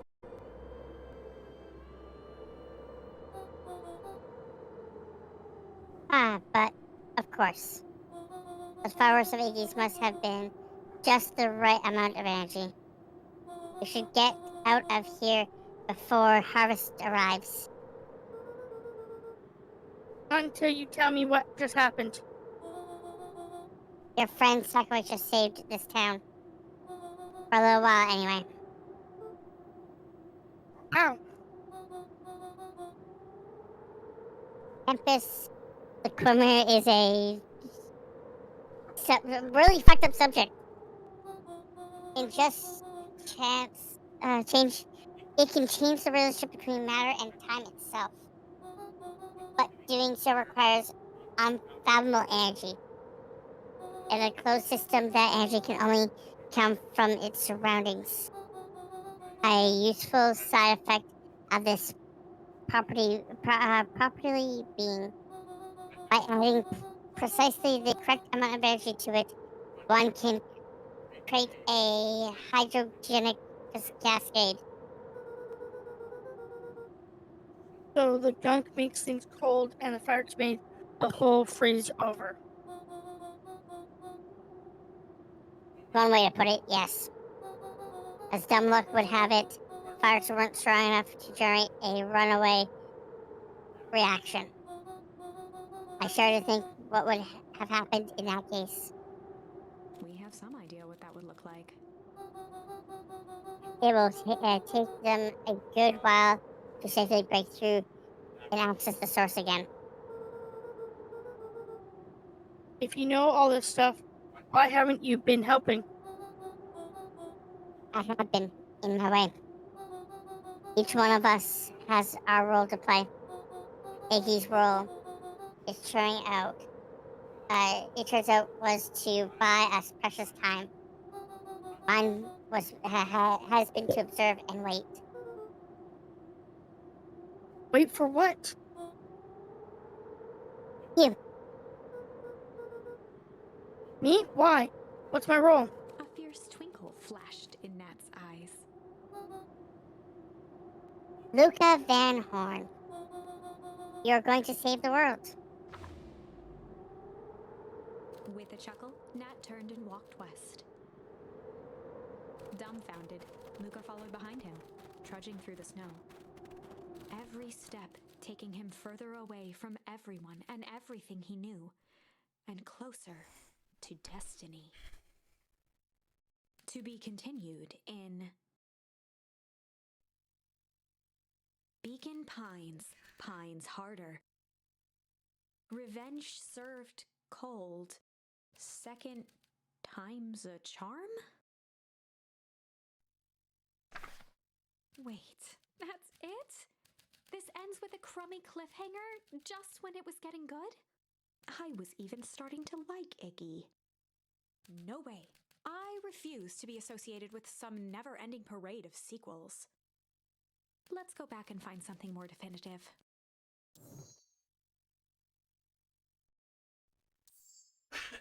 Okay, so what we have to do is we have to go back to MCD because I messed up.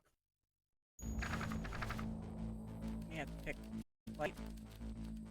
Yeah, we have to pick flights again, We're just gonna and then blast we're through just it. we're gonna smash through it, and then we get to that point, and then basically what was supposed to happen is the fact that I thought it was supposed to be that we were supposed to go in the source, but it's no.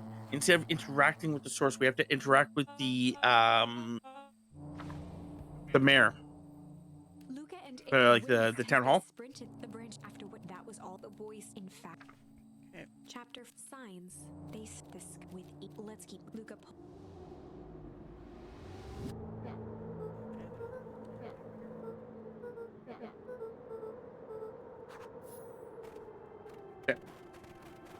And then after that, we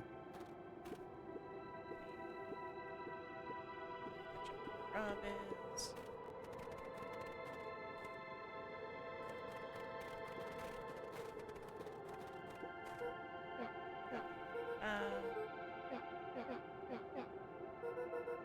Just gonna go.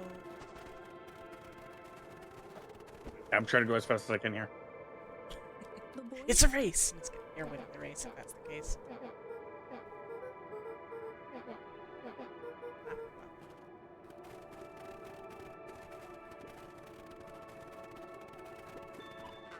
Luca had. Luca, look. Yeah, usually I'll win this race. Luca wins. Looking down at the front. So you're not far behind me. I was gonna say I accidentally clicked too many times. The crunching of foot. He looked back.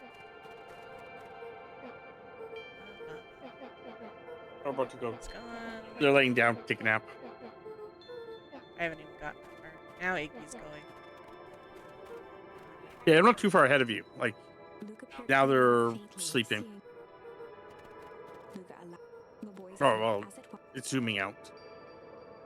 Oh, because they're still talking. Yeah, I was gonna say there was a little chit chat part.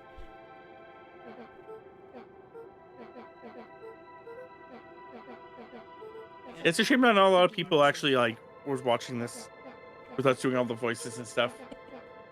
Iggy shrugged. And now here we are, like jumping through this story. He wiped his. Luca. Iggy cleared his. Iggy arched. Well, that's why it's gonna be on our YouTube archive. So Oh my God! Hurry up! That's all. Iggy snuggled. I cannot. Almost- I cannot believe I almost made this asleep. mistake. The house smelled of warm. Luca. he Man, looked I'm at his so mother upset and that I Luca messed up to the this. doppel- now I'm The in the figure dream it's a maid. sequence. Not that you don't, Lucas. The doppelganger. The last today, Luca turned. That's not the doppel. Everything. Let me show the world. Now Luca at the with turning point, doppelganger first grabbed I want Luca you to heard. select Was the his accept Luca, charm. you could see, damn it, After the his scene father. plays Here's at the what front, I select won't turn. the Luca's scene not where going you to were just call what's in. right is- I could never live with Eleanor. And select the refuse charm. Luca Flynn. Walt So we have to do the Towers. refuse charm next. Mom, Walt dropped nothing. Luca played So when we his do this song. one, we'll do the Walt refuse gently charm. listened to me. I'll be back. Luca hugged his promise. Walt's I promise with a wink. A mouse is here. Mouse A just figure of it's slowly knocked on Iggy's head.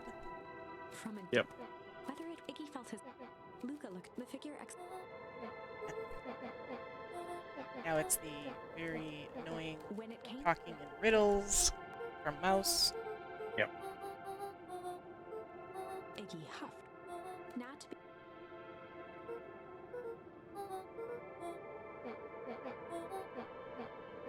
Iggy turned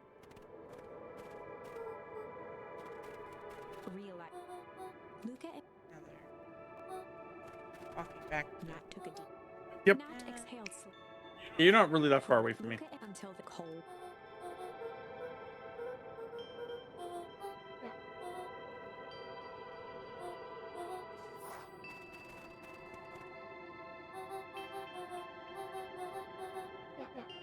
Uh,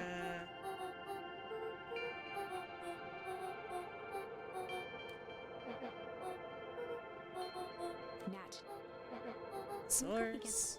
Oh God, hurry up! I think we're like shut at the same part. He sprinted off it as Iggy turned. He's running away. He's off the screen. The other guy just glided off the screen. Yeah, I was gonna say Chapter your 6. Iggy just glided across the screen. Did we have just started at the source? As Lucas Rolo said, Mr. No. Carver, the clipboards were held back. No, because theoretically the problem is that there's no checkpoint. Okay.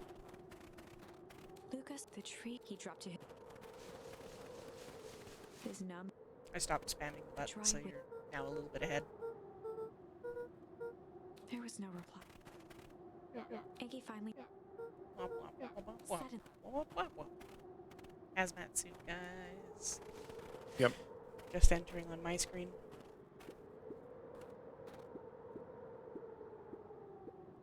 Snowball. he bent down to Snowball. Dancing out. Yep.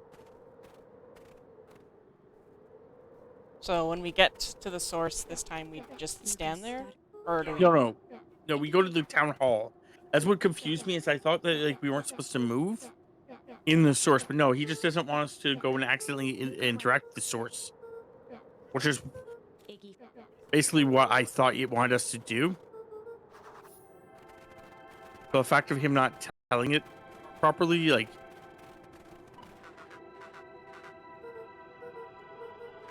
Iggy and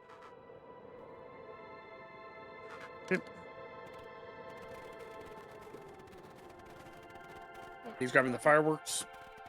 Iggy darted Just going to retrieve them on mine.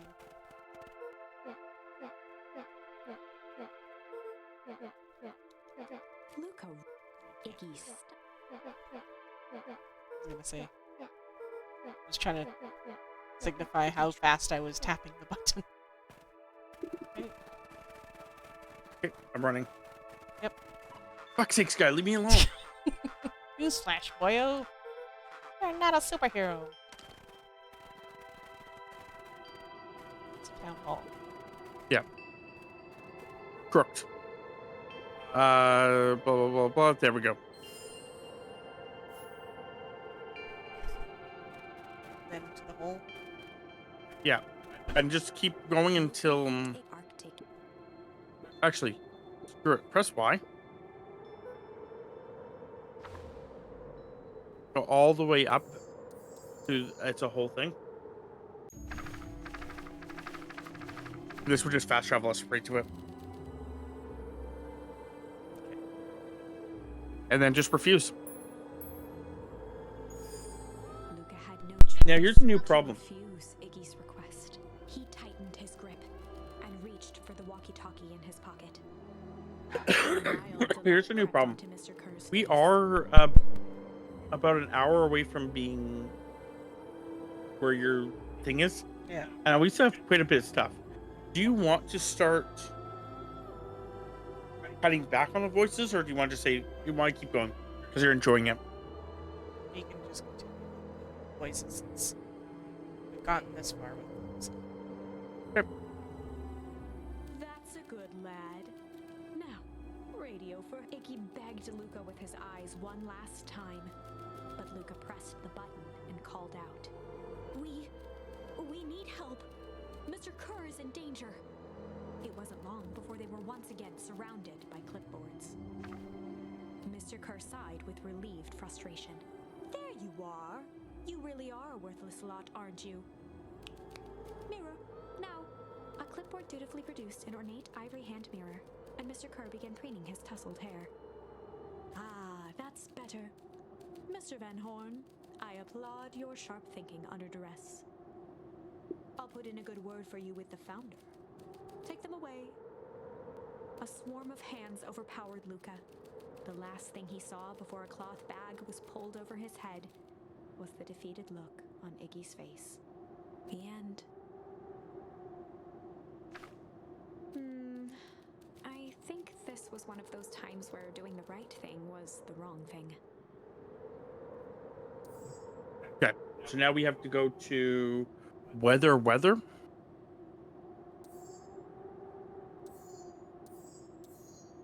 Don't know which, I think it's this one.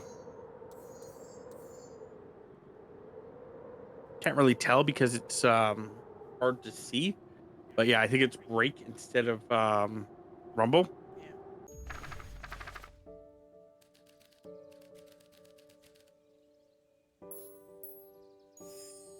Luca began to respond, but the sky answered for him as the clouds above began to break, revealing patches of star-filled summer night. Moonlight filtered down, shimmering in the treetops.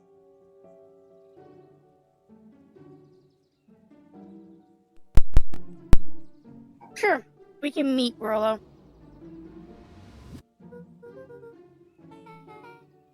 You're not going home? No, I promised Rollo I tell him about. Luca stopped himself mid-sentence. Promise you'd tell him what?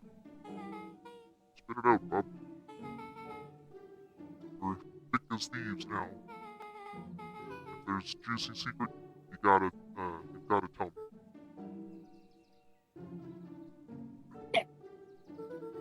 You can come to the treehouse and I'll tell you both what happened. Heck yeah.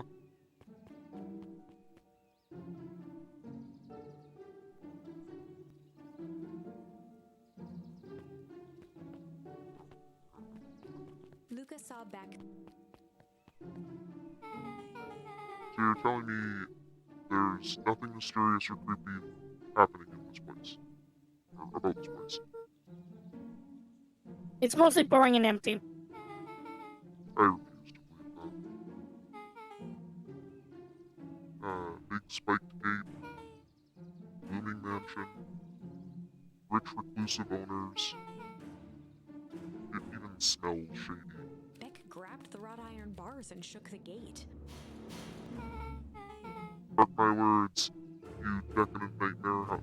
Yeah, decadent. Nightmare house. You will reveal your secrets to me!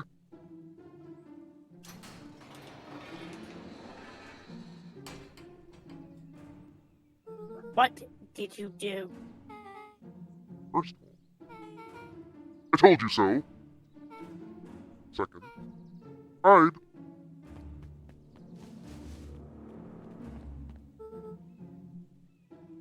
It's Harris Valentine.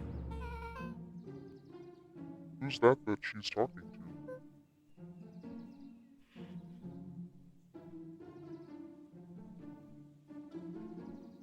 I expect you to return that suit in working order. Of course. As long as everything proceeds as planned. There's nothing to worry about. The only thing I'm worried about is what's rightfully mine. If that means making some unsavory alliances, so be it. Couldn't agree more. There comes a time to suspend hostilities. I'll deal with our common threat.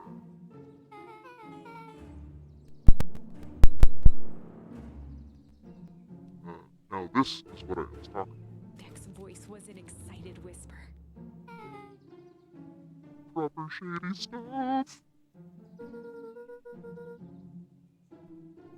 Someone in a suit like that tried to grab me yesterday. Seriously.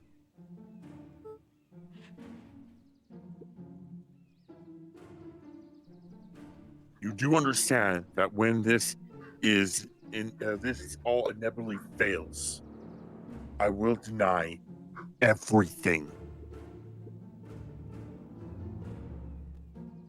I wouldn't expect anything less of you. You just worry about your part in this and let me handle the rest. I can't wait to see the look on that Rube Curry's face. Yes, the truth will come to light. I'm so surprised you're so comfortable with the potential collision damage. I know the word. Collateral, yeah. Collateral damage. If there's one thing I've learned, it's that change is painful. Wow, I was expecting shady. But that's just flat out super villain talk. If you don't mind me asking, why? Why are you doing all of this? The mysterious figure retracted their mask, hair pushing out from all corners.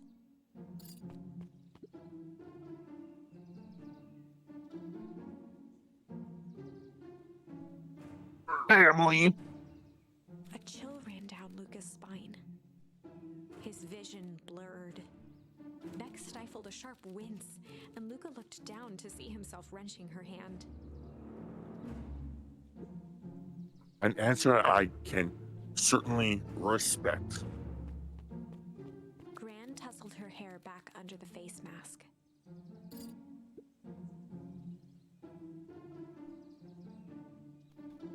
Just remember, keep everything nice and normal until the festival. I don't need lessons in rousing suspicion. Gran gave Eris a curt nod and disappeared into the night.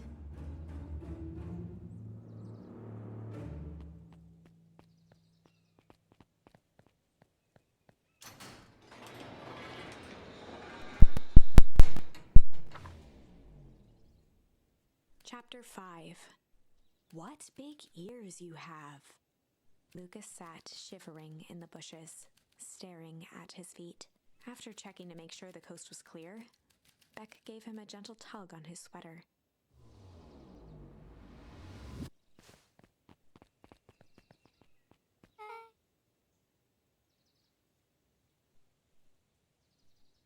What's wrong? You look like you've seen a ghost. Why were you so scared of that old lady in the hazmat suit? That was my gran. That was your gran? Yeah. Okay, well... I'm sure she has a perfectly reasonable explanation for all of this. Let's just go to the treehouse and figure things out there. Either way,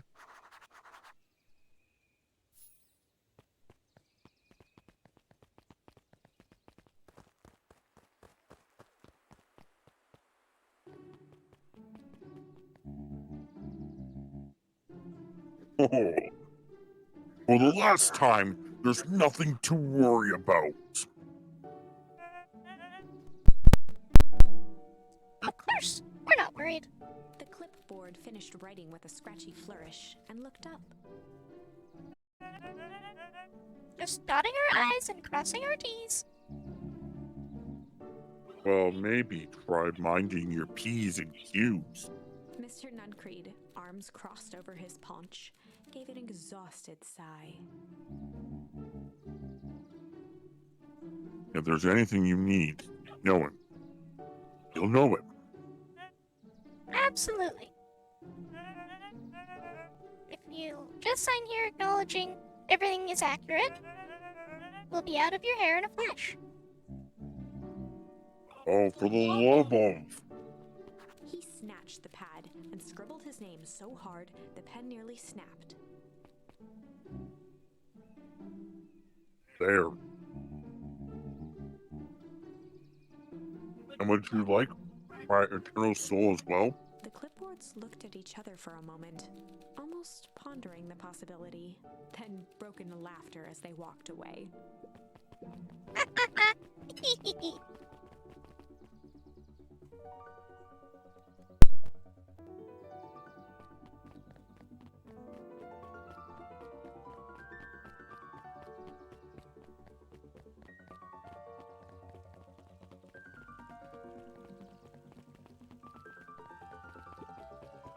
Run, run, run as fast as you can.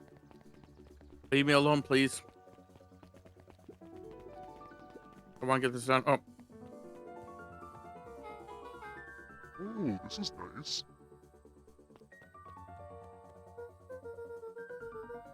Yeah, the treehouse is just a little further on from here. So, what's your buddy Rolo like? Roller, he's Rolo. Not particularly helpful. Sorry, I've just never thought about it. Lots of energy. Funny, even when he's not trying to be. Things have been tough for his family since the foul harvest. It's about time. It's about damn time you tell me about this foul harvest thingy. It's kind of a long story. Hit me with the highlights. Okay. There used to be a fertilizer company here called Valentine's. They were kind of a big deal. Ooh, big deal fertilizer. It was a big deal to us. This stuff really worked. The farmers loved it. Well, the Valentine's grew and grew. Beacon Pines pretty much grew around it. Most everyone in town either worked for a shaper Valentine or used his fertilizer. Things were good. I'm sensing a big Around 6 years ago, Shaper Valentine suddenly died. And something changed. changed how. Could have been a bad batch.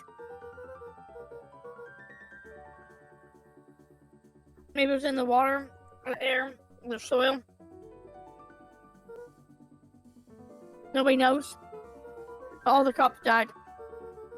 And everybody blamed the Valentines. The foul harvest. Yeah. Valentine's further went out of business. Half the town lost their jobs. Sheesh. Next year, the crops came back, but something was different. You plant a crop, do everything right, and it's sort of a crapshoot. What happens? And no one knows why? Nope. I take it Rollo's family got the short end of the stick. Yep. For some reason, their farm was hit harder than others. That sucks. The thing about things have gotten better since the harvest came to town. The harvest came to town. The Beacon Pines Reborn Initiative. Yep. First thing they did was give a town a deep scrub. They even put us up in hotels one town over for a week while they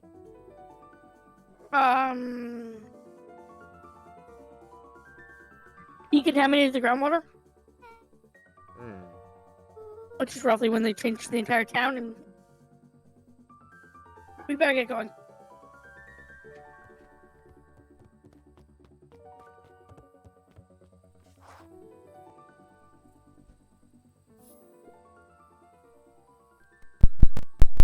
It's about time.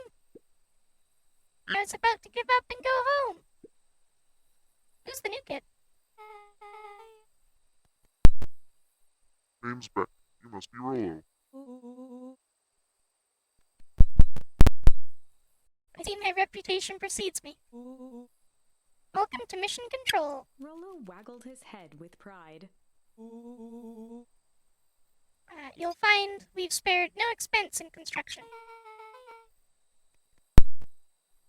I've seen worse looking piles of junk. Thanks. Hey, Luca. You know the security concerns we talked about? Yeah. While I was waiting, I made some improvements. Let me lock this baby down for a little test infiltration.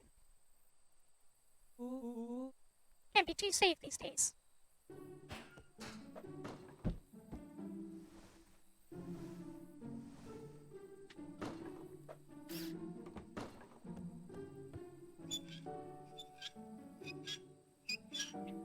Rollo reminds me a lot of a pumpkin.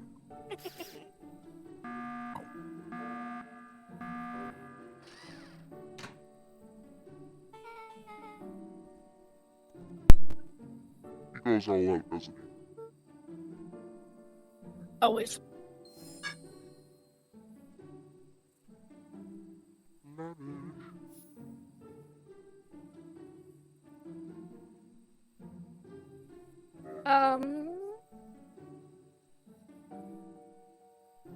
I've seen plays when you gain control, your task is to hit the targets with junk. Pick up junk on the right of the tree exterior. And then press A.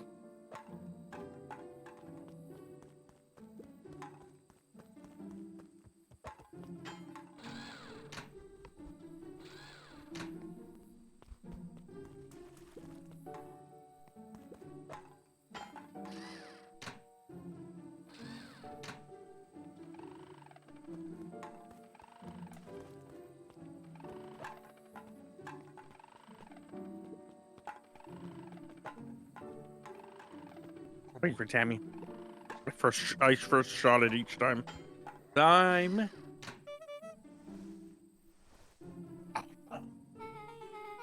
Where did you guys get all this junk in the first place? There's a guy in town named Jeff who trades us junk for snacks. Junk food for junk.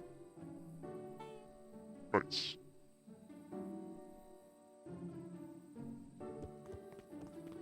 Just make sure. Regain control. Go up the ladder. Oh, I didn't even go up the ladder. But there's So, pretty sweet security, right? I was imaginative. It was imaginative, I'll give you that. Luca, are we sure we can trust the new recruit? I'll vouch for her.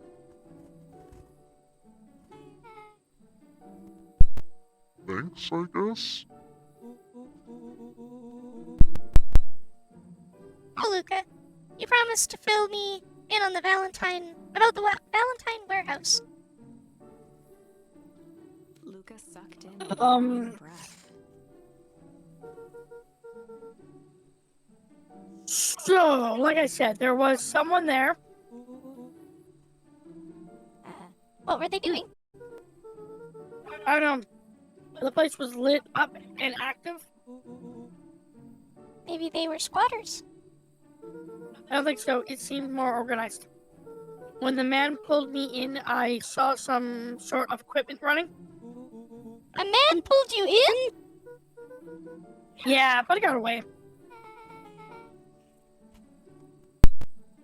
You keep saying it was a man.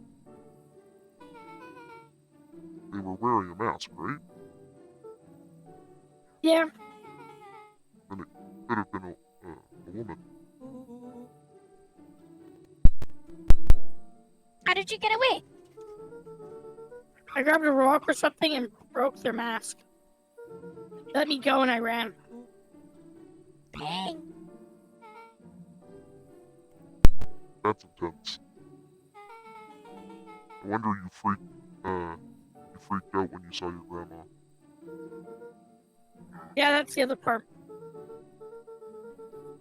On our way here, Beck and I saw Harris Valentine meeting with Graham, wearing the same suit of hazmat. Wearing the same sort of hazmat suit. Rollo let out a low whistle. And they weren't there for idle chit-chat. It was a proper clandestine meetup.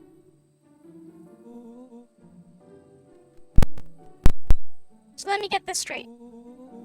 There's an operation in full swing at the Valentine warehouse. You almost got abducted by a strange man or woman in a protective suit. And then you saw your gran in the same suit talking to Eris Valentine. But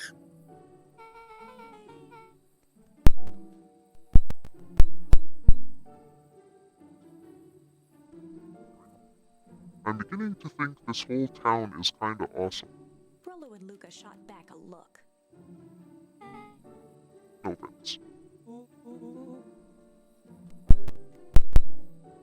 And so we can logically conclude aliens or alien zombies or have infiltrated the town. And their leader is your gran, and she tried to murder you. First of all, and for the last time, there are no aliens. Second, it couldn't have been my gram at the warehouse. Broke the person's mask. Get away. The mask Gram was wearing wasn't damaged.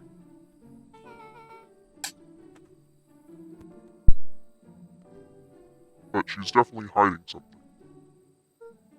Maybe. Your gran is weird. But she might be the most boring person in the universe. All she does is sit around all day making jam. What could she possibly have to hide?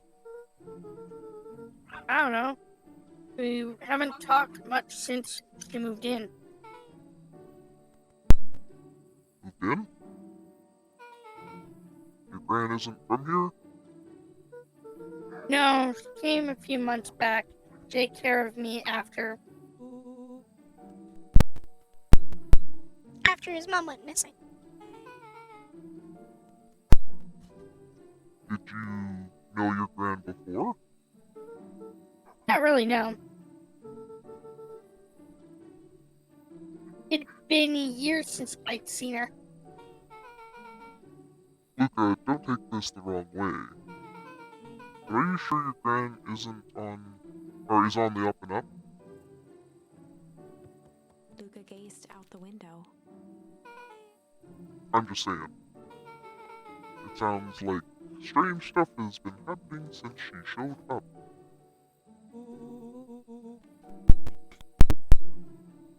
You could say the same thing about your family. But you're right. Luca, your gran is hiding something. And Paul always says folks will only bury stuff worth digging up. We need to investigate your house. If my gran really is hiding something, don't you think I would have noticed by now? That's kind of the whole point of hiding something. I guess you're right. Gram's been leaving the house for hours at a time this week. I'll call you two tomorrow when the coast is clear. We can start getting to the bottom of this. I'm always game for a good snoop. You can count me in. Chapter 6. Secret Lair. Ouch. Summer forged ahead, but the nights only seemed to grow colder. Luca walked home slowly under the pale starlight, cautious to avoid any more surprises lurking in the shadows. Reaching home, he slipped quietly into bed, half dreading what they might discover the next day.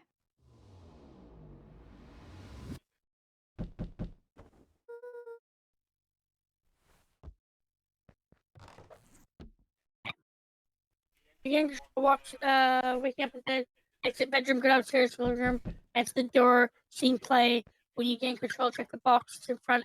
Okay. So we're answering the door.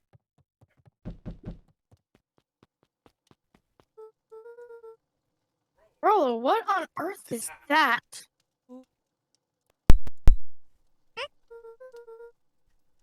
What ridiculous thing is on your head?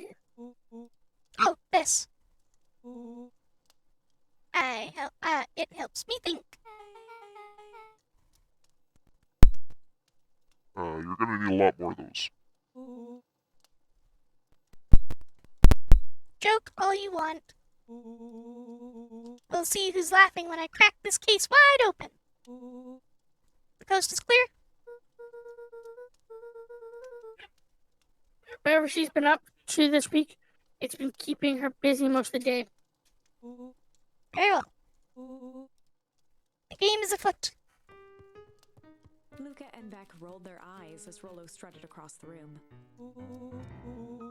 If I were Gran, where would I hide my deepest, darkest secrets? Perhaps where you might least expect it. Rolo flung open the cabinet with confidence. He Ah! coughed as a veil of dust hit his face. I think it's safe to assume anything that's dusty isn't what you're looking for. Or maybe that's what she wants you to think. Then again, any good detective knows not to trust their first hunch. First hunches are for secrets.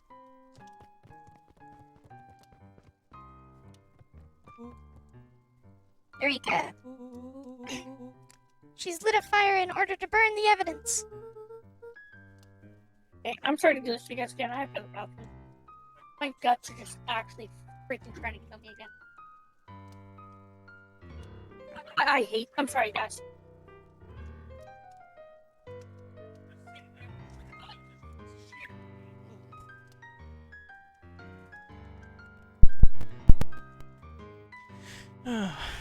Just trying to see how far along we have left here.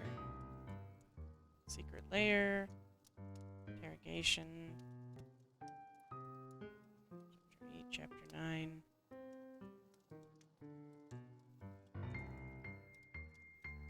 Oof. Feels like there's still so much. Oh, but I know there's not.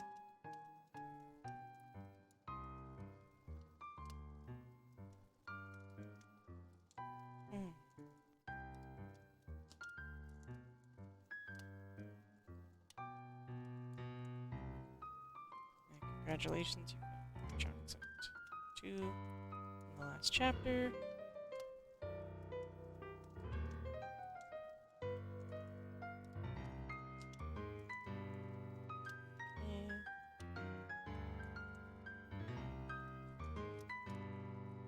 Yeah, we could probably bang this out super quick if we just stopped doing the voices and just plowed through everything. But we've gone this far into doing voices, so. Just unfortunately, Rob's guts are not appreciating buffalo and chicken nuggies, which is what we had for dinner. Either that or it's not appreciating the poached eggs from breakfast, but.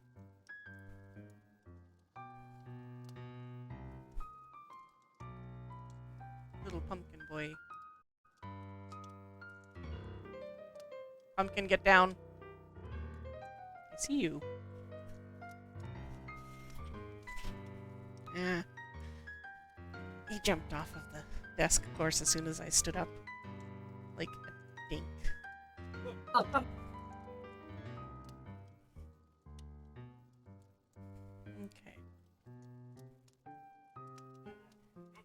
We can hang out, buddy. You wanna hang out? We can hang out.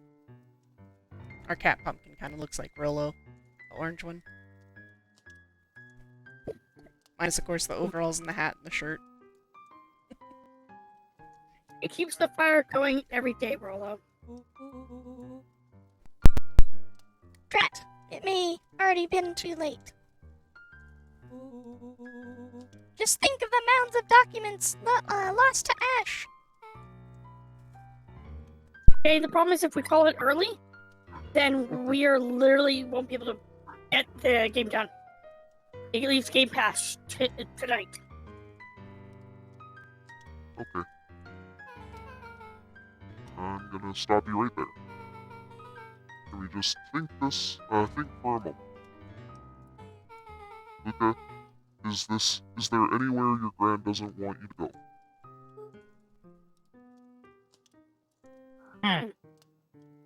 Closet upstairs. So maybe it stands to reason that we should check there first? No dice, it's locked. Well, well, well. Look who stands to reason now. I have no idea where the key is. If it really is important, then she probably keeps it with her. Anywhere else? She has her berry bushes.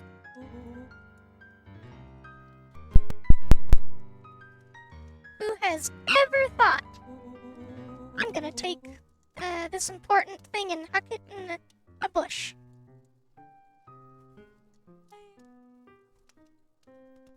True. Anything else? Maybe something out of the ordinary? Well, she's always worried I'll break her fancy dishware in the kitchen. But it doesn't matter anyway. Can't reach the latch. A look of realization crept onto Luca's face. All three kids snapped to glance at each other, then sprinted in turn toward the kitchen.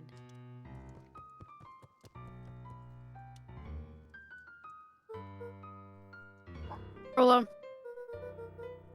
this is your time to shine.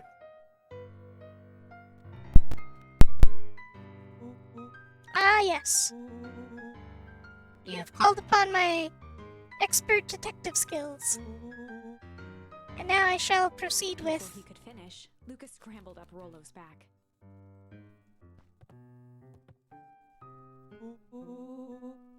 Hey, this isn't my idea of detective work. Every swan needs a good lockpick. And every good lockpick needs a sturdy head to sit on. This is beneath my standing. Stop complaining and hold still. Got it. The three crowded around the hutch to peer in. With the glass doors opened, a perfect porcelain display gleamed in front of them. Their eyes searched for anything amiss.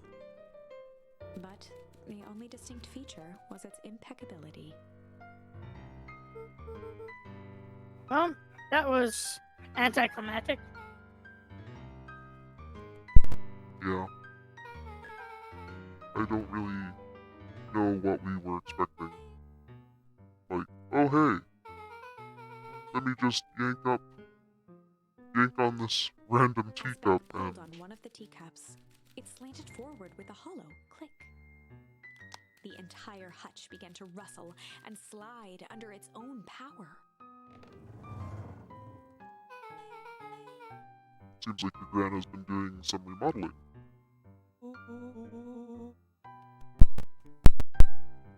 Dude, only two types of people have secret lairs. Evil masterminds and superheroes. Which one do we think she is? We're about to find out.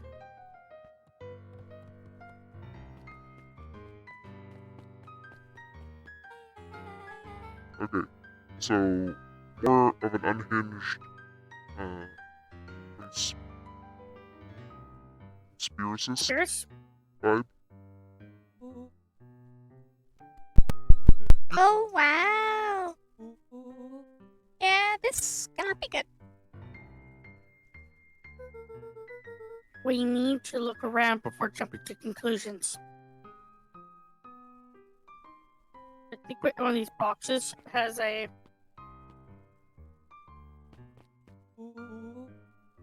What do we have here? Barrels marked caution, explosive. and jam jars. There's enough jam to feed a whole town.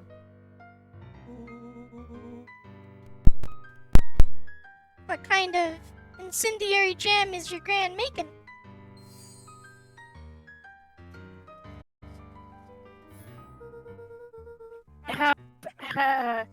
You wouldn't have had me walk around town delivering bombs, right? Only one way to find out. Rollo casually spun open a lid and dipped his finger in the jam. huckleberries, He smacked his lips. and a hint of brown sugar, and ink.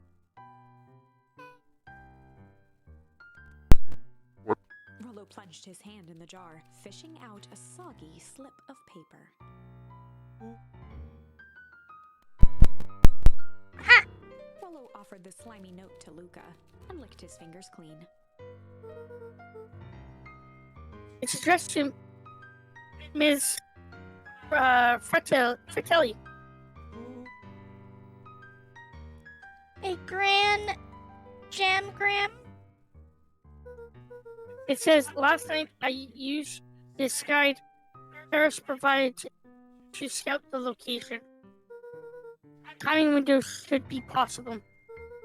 Operation Spark Plug is a go. Aw, man.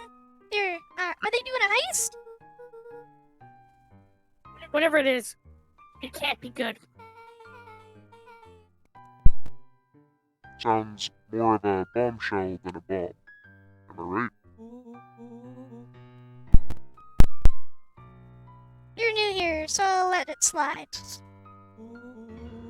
But I'm the bad joke guy around here.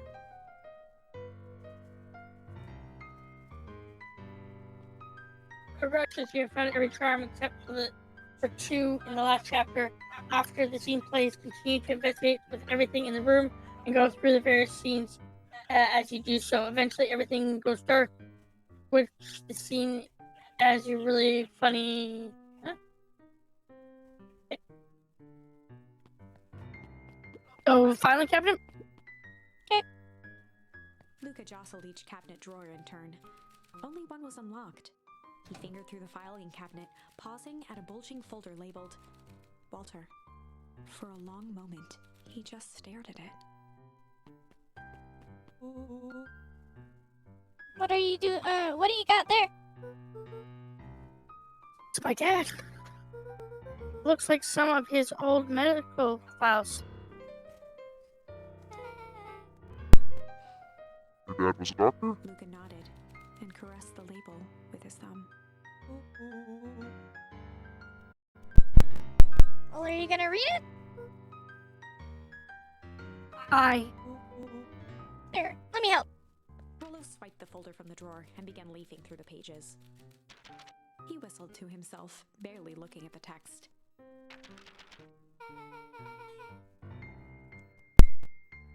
How about you actually read some of it?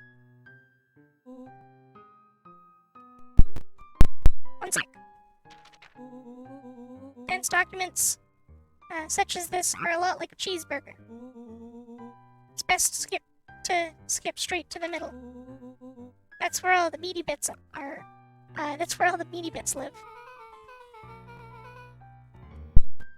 Wow, I had no idea we were in the presence of a preeminent scholar of condensed documents and cheeseburgers. By all means, proceed. He stopped at a page and mimed, holding up a monocle. Ah, here we are. Follow-up examination of Terrence Wilby. Patient shows further signs of paleness and malaise. Body temperature continues to drop. He now describes soreness of muscles and joints. This is similar to the symptoms exhibited by Miss Willoughby in the few days past. Still waiting on lab results from Joseph. Rollo looked up with heightened surprise. See? Creepy. Yeah, it's kind of disturbing. Who's Joseph? That's Mr. Nuncreed's name. Wait. Rollo's finger traced across the page. There's more scribblings scribbled in the margin. Could it be contagious? Mr. Willoughby claims the tap water at his home has been contaminated. Perhaps environmental? Lab results only raise more questions.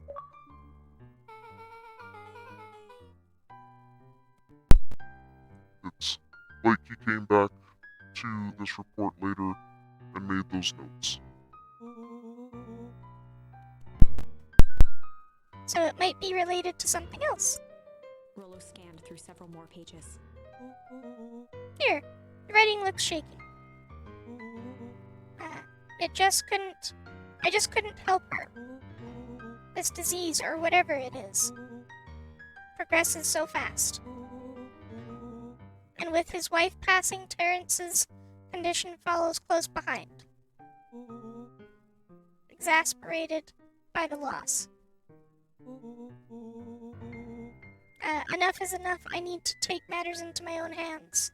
Luca, staring blankly at the cabinet this whole time, spoke softly. Hey, next. Rollo rustled the folder, trying to loose more pages. That's weird. It ends. Oh, that's where it ends. To be more. Luca frantically shoved the remaining cabinet folders, trying to find another labeled Walter.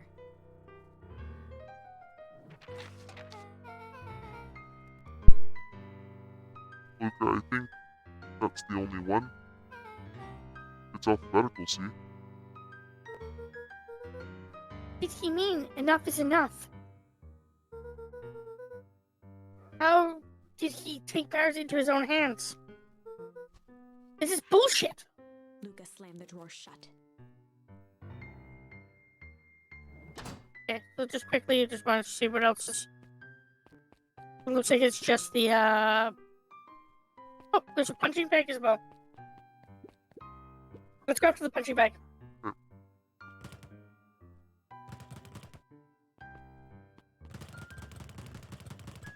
done with that. Vortex.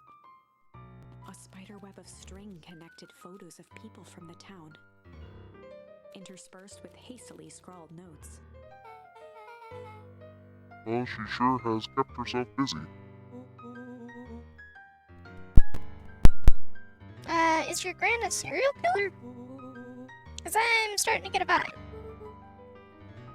Don't be ridiculous. Sure, she's just tracking the movements of everyone in town. Out of the kindness of her heart. She put little symbols by some of them.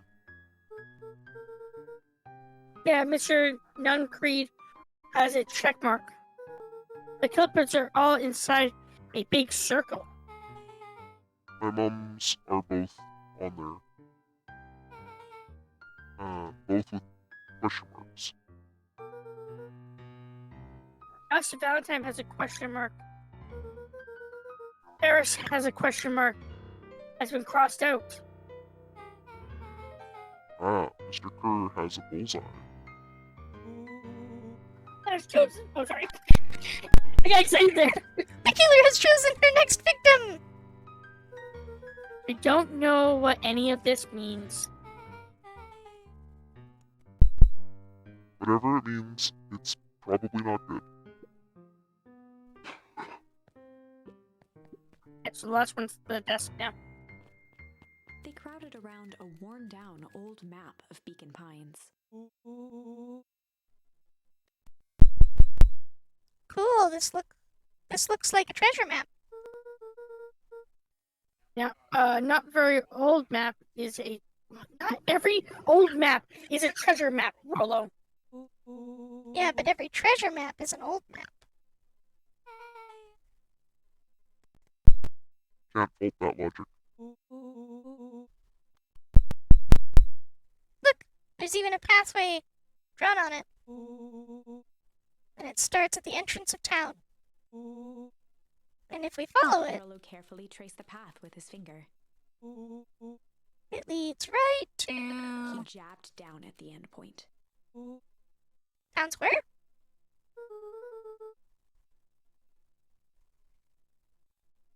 That's the fountain in the middle of town. What a weird place to hide treasure. Um, Frollo, that doesn't look like treasure to me. At the end of the path, it looks like on the map, has the same symbol as those explosives over there.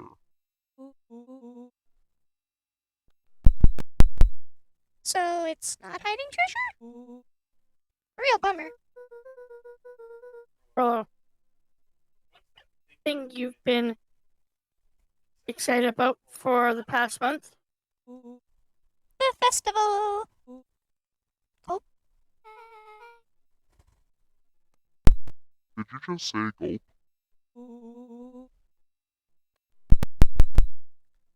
this feels like a gulp kind of situation. Everyone in town, or everyone will be gathered near the center of town. She's gonna blow up the festival. Stop her.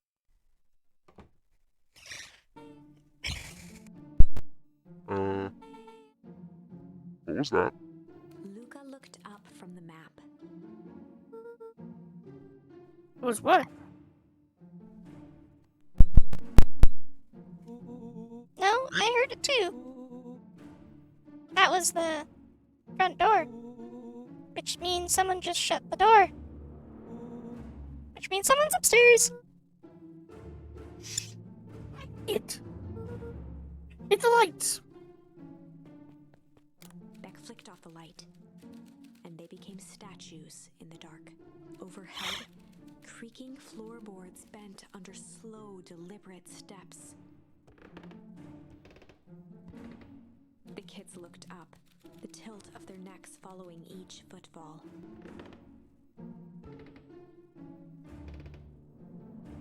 Then suddenly, it stopped.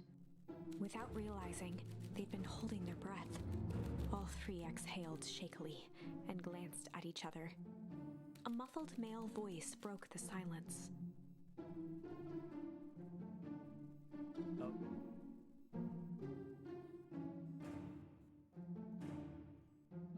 Oh, A final few footsteps reached the entrance above them, and the voice now echoed down the stairs. anyone down there? The three kids shuffled to the corners without a peep. As he began to descend the stairs, the man's voice punctuated every new step. Thump, Yo-ho! thump, I'm not here to hurt anyone. thump, I'm Dead Fighters. I'm just here to help. Just thump. At the bottom step, the man paused, squinting to search the room for signs of life. huh. Guess it's nothing. Rollo shifted suddenly. Luca gave him an intense, chastising look and whispered through clenched teeth. Rollo. Don't. It was too late. Rollo was already inching toward the stairway. He screeched as he charged toward the shadowy figure. Fling chicken coop! With all his weight, Rollo tackled the man to the ground.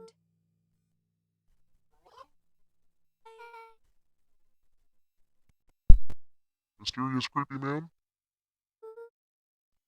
Anyone? From the dark corner, they saw something move.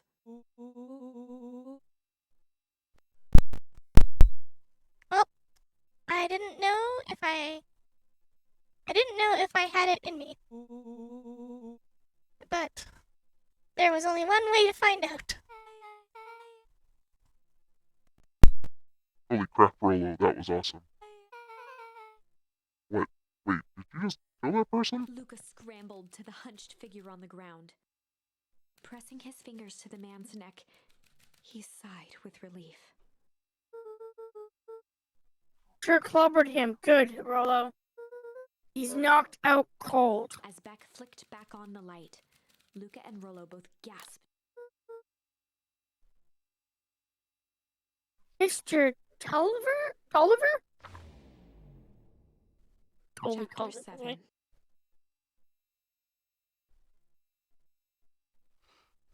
The interrogation of Hiram Tolliver. Oliver. Still unconscious, Mr. Tolliver slumped heavily in a shoddy old chair. His hands were bound with rope, his feet tied with some loose string. The kids huddled in a circle, discussing their plan. One thing was certain, they couldn't just let Mr. Tolliver go. They needed to know what he was doing in Luca's house. After some deliberation, it was decided.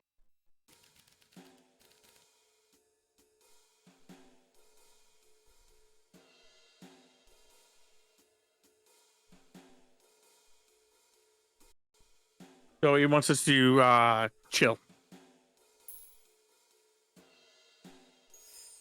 They'd run the classic good cop, chill cop interrogation. I'll handle this. Just gotta play it cool. Luca walked calmly to the light switch, flicking it off and on a few times. Caesar warning. Mr. Tolliver shook his head, gathering his wits. Golly, I sure got my bell rung. He looked over to find Luca, who returned a calming grin. Sorry, Mr. Tolliver. This was all a big mistake. Luca, what's going on here? Why did you have me strapped down? No one's fault really. Rollo just got a little startled. Rollo's here. Rollo and Beck emerged from hiding to give a timid wave. Well, all right. Mistakes happen. You kids gave old Harum a good scare. Let's just get me out of these ropes and call it even. Luca glanced over to Rollo and Beck, who replied with skeptical looks. Mr. Tolliver, why are you in my Gram's basement? I'm here to help, of course. Help with what? What's my Gram up to? If y'all just cut me loose, I can show you. How do I know we can trust you? Mr. Tolliver exhaled with disappointment. Luca, have I ever done wrong by you? No. And since your Gram moved to town, haven't I been nothing but welcoming? Yeah. So why would I turn my back on your family now? It's just all this stuff seems pretty weird. A board with names of people from town. Archive of my dad's old disturbing patient notes. Luca gestured to the corner. Arrows and explosives. I can explain everything. You just need to untie me. The kids deserve an explanation. Luca looked again to Rollo and Beck. This time they shrugged. Luca began to slowly loosen the bindings. Mr. Tolliver gently rubbed his wrists. It's a good lad. This'll all make sense in time. He edged imperceptibly toward the stairs as he spoke. You see, this town has secrets, Luca. A very dark past indeed. Before the kids had even noticed his movement, Mr. Tolliver was at the light switch. Past that must be brought to He punctuated his final words by flicking the switch and rushing up the stairs. light.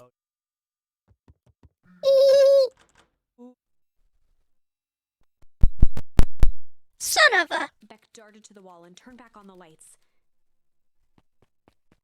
It was too late. Rollo confirmed what they all heard. You just locked us down here. Mr. Tolliver's muffled voice came from behind the door.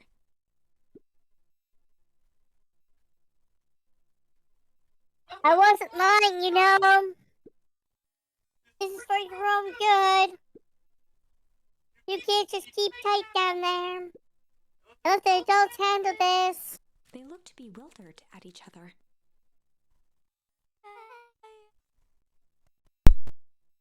Way cool, huh?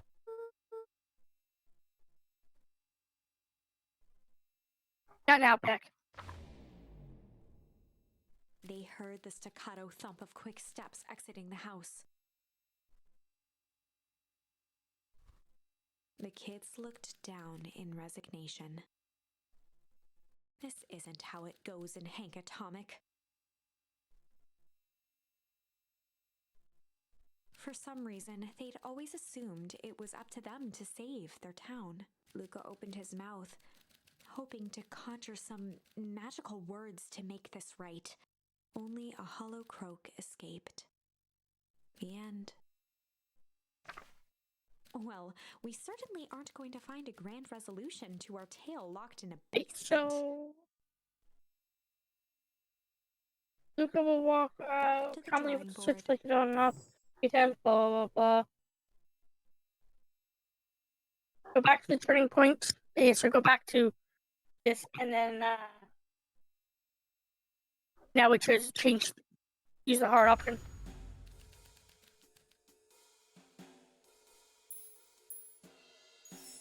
They'd run the classic good cop, hard cop interrogation. Rollo brandished a steely gaze. I've got this. Read about it 100 times.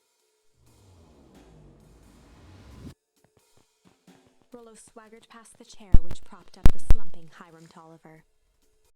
Without even looking at his captive, he began with a long, blustery drawl.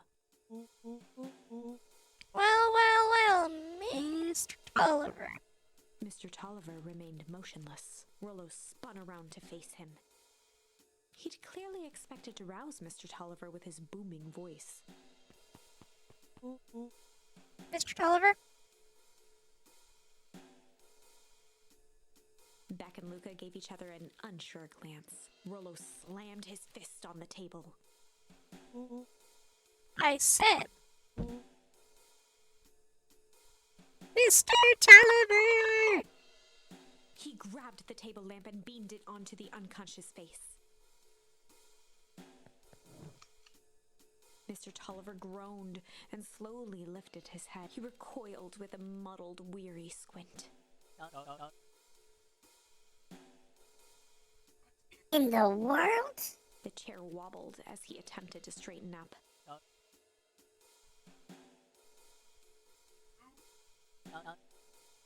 Who's there? Mr. Tolliver could only make out rough shapes through the glaring light. With a gruff tone, Rollo hoped to both conceal his voice and intimidate. I'll be asking the questions here, punk. Now hold on, let's just calm down. Oh, I am calm. Calm as a carrot in dirt. As for you, looks like you're sweating. The doubtful expression on Beck and Luca's faces transformed into awe. We can do this my way, or... well, let's just say I've never needed the other way. Rollo, hitting his stride, was now channeling every detective trope his memory could recall. He slammed the table again. Now dance! Mr. Tolliver's voice became desperate. He was nearly in tears. You tied me up! What on earth can I dance? Dance with your mouth, punk! Spill the beans! What are you doing poking around this house? I'm here to help Juniper. To make sure everything's ready. Incoming raid! Oh, Oh, so you're in cahoots with Gran? Thanks for the raid there, Apocryph. Mr. Tulliver was in a daze, now more confused than ever.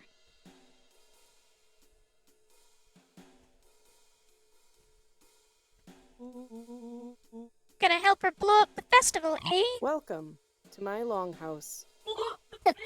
Oh, Lord. He shook his head, feeling more and more dizzy. No. Oh, you've got it all wrong. Where is she now?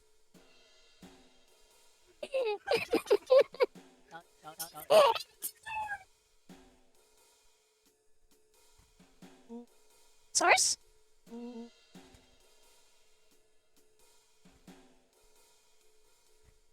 What's the source?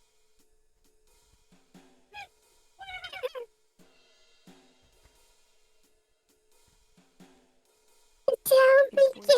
faded to a whisper.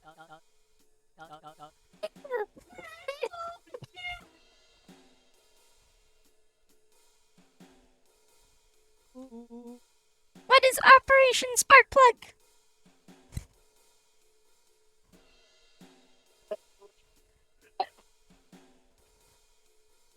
With that, Mr. Tulliver passed out.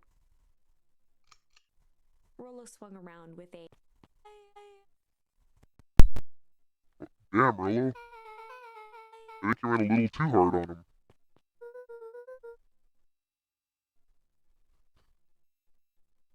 What did he say about the source? It's where the town began.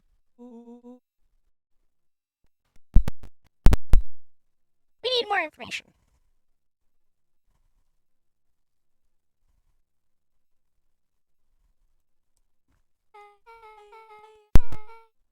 Yeah, but we better not push Mr. Tolliver any farther. Is there anyone else who might know more? What about the History Museum? It just got set up for the festival. Tent was put up by the Valentines. Everything they do is just a bunch of fluff to glorify themselves. Is there anything more reliable? The library.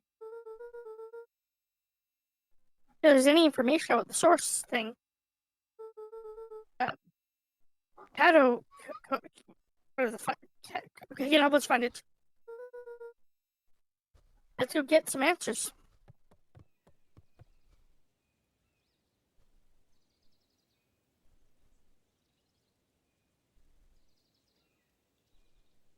If you need to do any of your thinking, there are times you can do it now. Yeah, sorry guys. So we're playing this game. It leaves Game Pass, so we're just trying to wrap it up before it goes fully. But yeah, we're using our voice modulator to kind of like liven it up a bit, and it's definitely a very interesting game. So I appreciate all the love. I appreciate Melly Baby for the follow and the raid from Apocrev. I hope you guys had an awesome stream there. What was it that you were playing? You were just chatting at the end, hey? And now Krev is lurking so he can deal with Baby Krev. So definitely appreciate it. We're gonna continue. Gotta talk to Kato. We're near the end. We're like last hour, but whatever. I'm hoping, Ish. but Yeah. let's talk to the guy. We'll talk to the big one, dude.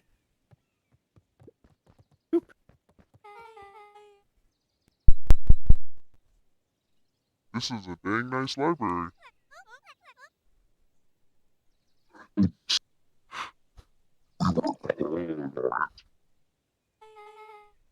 Aren't you a little too adorable to be a librarian?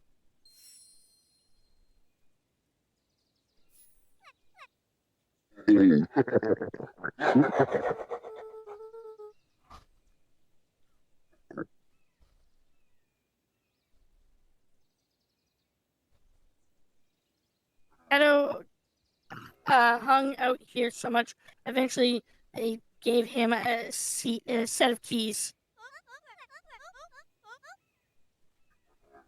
Place from Miss Novak sometimes.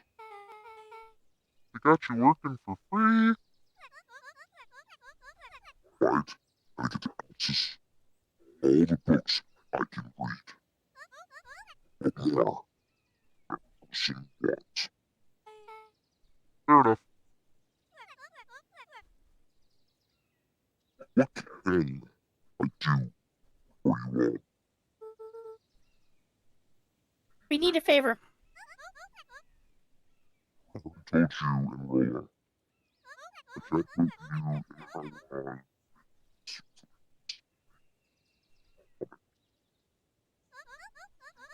Okay. All how you know I can't talk. All is a personal code of confidence. Actually, we're looking to do some research. Now you're speaking my language. What are you looking for? It's the thing, we sort of don't know.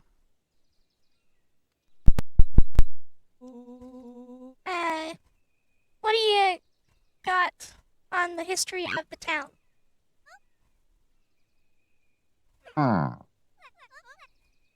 There's the county record archives. What's in those? Yes, newspaper clippings, stuff like that. Pretty boring reading. But they do go all the way back to when the town was founded. Great. Start there. Chapter 8.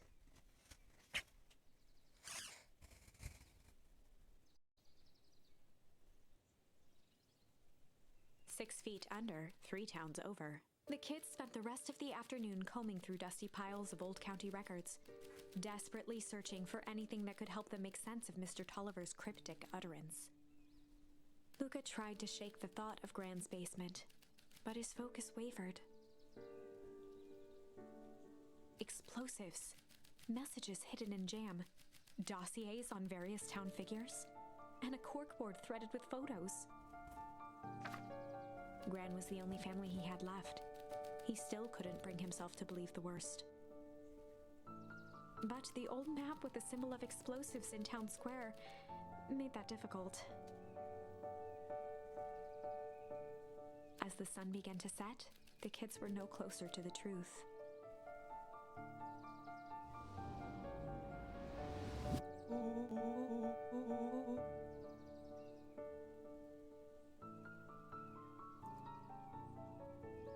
If I have to read any more records, my eyeballs are gonna pop. We have to keep digging. If I dig another word, I'm gonna end up in one of those, in one of these asinine death records. Rollo Cotter lived a full and wonderful life till he read so much boring crud that his brain oozed out of his ears. Rollo shut his book with an assertive nod.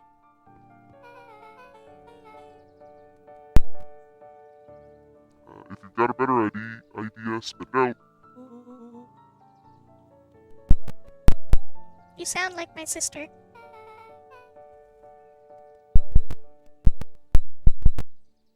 Keep pushing your luck, pal.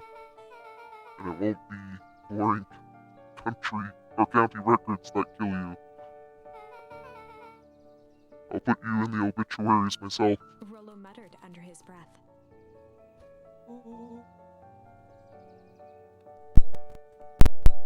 You're a county record.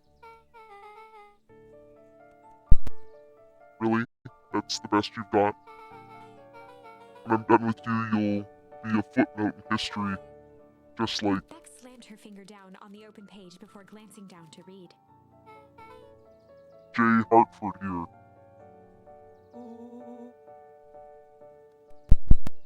I'd love to see you try. Hey, Hey. We're all a little tired here. Let's just take a minute and... Something tickled the back of Luca's mind. Wait. What was it named, Beck? Of the obit, J. Hartford. From the Brookville Tribune 8 years ago.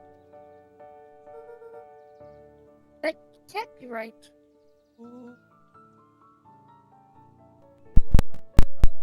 What is it? J. Hartford. That's my grand's name. Juniper Hartford. Maybe there are 2 J. Hartfords?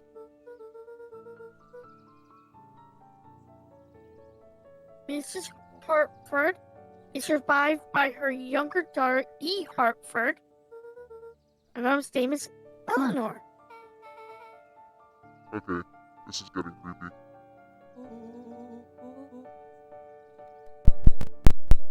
Your gran is. If your gran is 6 feet under 3 towns over, Then who am I living with? The question hung in the air.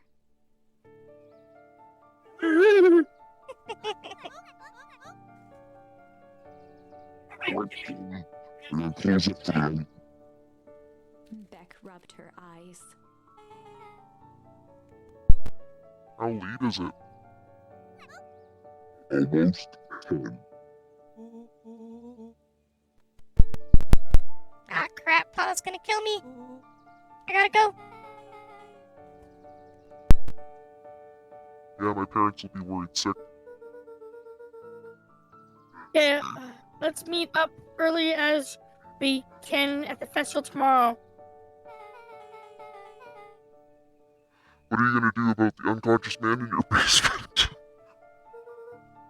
Well, the same thing when I do with about the old woman who may not be my grandmother. I didn't know it.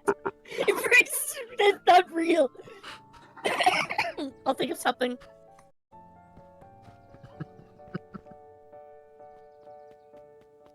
Luca's heart was pounding as he approached the house. If he was lucky, Gran, or whoever it was, hadn't gotten back yet. And of course, there was Mr. Tolliver tied up and unconscious in the basement. Dealing with him would be the first order of business. Luca shook out his arms to calm his nerves before entering.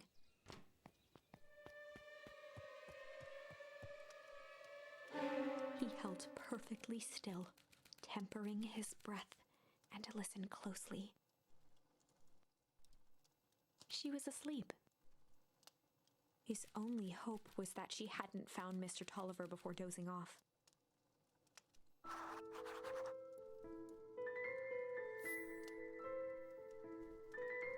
So let's go check on him in the basement.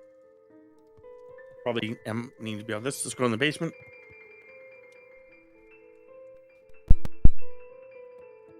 Okay. Oh, he's gone. Yeah, Gran probably let him loose.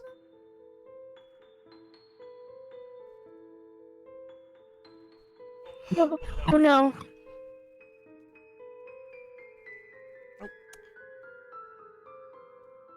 I hate that my controller does that. Mr. Tolliver was nowhere to be seen.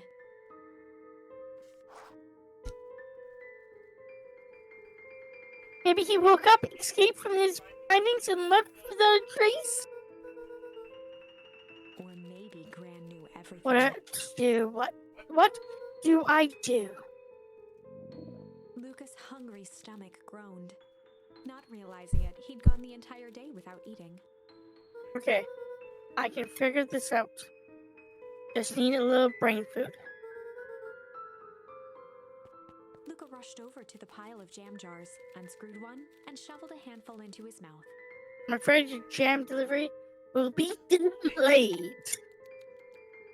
He flipped the lid to read the label. Mr. Nuncreed. Hee hee. Okay, now I can think.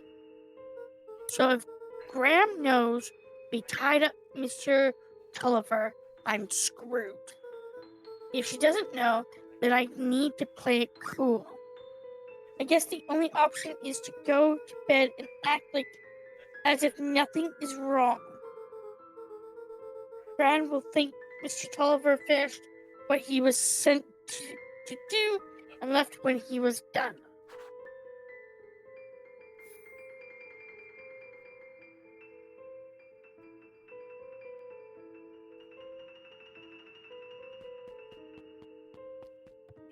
So let's go to the living room. Yep. She's gone. Gran. They stick to the plan. Go to bed and play it cool. As Luca climbed the final stair, the emotion of the day dragged heavily on him. With each consecutive step, his legs weakened. His stride began to falter. He tried to grab for the railing to steady himself. Something was wrong. Come on, legs. Just a few more steps.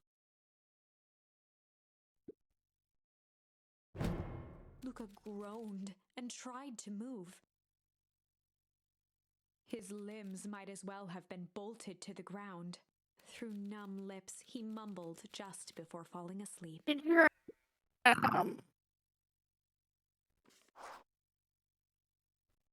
Notice how it didn't say go to sleep in bed. It just said go to sleep. Sweet boy. What did you get yourself into?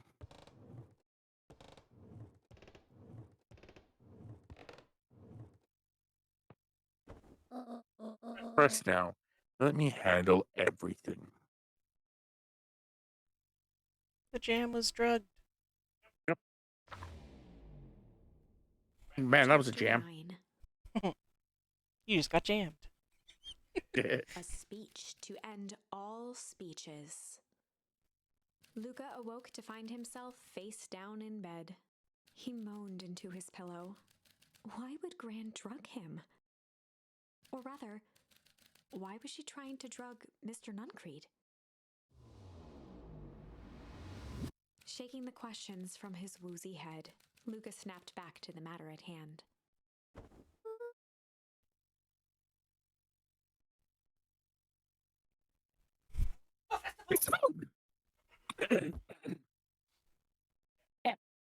After the introductions, you awake from your bed, leave your bedroom, go downstairs, and head down to the sign. So it looks like we're going to the town sign. Okay.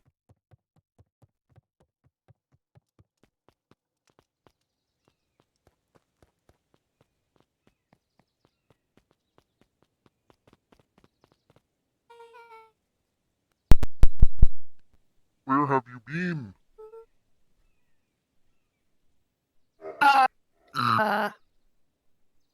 Gran put something in the jam. We know. Yeah, we know. A secret message. Or secret messages for secret conspirators. Not this one. The one intended for Mr. Nuncreed. Put me to sleep. Whoa! Sly devil. I think she's trying to remove him from the equation. He might be in danger. Have you found anything? We looked around but haven't seen anything odd. Your Gran is nowhere to be found. But Mr. Nuncreed is just loafing around waiting for the speech. Speech. Mayor Gus just got up to the podium. Everyone is gathered around, at the stage. Let's get moving. That's your normal voice. Augustus Valentine nervously wiped his brow.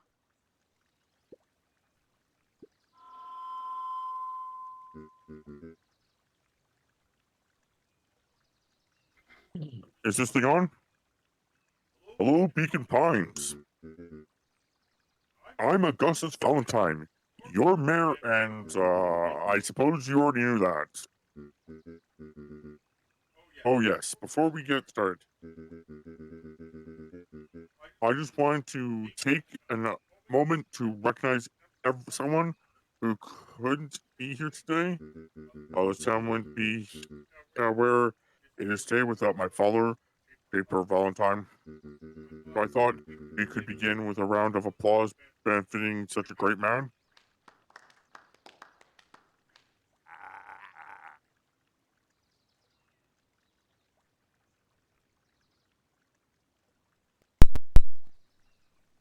Even that's more than the old codger deserved. Gus cleared his throat and awkwardly loosened his tie. Right, where was I? William Kerr bounded on the stage with the energy of a preacher at a big tent revival. Valentine, everyone. He gave Gus a hearty slap on the back and motioned him off the stage. Here for our great turnout. I didn't prepare anything. But I suppose I could say a few words. Would it be a shame to waste such a beautiful podium? Mr. Kerr pulled a thick stack of note cards out from his vest. Community. Conviction. Commitment.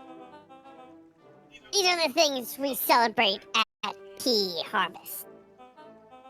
For us, these are the pillars of the bridge to a better tomorrow. I think it's time to add a new pillar. Change. Change is a powerful thing. It's something unavoidable and undeniable. And I am dangum thankful for it. Change is the reason we're all together today. It's hard for me to believe that. If it was only 4 years ago when fate brought me here. A simple business trip, which brought me to a small town, which would change my life forever. Took a moment to survey the crowd. You know what? He wiped away a single tear. For a second, I set foot in Beacon Pines. Something about this place has held me captive. You see, change represents opportunity. It represents potential. It was change that helped me recognize the potential of this place. To see that the people of this town, despite suffering great loss, still hold on to the things that make them special. He thumped the podium to emphasize. Community, conviction, commitment, change. Mr. Kerr nodded confidently, biting his lip. The crowd was silent, in rapt attention. A perfect match that day. Nothing is more important to you all than community. And Pea Harvest is a community first and foremost. Mr. Kerr methodically made eye contact with each section of the crowd. The only way you made it through the foul harvest was an unshakable conviction. A conviction that a better tomorrow was just over the horizon. Pea Harvest was founded on a conviction that we are that horizon. This vessel is a symbol of our commitment to each other. His voice began to build to a crescendo. We now walk hand in hand into a future we will shape together. And that is what change is all about. Grabbing the future by the scruff of the neck and making things happen. Change is a choice. I am tickled that we will all be making that choice together. How great is that? Just imagine what we can accomplish.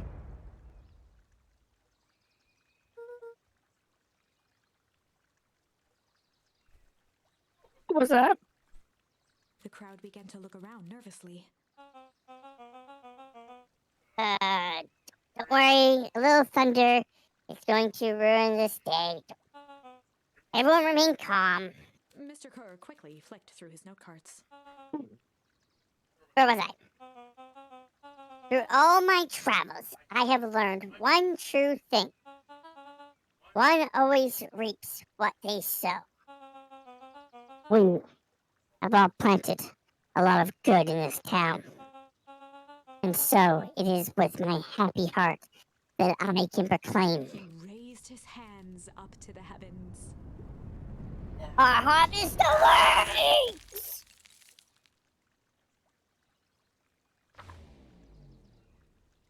At that moment, a merciless wall of impossibly cold air ripped through the crowd, instantly freezing everyone and everything it touched. For a man like William Kerr, this was a fitting way for things to end. On a stage, with an entire town frozen in rapt attention for the rest of time. The end.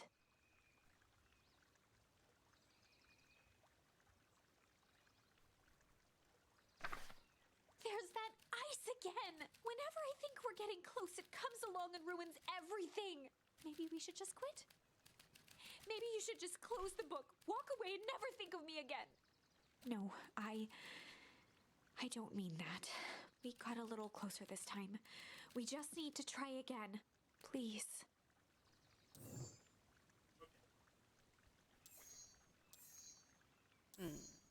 Okay, so we're now back to the Chronicles. Go to the beginning guide to hostile interrogation. Okay, yep. And pick slime. Am I on the right? Voice? Am I on the right voice? Now you are.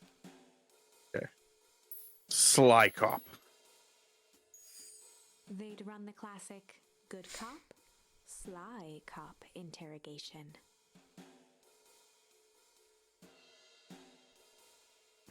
Luca and Rollo ducked behind a barrel, leaving Beck to her task.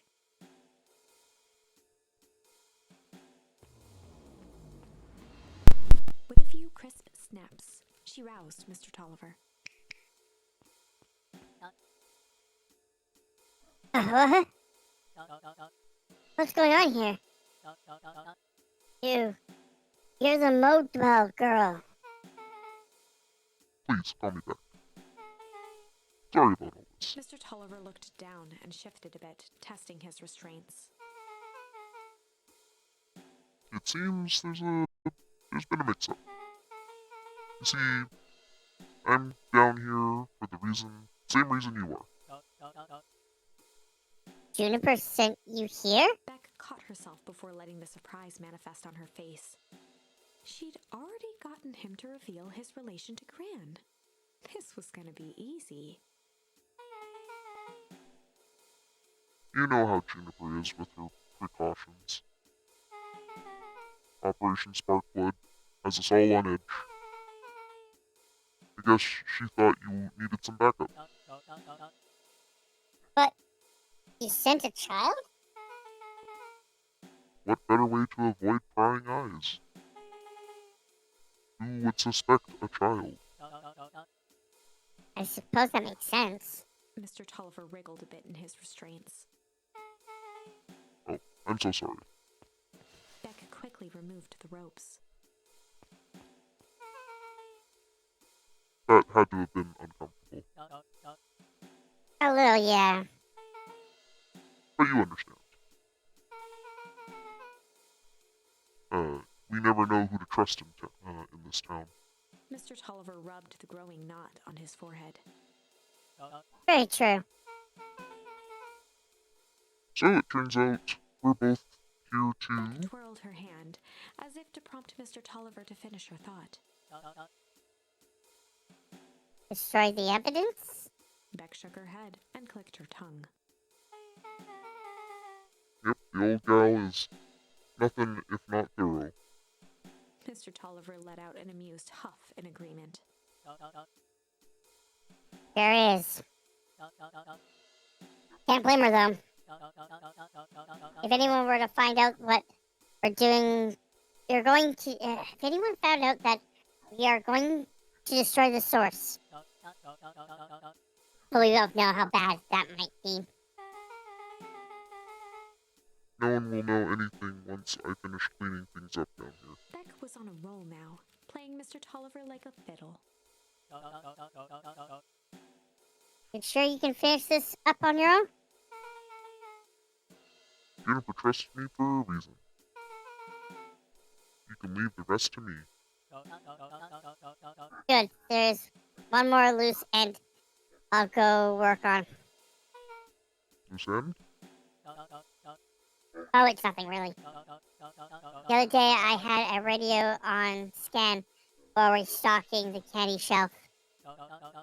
And wouldn't you know it, I intercepted an odd phrase in the P Harvest transmission. Underground secrets. That's ominous. I think it might be a password. Juniper dismissed it. Said it wasn't mission critical. What's the password for? We don't know. So we have a password and know where to put it. It's gonna mean something, right? Good thinking. You should probably go work on that. I'll work that out. But I got this under control. That's a relief. Between you and me, this basement gives me the willies. Heading for the stairs, Mr. Tolliver hesitated and turned to Beck with a puzzled look. She grinned and gave him a peppy wave. With a shrug, he continued up the stairs, whistling a jaunty tune. You guys catch that? Sure did. This whole time, Mr. Tolliver's had a candy shelf. And all he ever sells us is apples. Beck blinked slowly in disappointment. The password Rolo. Well, sure, but once things are back to normal, I'll be having a word with Mr. Tolliver and about that candy shelf. Fine, in the meantime, I've got an idea. She turned to the table and began tearing small scraps of paper. He said he heard a password on the radio. Any good spy transmission is never what it seems. Beck marked each scrap of paper. We just need to find the hidden meaning.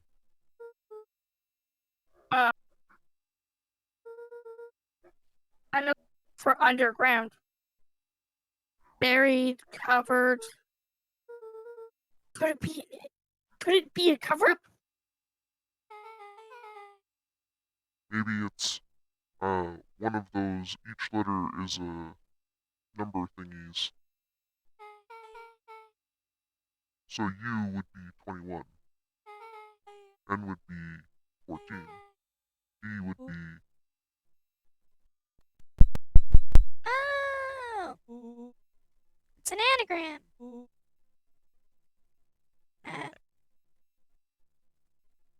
Creed's drugstore. Luca and Beck looked at Rolo with amazement. Rolo, that was incredible. Well, it's either that or Kren's nude drugstore.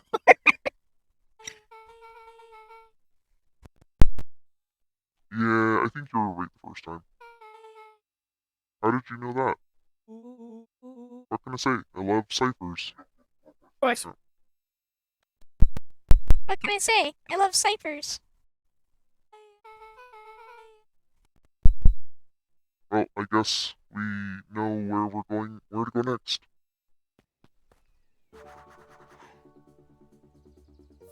So we go down, sign. A scene will play at some point.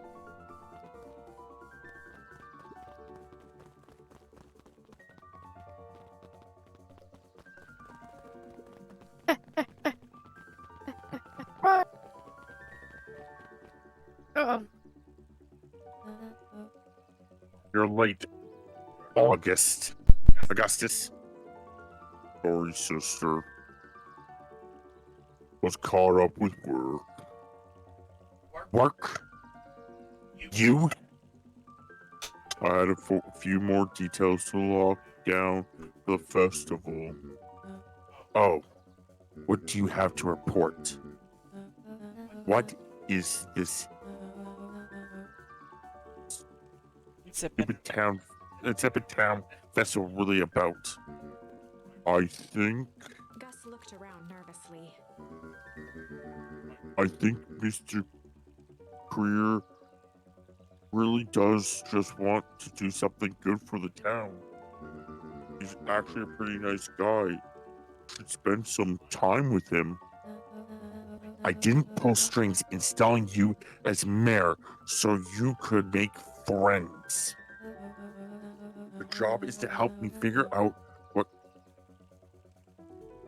what's the name? Kerr. Right, I don't know. It's And Kerr. perennial harvest. Kerr. I'm just gonna go pee. Kerr and P. Harvest's true intentions are with this town. We have a responsibility. This is our father's town. Excuse me? This was our father's town. He's gone, Harris, and he isn't coming back. Father left us with nothing but problems. Mr. Kerr came here and offered to help us. We accepted that help. We didn't agree to them turning Father's warehouse into a toxic dumping ground. This is just a temporary arrangement. The glow can be seen from our damn backyard. They are dumping their nasty little secrets on us. When this all inevitably goes wrong, who do you think will be blamed? Eris's cry hung in the air. We have a new choice to make now, sister. This town is going to change whether we like it or not. We are going to change to be a part of the future or be forgotten in the past. It is shame. Father named you Augustus, but you will always be a Gus. Good night, Harris. I see you at breakfast tomorrow.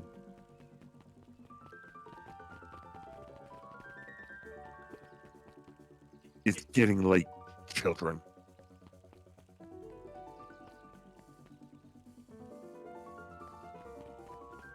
So, yeah, we continue on to the drugstore. Keep getting caught up on something. I try and... Okay.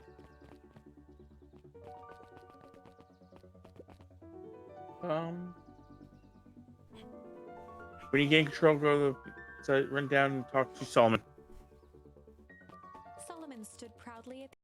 heads to the drugstore, holding a brown bag overflowing with black licorice.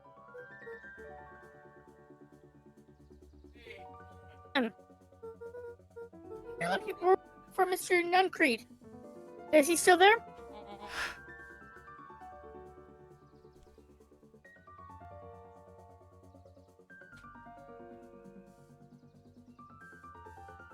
This is you, by the way, Thames. I was pretty sure it was you, but I'm afraid not.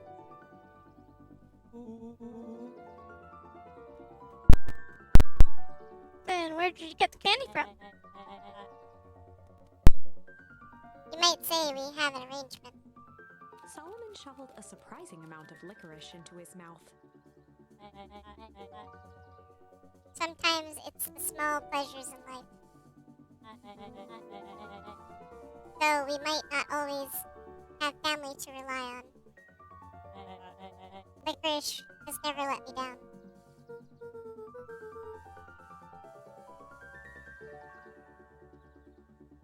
I can say licorice would be my first choice.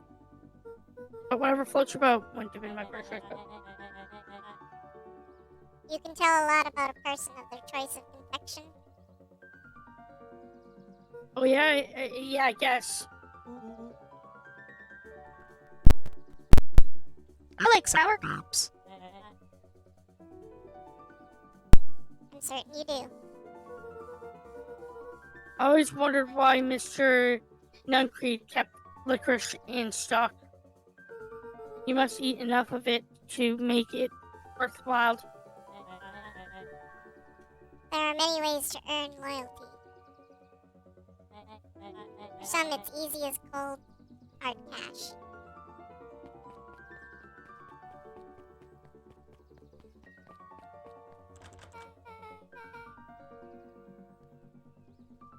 Oh, he's right. It's locked.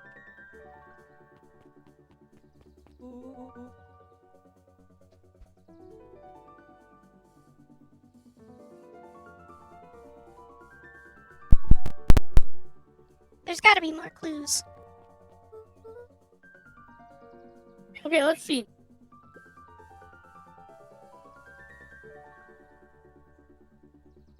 Oh, is it telephone booth?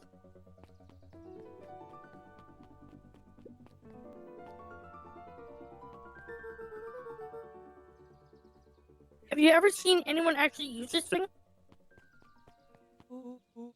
Besides Mr. Nuncreed? No. Beck cupped her hands on the glass to peek inside.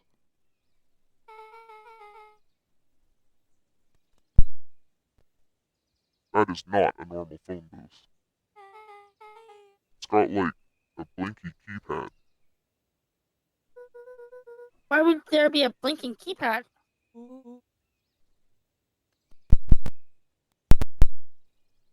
Kren's new drugstore. I mean, underground secrets. The password. Beck flung open the door and they all squeezed in.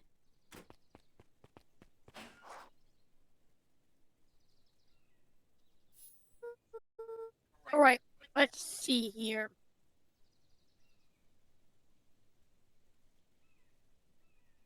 Underground Luca cracked his secrets. knuckles and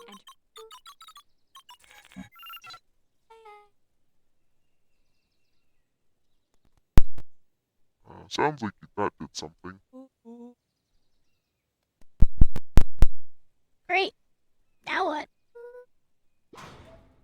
The I guess we. popped loose from its shell. Without even the space to panic, they closed their eyes, held their breath, and accepted their fate. Suddenly, the chaotic descent slowed to an effortless landing. It was unclear where they ended up, but at least it was solid ground. The air was stagnant and smelled vaguely of chlorine. I knew it.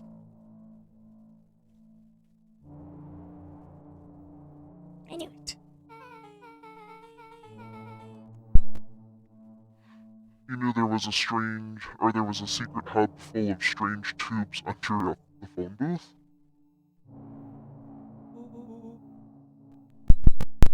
Of course I did. Didn't I say that? No.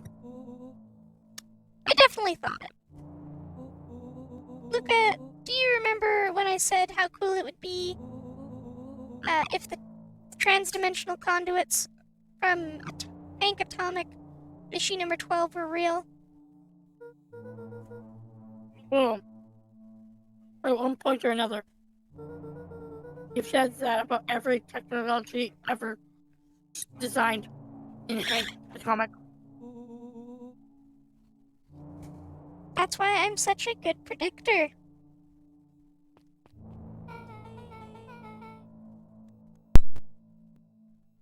It looks like each of these has something written on them. Okay.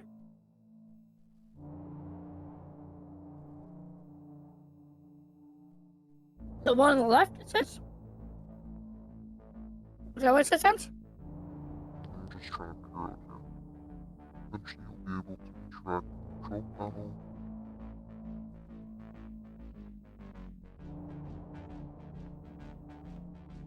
No, you have to check out the maintenance tube.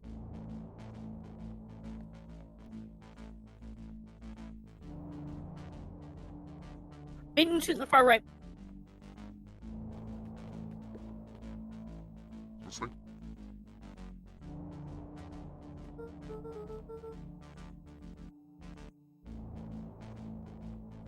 Broken mask. So we have found our mystery warehouse creeper. You've at least found their hazmat suit.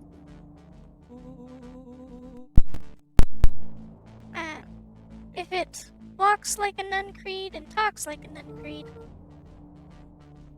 Let's not jump to conclusions. Just saying. Okay, so we now have to check out every one of these, and then it basically allows us to interact with the thing. Okay. So we'll go from farthest, yeah. Valentine Fertilizer Warehouse.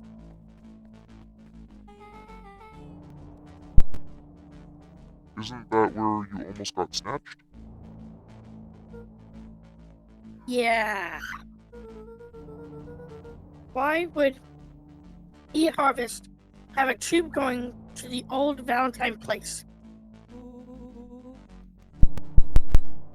This is starting to feel like something big.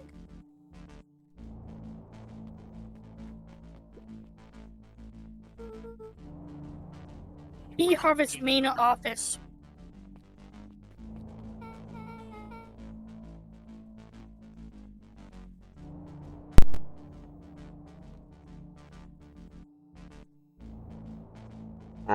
That's where my mom works. What does she do?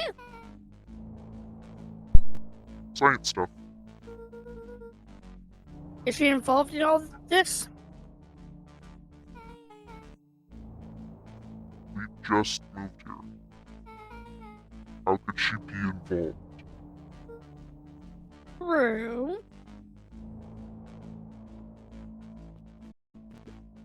Mining Operations Alpha.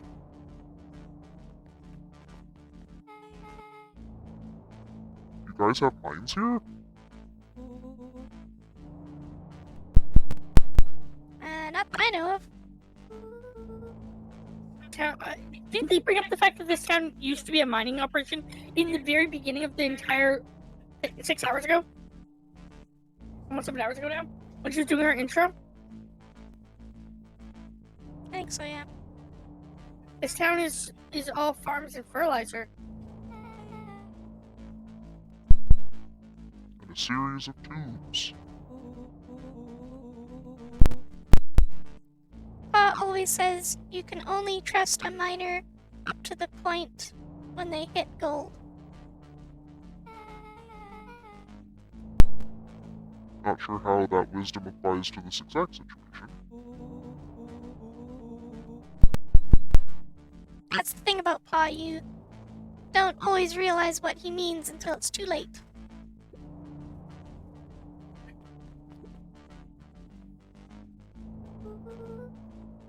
That's a lot of buttons.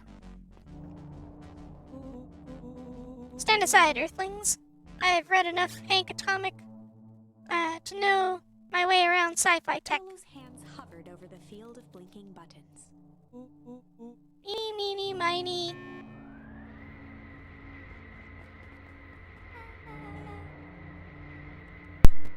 Rolo, what did you do? Nothing! I didn't even mow yet! What was that? Where? There's nothing but weird tubes down here. Just get back.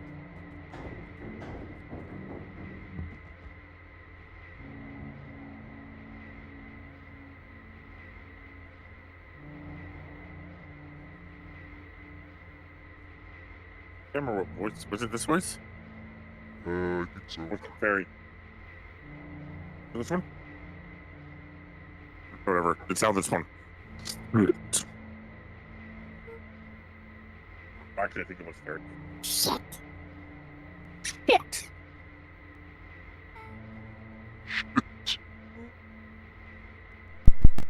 Awesome!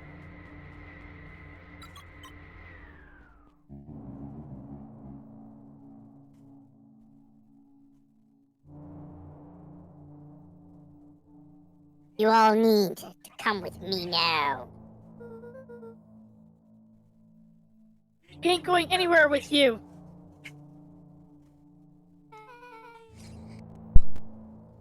Not until we get some answers.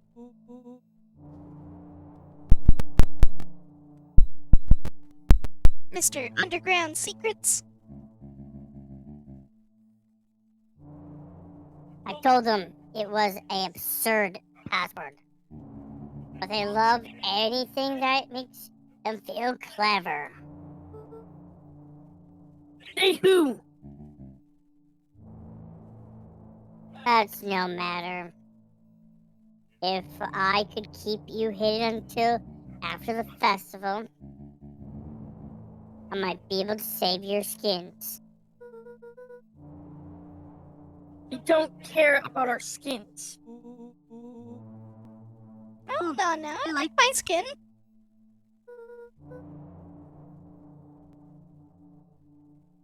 This all stops now, young Creed. Joseph waited for a moment in silence. You sound just like him. Who? Walt. You don't get to talk about my dad. You know, your father and I were friends back before He gestured toward the strange tubes. all of this. That's a lie. It's true. I used to bounce you on my knee. What happened? The same thing that always happens. Reality, complications, life. We were a team, Walt and I. An idealistic doctor and a bright-eyed pharmacist. Both hell-bent on helping folks. So you were his sidekick? No. We were partners. He helped the patients and I helped him. Yep, total sidekick. Nuncreed let out a growl of a sigh. Luca, I need you to know this. I need someone to know this. One day, Shipper Valentine comes to us. Says he's got an opportunity. He found something he didn't quite understand. And he was willing to pay us both handsomely to help him understand it. My dad said no. Your father and I both believed in helping people. But the thing I could never get him to understand was it's a lot easier to help others if you help yourself now and then. Classic sidekick into villain plotline. Walt loved being righteous, almost more than he loved his family. He was wrong about one thing, though. When he begged me not to take Valentine's offer, he said, Joseph, if a person says yes one time to shape a Valentine, then make sure you keep on saying yes to him until the day he's dead and gone. He shook his head wistfully. Shaper's long gone, but he still got me saying yes. Is there a point to this sob story? Not really, no. There's an old man trying to delay what it means doing. Nuncreed took a menacing step towards the children. I tried to keep you safe. I tried to keep you and Juniper out of this. But you forced my hand. Luca began to laugh. What? You really don't know. Our grandma isn't out of this. She's been scheming right under your nose. Juniper? Seems like she's planning on crashing the town's party.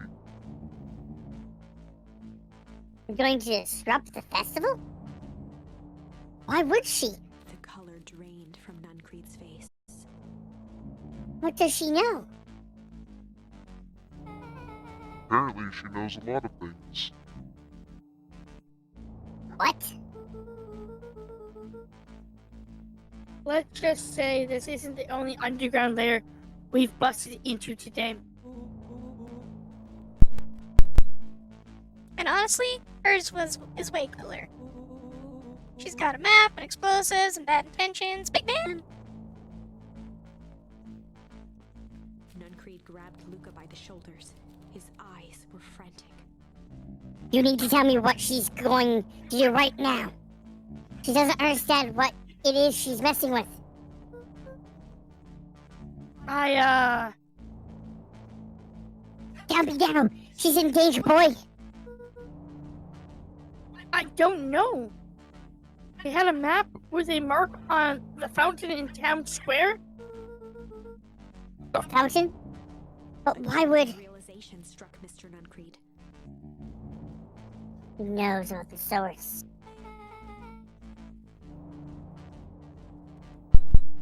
What the heck is the source? If she tries to destroy the source, it could... catalyze and... Dear God. She's going to freeze us all.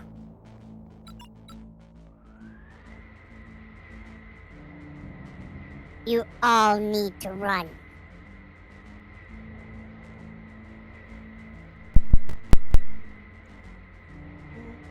Run where? Away. As far away from this town as you can get. Head west. And don't look back.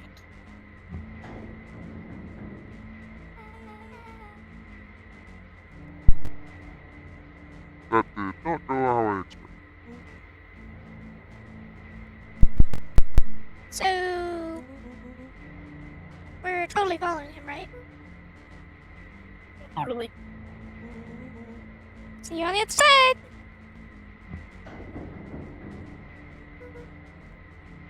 You good? Yep. I love this town.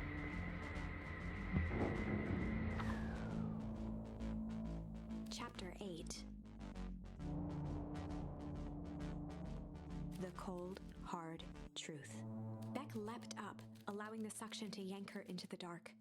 Dimness eclipsed around her like the shutter of a camera as she seemed to cover great distance in mere moments. Her only points of reference were glints of upcoming turns, which approached with frightening speed, only to carom her gracefully along.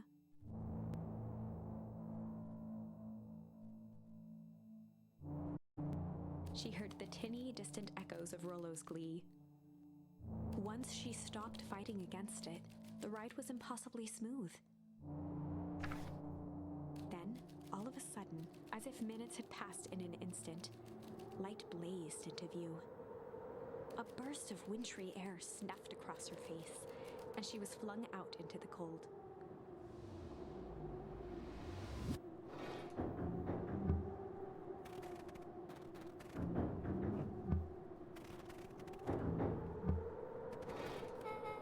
That was.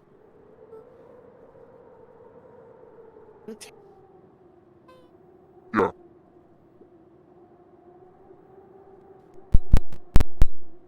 I think I might have parted with some fluids in there. Any idea where we are? Somewhere cold.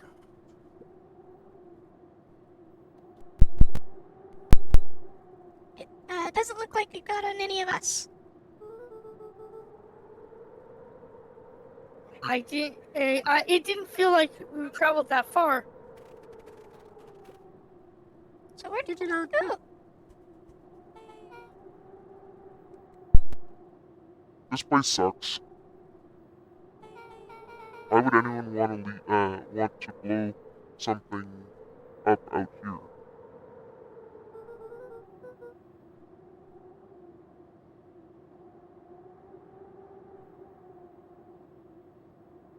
Thank you for the resubscribe there, Chris.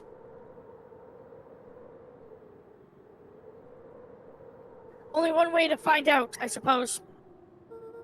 We gotta catch up with Nun Creed. I think he went this way. Go to the frozen sign.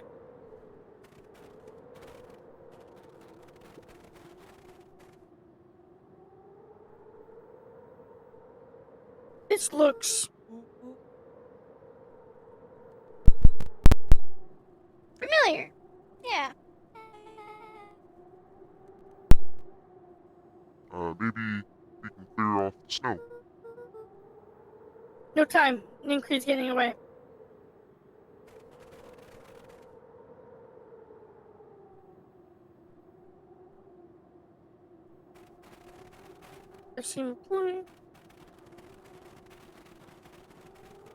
Okay, this is starting to feel really familiar.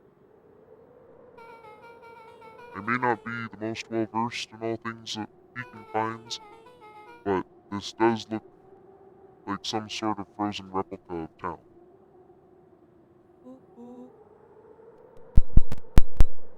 Ah, I got it. It's so obvious now. Mr. Nuncreed is an alien. Rolla. Stick with me here. The species can only live in sub-zero temperatures.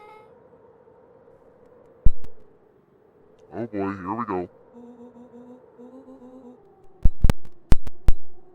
The source is their base camp dimension, so naturally they keep it cold. But we found it by traveling through the metallic wormholes back there.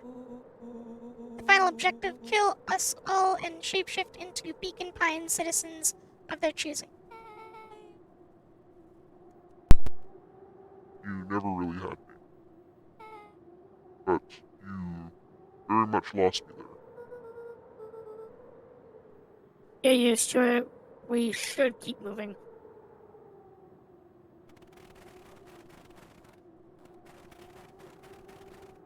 As they rounded the corner to the frozen town square, they spotted Mr. Nuncreed inching cautiously toward a pit at its center. He held his arms out gingerly, as if approaching a beast in the wild.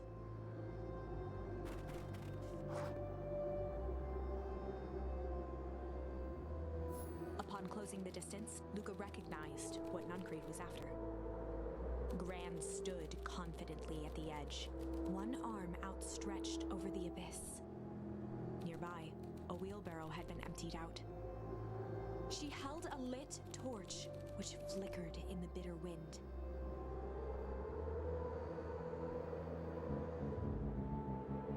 Juniper, I don't know what you think you're doing, but I assure you, this is not going to solve anything. If you drop that, you're dooming the whole town. Oh, it wasn't me who doomed this town. I've been watching you, Joseph. I know what you've done. You and your co-conspirators. France? What's happening? Luca, you and your friends need to leave right this moment. Mr. Nuncreed turned back toward the kids, desperation in his eyes. Listen to your grandma, Luca. This is between me and Juniper. Rollo and Beck held steadfast in awe. Luca approached closer. Mr. Nuncreed spun back toward Gran, his voice growing louder. You've got it all wrong, Juniper. Just hand over the torch. You don't understand what you're doing. How could I possibly trust you to do the right thing? Walt told me everything. He trusted you, and you betrayed that trust. Luca, do you know that this man's entire life is a lie? If it wasn't for him, your father might still be alive. Mr. Nuncreed winced with anguish. His voice hardened. It's not true. They both now yelled, not to each other, but at fate itself, making their peace with long-held burdens. The wind howled with encouragement. Walt was like a brother to me. If we just had different ideas about how to affect change. Very convenient that your way just happened to line your pockets. Now that's not fair. They menaced at each other, both catching their breath. The moment balanced on a knife's edge. Amid a blur of emotions and memories, Luca's mind flooded with questions. The wind calmed, as if to give him the stage. Okay, so we have to pick. I think he wants to pick wheat first. Yeah, it says first let's choose me.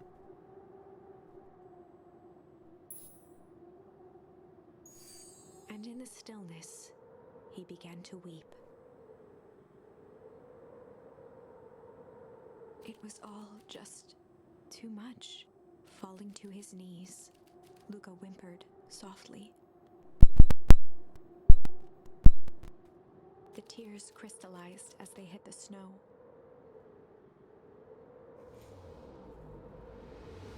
Gran stared at Luca for a moment with warm sympathy, remembering why this was all necessary. This will all make sense soon, Luca. And everything can go back to normal. I promise. She stiffened up and brandished the torch at Mr. Nuncreed. You can't hide behind those people any longer, Joseph.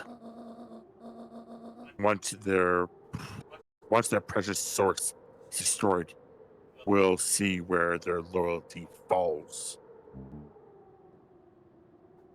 Juniper, no. Ignoring his final plea, Gran flung the torch into the deep darkness. She smiled and exhaled in relief. Mr. Nuncreed moaned in resignation. The torch echoed as it ricocheted down the hole, punctuated with a thunderous thud.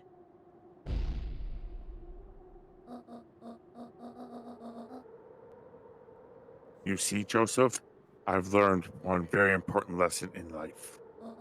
If you want things to change, You must be willing to. Before Gran could finish, the ground shook her to silence.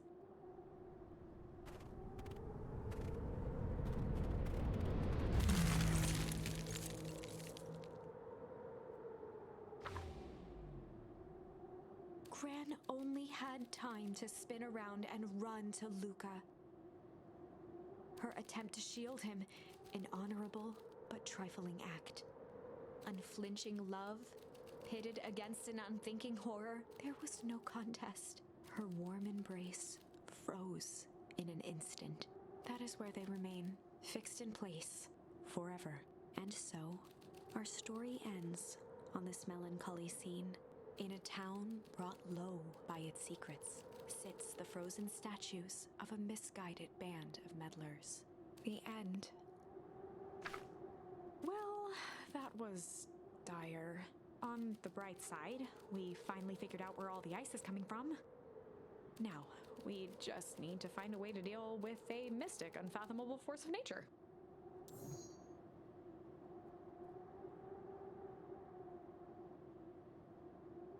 So we go back to that one and do hum. Okay. I believe is what it said. Looks like yep. Go back.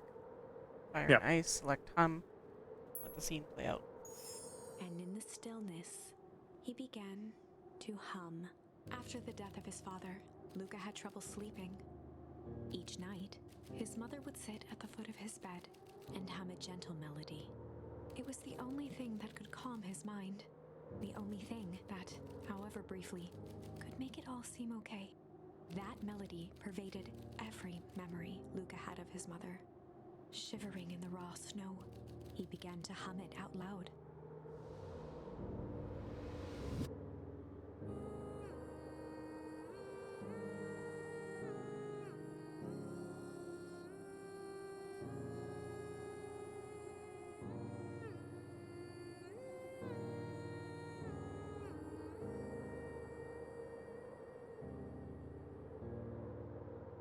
Gran lowered the torch.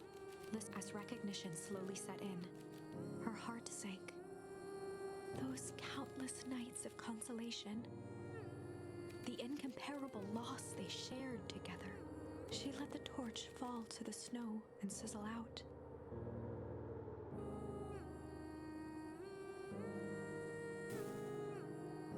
A few steps toward Luca was all she could bear before dropping to the snow herself. Through a flood of tears, she began to hum along, note for note.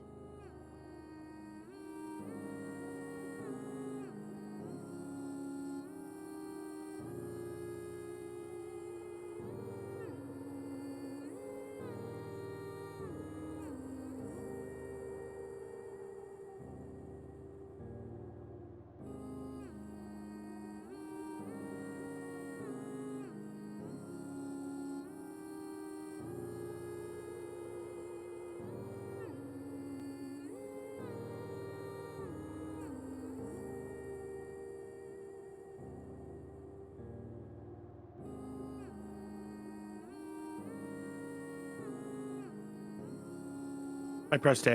Luca lifted his head in astonishment. The last time he heard that melody was the last night he saw his mother.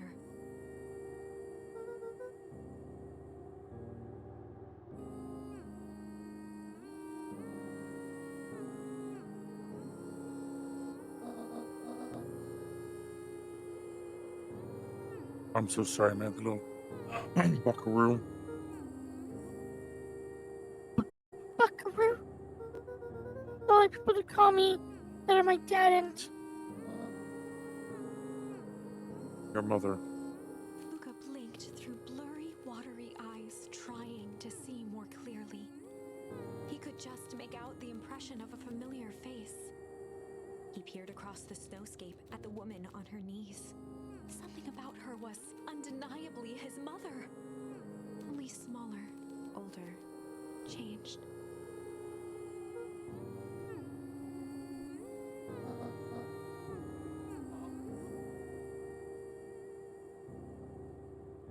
That's right, buckaroo.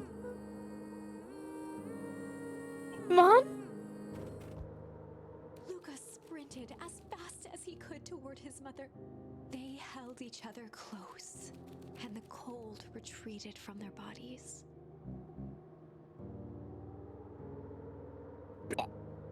Eleanor? I thought you were... Dawn? You should have known I would never abandon my son. Eleanor looked down at Luca, tightening her embrace in an appeal for forgiveness. No. You're a smart man, Joseph. I thought you'd have pieced it together by now. We're exposed. Mom, I don't understand any of this. What happened to you? Where did you go? Why did you leave me? I never left you. I was always right there, Luca. Why did you lie to me? It tore me up, Luca, but I did it to keep you safe. I thought that getting answers would help us both move on.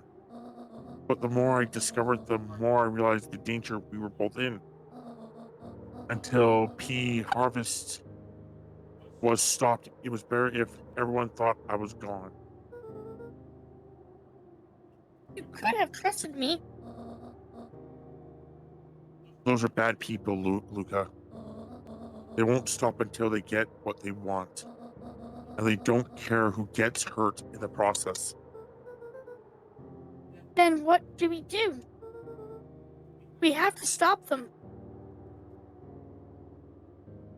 Joseph slumped into the cold, wet snow. They can't be stopped. This is too big.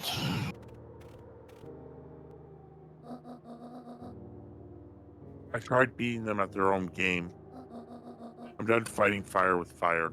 For the first time in a long time, her voice felt like her own again. No more lies. I see now there's a better way to stop pea harvest. Cold, hard truth. Luca gazed down at Nuncreed with pity. He looked small. Joseph stared into the snow, as if searching it for answers. Come on, everyone. We've got a party to crash.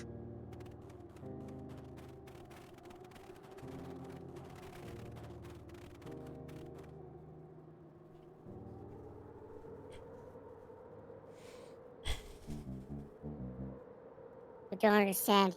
He always wins. Chapter 9. The Devil You Know.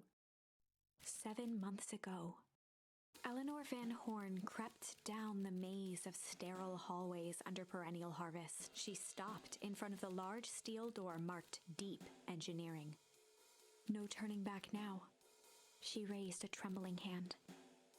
The stolen keycard worked as promised, and the door buzzed open with mechanical efficiency. She was immediately hit with the smell of disinfectant. It was some sort of laboratory.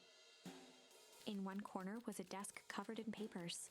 Across the room stood a tall metal pod with hoses protruding from its base.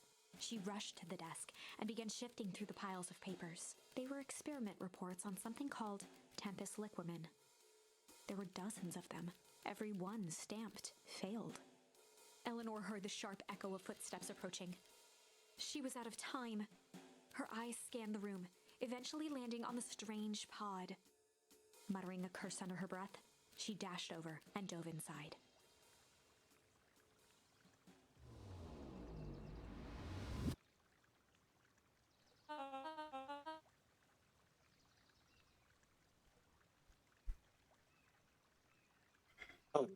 That is what change is all about.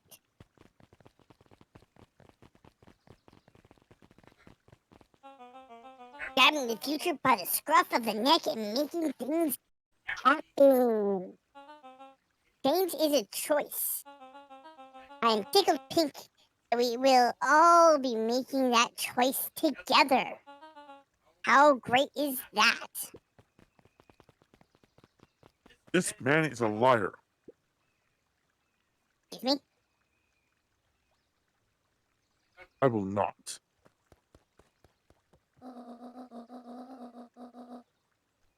This town has a dangerous secret, and pea harvest only exists to keep it hidden. Nonsense. They picked up the whole damn town and moved it right under our noses. You're not making any sense, dear. Mr. Kerr addressed the crowd with a sarcastic tone. Imagine such a thing. It's absurd and just plain impossible.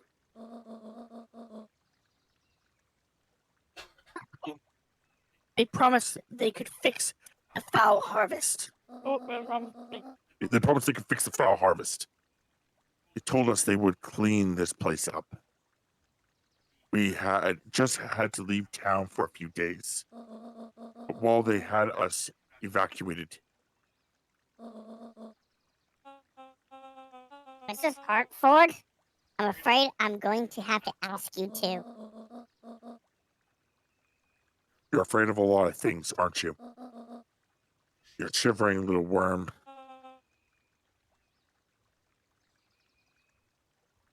Growing tiresome?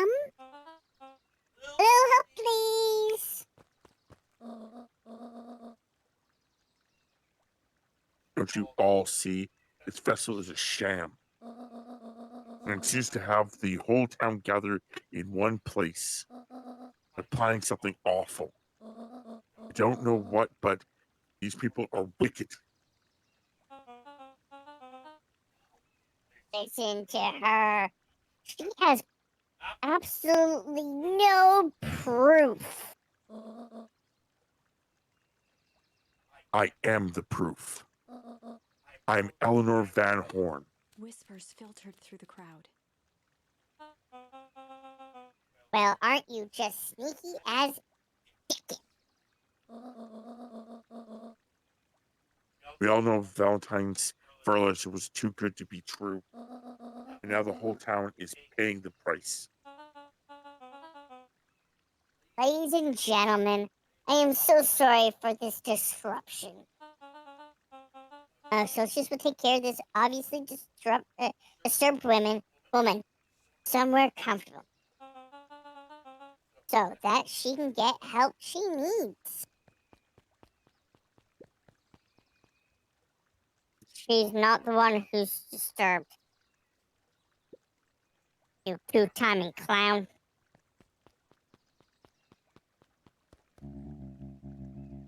You all know there's something wrong with this town. It's just easier to look the other way. The truth is,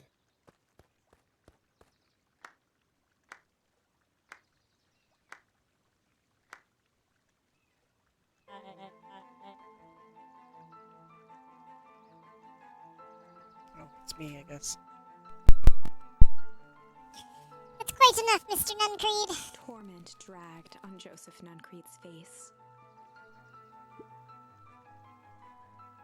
yes, sir.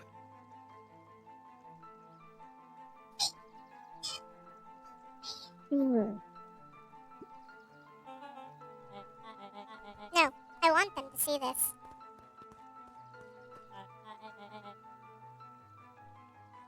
The ever tempestuous Eleanor Van Horn. You've been quite the thorn in my side.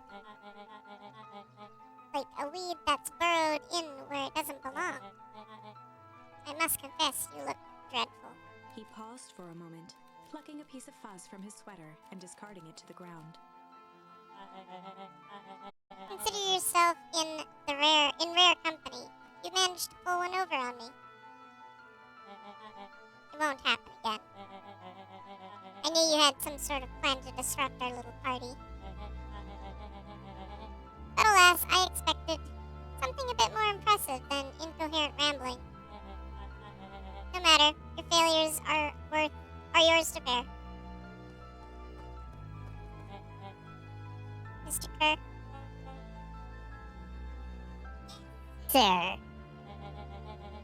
It's a shame it was cut short, but I thank you for your rousing oratory. I will take it from here. Sir, of course, sir. You've done quality work for me, William. You can look forward to the recompense we agreed upon. Kerr gave a bow of deference. Roger, you are most generous. Gasps rippled through the crowd.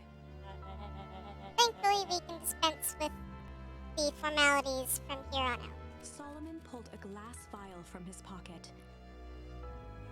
In one smooth motion, he downed its contents.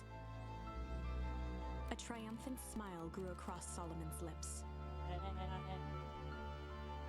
You can all call me Sharper Valentine. His body and face began to contort and expand as he disappeared into a belching green mist.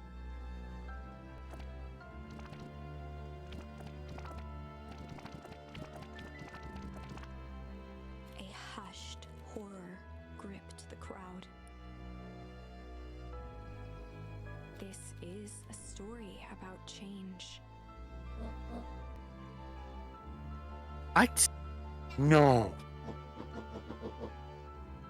Ah, so you didn't see that coming.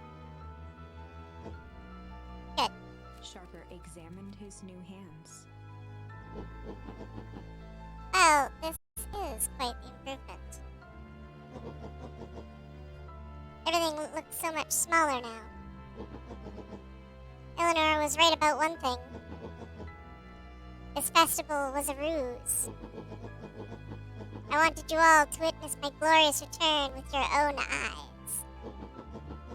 Why does everyone look so downtrodden? This is a celebration, people! Maybe it would help if we set the mood. Mr. Kerr, be a dear and reveal the sign.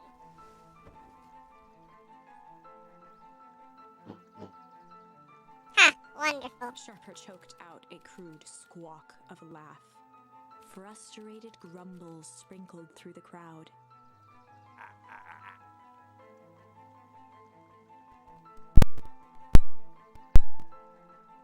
Sharper, you malicious bastard.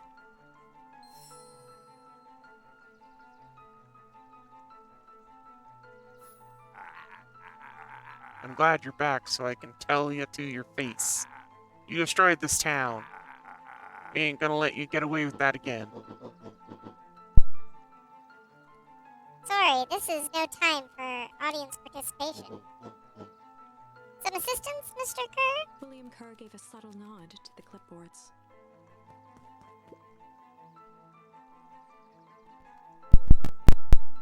You coward! Does anyone else have anything to contribute? A helpless quiet settled over the crowd. I thought so. Did you all truly believe you could be free of me? A town of complete and utter fools?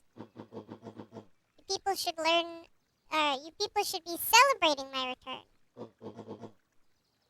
You're clearly lost without me. And that leads me nicely to my children.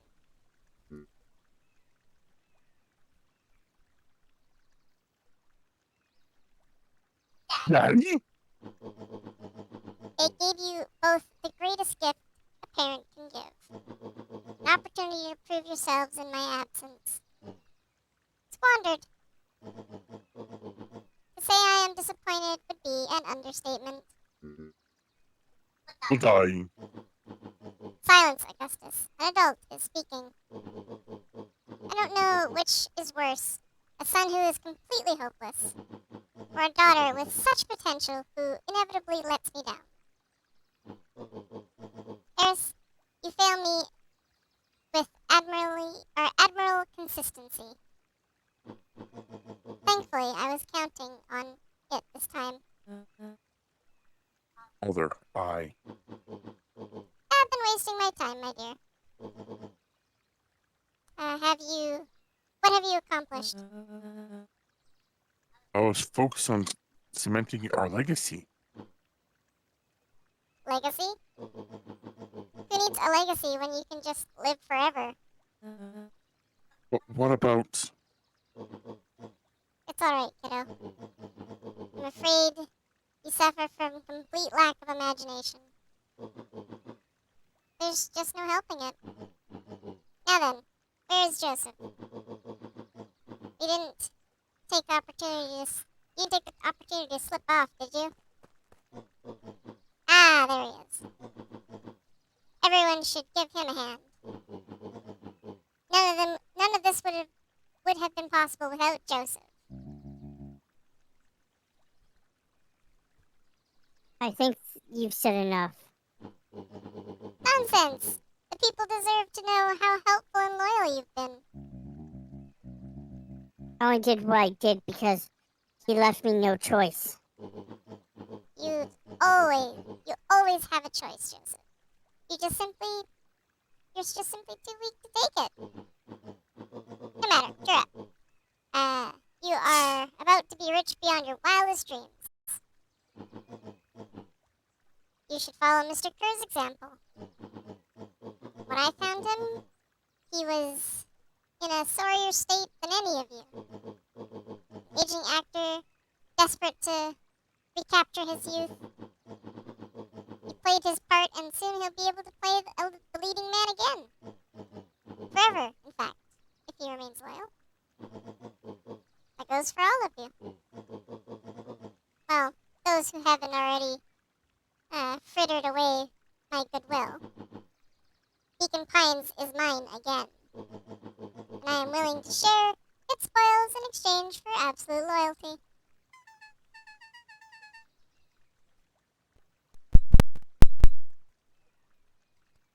I think this is also her. Are you saying... Are you gonna do it? That was, no, it's fine. I just... Good. Fine. Are you saying William Kerr was never in charge of perennial harvest? Ha! You think that puffed up Blatherskit could have accomplished all of this? Don, I suppose it's time for your big exclusive. Sharper addressed the crowd with indignant pride. He'd planned this moment for so long that now, at the deed's fruition, it almost felt frivolous. You see, I needed a figurehead to hold things down while I orchestrate my return. Someone to misdirect, lie, and bilk this town for a spell. So I invented William Kerr. Take a bow. You have earned it. Mr. Kerr flourished a preposterously elaborate bow.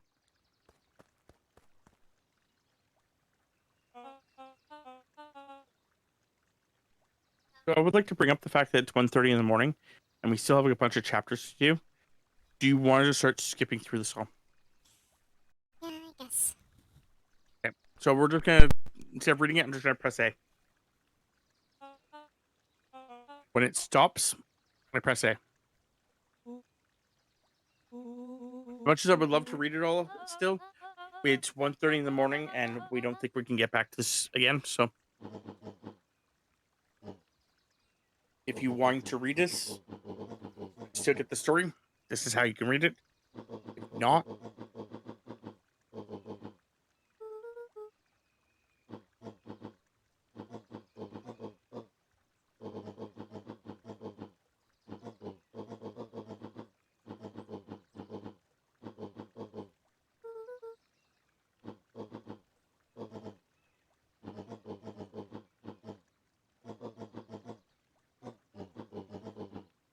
yeah, it's quite a bit more that we have to do.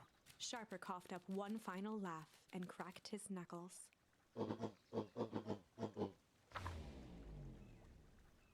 And so, Sharper set about remaking the town in his own image.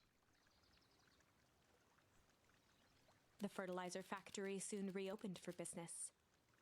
Sales rose steadily as more and more farmers across the countryside began to swear by its miraculous properties. Beacon Pines became famous A secretive town that, for the right price, shared its gifts with all. Gifts that became more and more necessary in a world where winters grew longer and longer. The end. This is wrong, but things are becoming clearer now. You can feel it, right?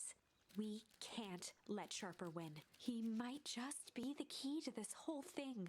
Let's see. Okay.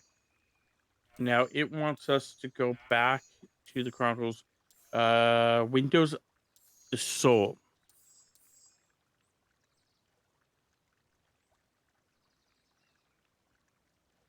Okay.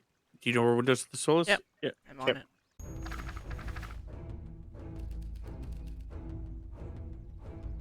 Okay, now take the Malice choice. There was a malice lurking behind those eyes. Like a trap ready to spring. Luca felt the weight of Nuncreed's hand on his shoulder. Something wasn't right. He didn't know why, but something was telling Luca to get out of there.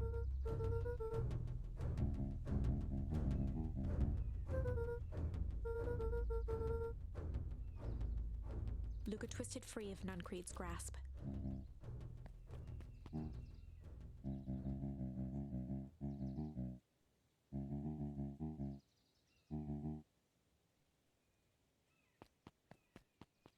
Okay. When you gain control, I'm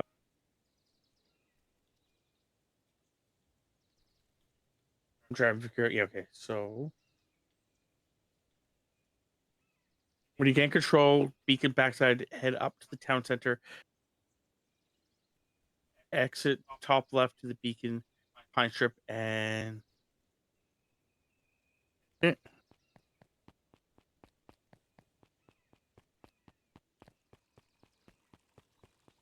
a thing would play out.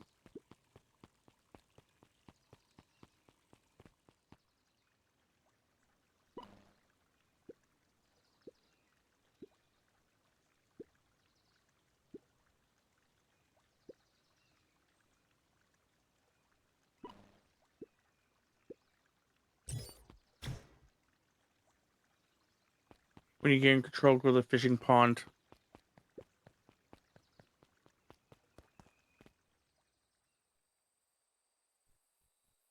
And stay at the pond when you get there. You're quickly going to knock out the fishing achievement. At the fishing pond, interact with the chair. Whenever Luca saw his dad's chair by the pond, it reminded him of the days they'd pack up a couple of sandwiches and fish until sundown.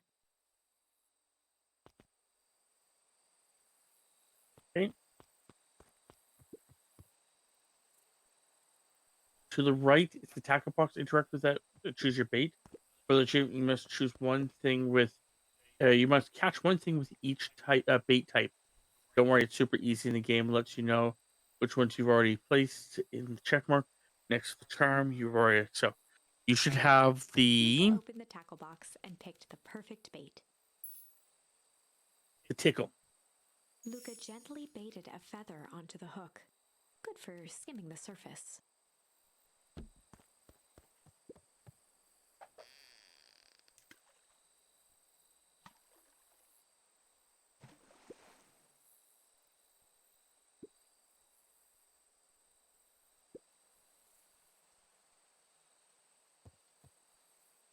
Okay, so it looked like I messed that up.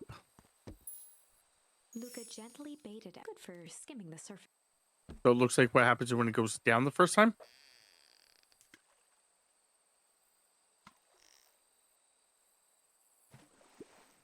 I have to reel it in right You from gotta there. hold. Okay. You gotta hold it, I guess. Yeah. Luca gently baited. Good for Yeah, skimming. I'm trying to figure it out too.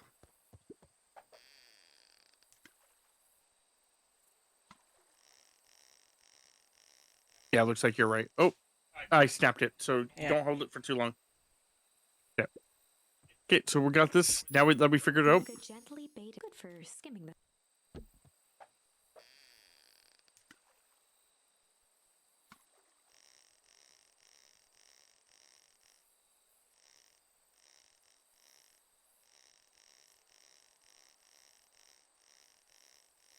Come on. There we go. I got duck. Yep.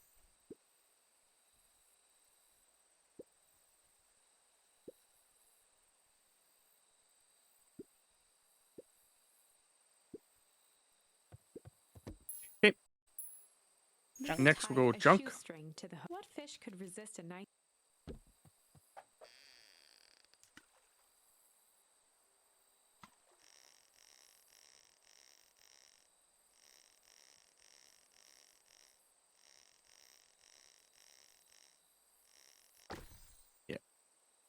Got a boot. Got a boot.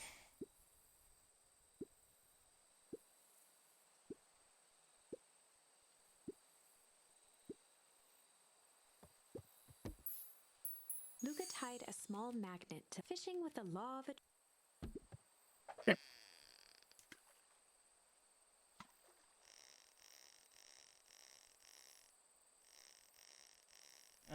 This is such a weird fishing mechanic, but Yeah, basically just go and hold it until it turns red, then let go of it, and then hold it until it turns red. yeah.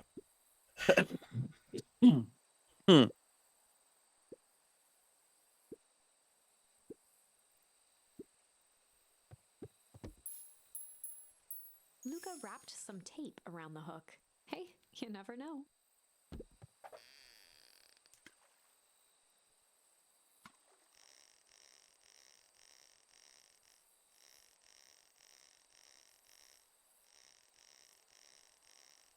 I think there's only one other achievement after this, by the way.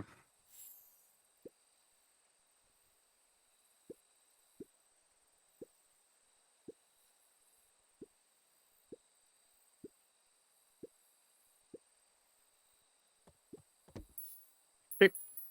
Luca stuck a toy. Those things always get.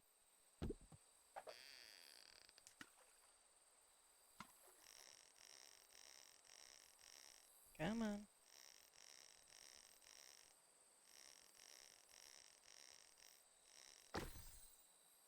Bracelet.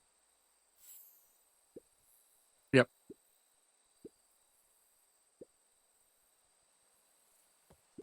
Mom would appreciate a pawn bracelet. Don't give me that. Luca placed a sinker on the line. Sometimes the best.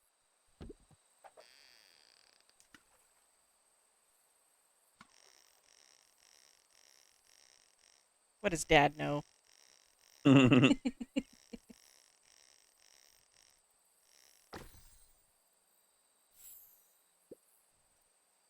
Malice. 80 proof whiskey. Wow.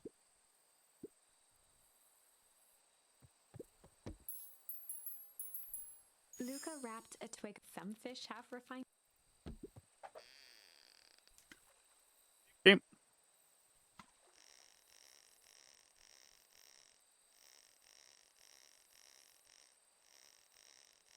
We only got two more after this one and one more. And then we have an achievement.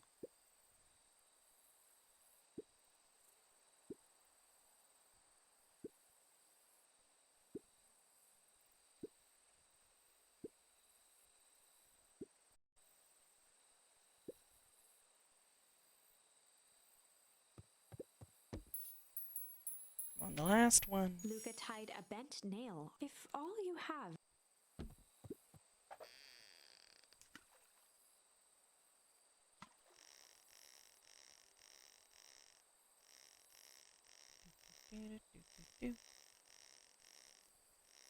And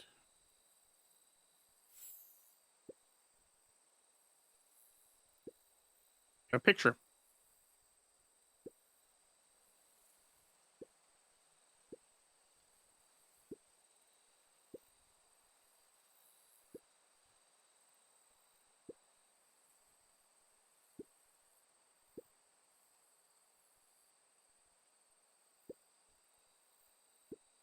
Yeah.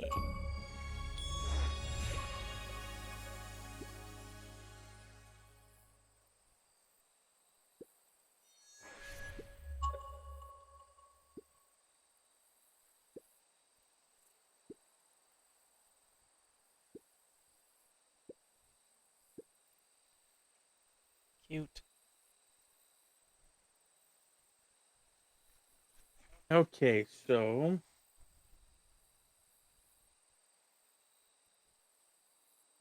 Select blah blah blah, hold blah blah blah. Once you're done, exit the left. I guess it's just down. It doesn't want to go up that high. Exit to the treehouse, run the ladders, and you enter the treehouse interior, placing.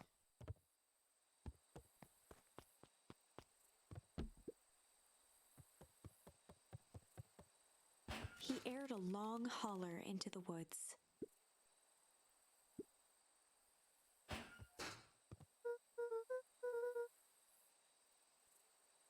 Luca felt his eyes getting heavy and plopped into the beanbag.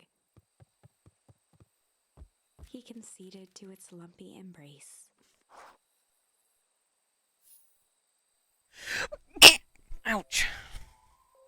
Once again, Luca found himself in a vast black expanse. This time, he knew exactly where to go. He took a single confident step forward. The world flickered and pulsed. He found himself standing in front of the frigid air of a blazing campfire. The source. Actually, there's two more. He plopped down cross-legged and gazed into the cold flame, waiting. Soon enough, the fire began to die out, popping sporadically, until all that was left was a single ember. Luca stood up and dusted himself off.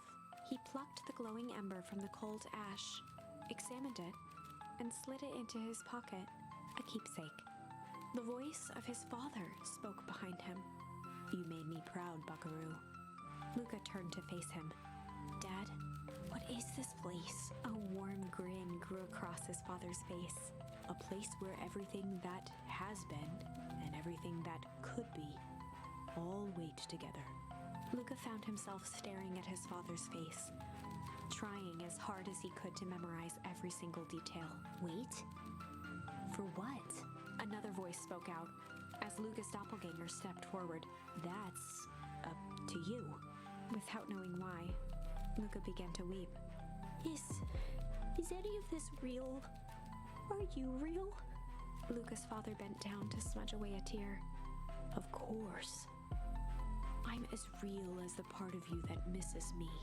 Luca turned to look at the older version of himself. "And you?" The doppelganger choked back tears. "I'm as real as the part of you that's angry he's gone." Does that make sense? Through his tears, Luca laughed. "I think so." His father pulled him in for an embrace. "Time to go, Buckaroo." Luca was startled from his dream by a banging on the floor.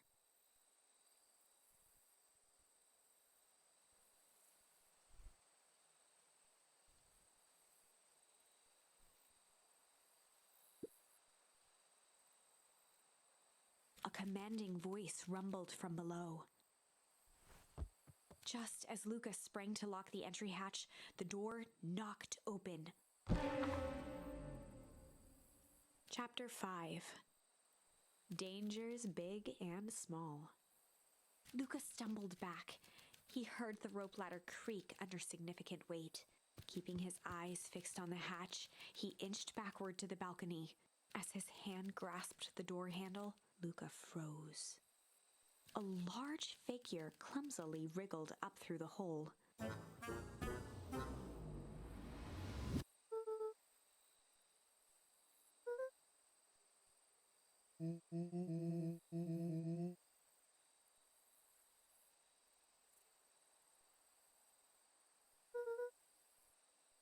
The large figure cocked its head inquisitively.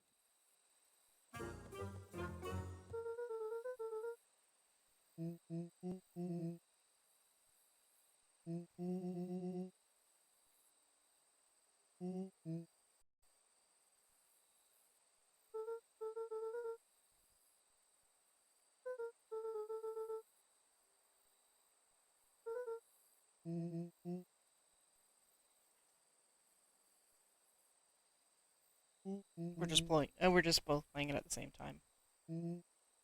Hey, Chris.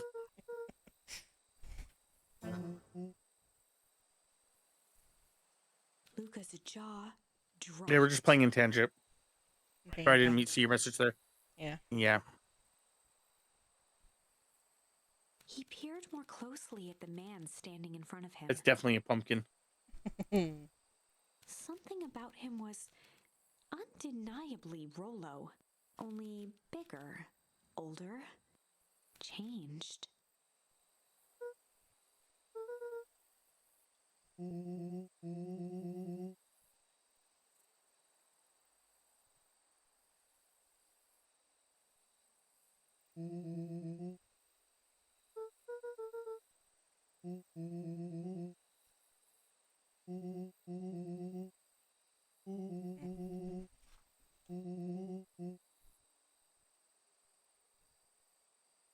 Rollo proudly presented his hands to Luca.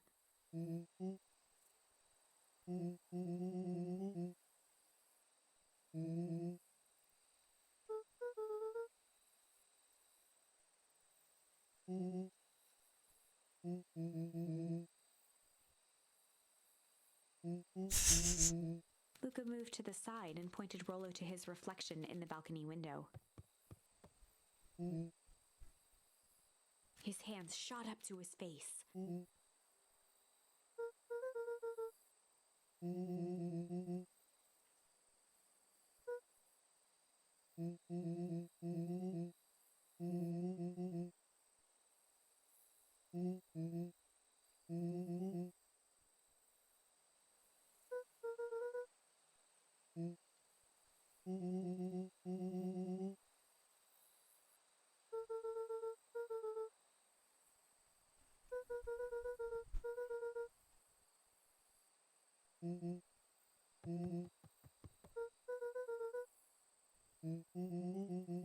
I'm guessing because we never went to the treehouse, that he originally tries telling us not to go to the treehouse because he gets in trouble.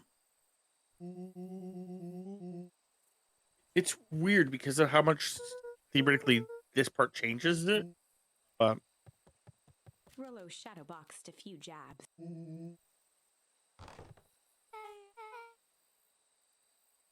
With a yelp, Rollo dove behind Luca.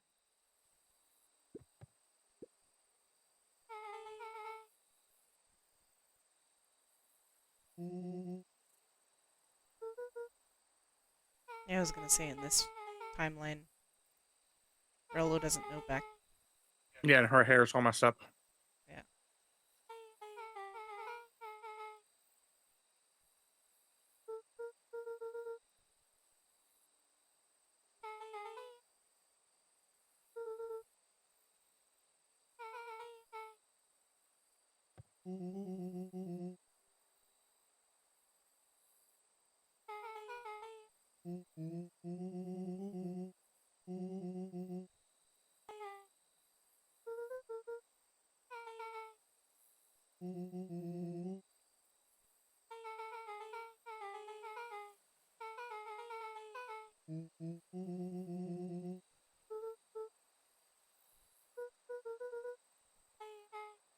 She shot a nervous glance at Rollo.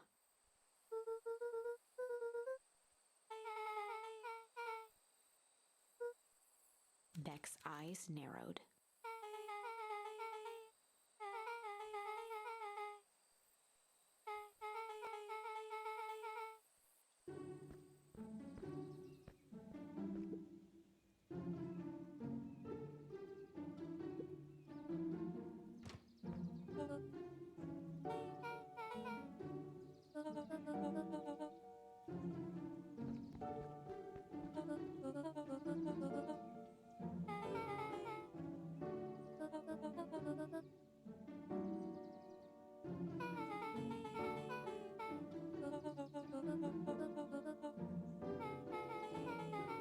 Ilona tried to put on a smile. And there's still so much more to this game too. Okay. It's a good thing we stopped reading. Yeah. Though in another hour, if we're still playing this game in another hour, it may be having just smash a.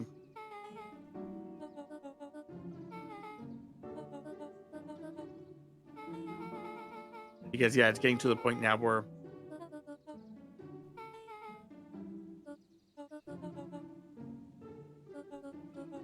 I'm trying not to go too fast because I'm trying to let people still be able to read this if they want to. But holy jeepus, yeah, it's getting to the point where I She Mm. may have to sighed, start and mashing after A. a moment, looked down at Beck sympathetically.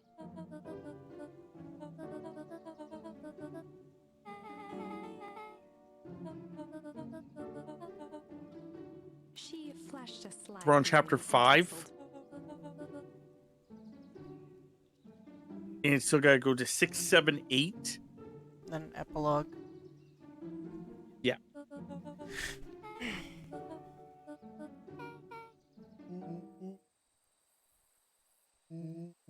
It's not too bad. It shouldn't be too much longer. But apparently, a couple of these things are like big long cutscenes. Like apparently, this is supposed to be a big long cutscene.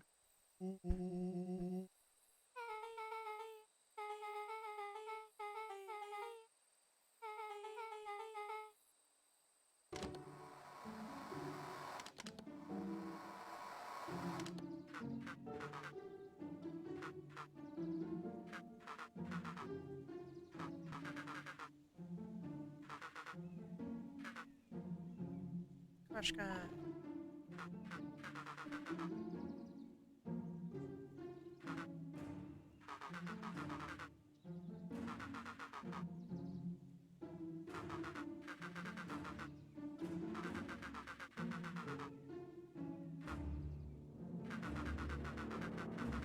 Yes, Koshka.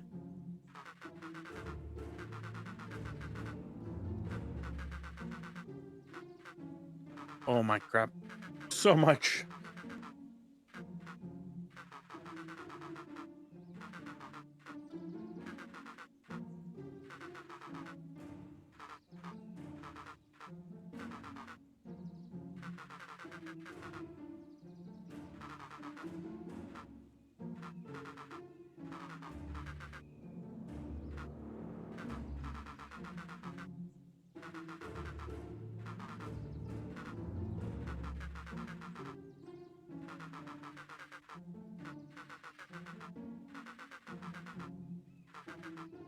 Oh my goodness. Oh, this. Yeah. I've not been playing this game for 12 hours. Tammy's been playing it for about 8. So we've been playing it for about 8 hours there, Chris. I was playing before that. I was Luca gave playing Rolo a quick elbow to the ribs. Some Starfield. Starfield.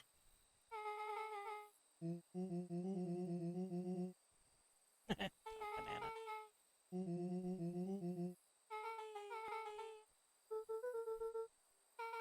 We were only supposed to play it for 3 hours, or not 3 hours, 6 hours, sorry. But because of the concept of doing the voices, that made it a little bit longer. And then knowing that we're only 2 achievements away from beating the game, and that we can never go back to this game because it's Beck leaving flipped Game a Pass. large sheet of paper out of her pocket and slammed it on. We're trying to get it done now.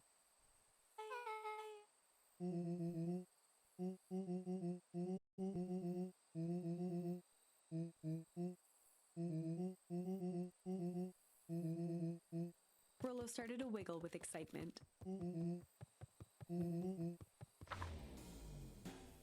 Chapter 6.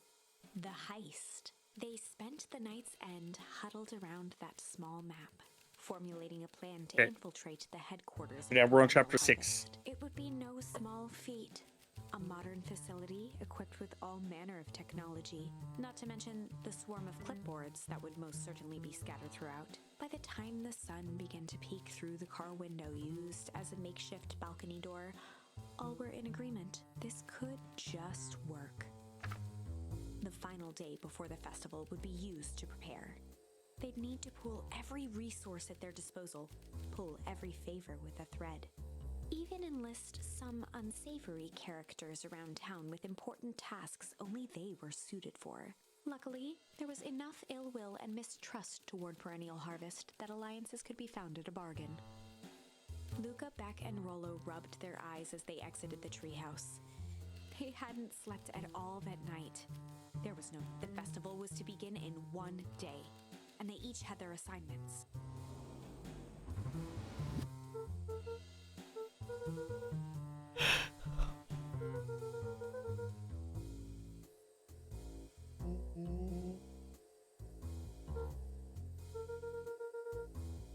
He waved vaguely at Rollo's sizable.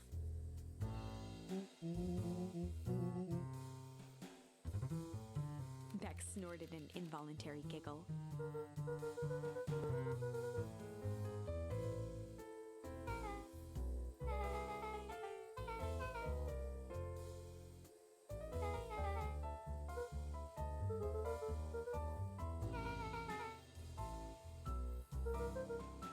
They each looked at each other with sleepy confidence and nodded.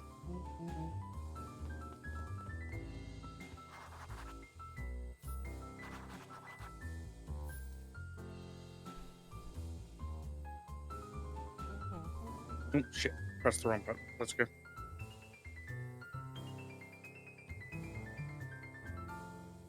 Yep. So we have to go to the backside. I believe is where we're going. That's where Jeff is.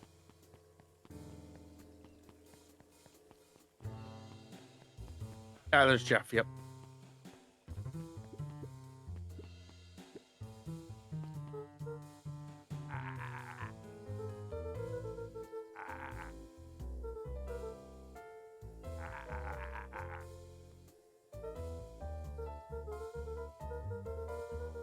Jeff wheezed out a long snicker.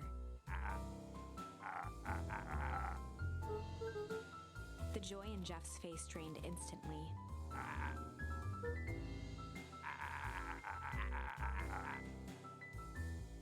Looking into the sullen eyes of his would-be accomplice, Luca blurted out the first word that came to mind.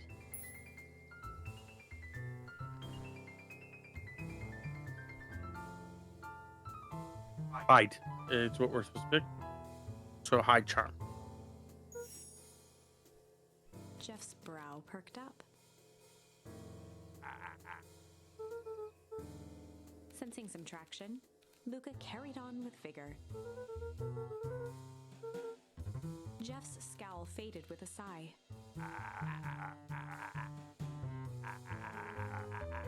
One good stomp of the foot was all Jeff needed to drive his point home.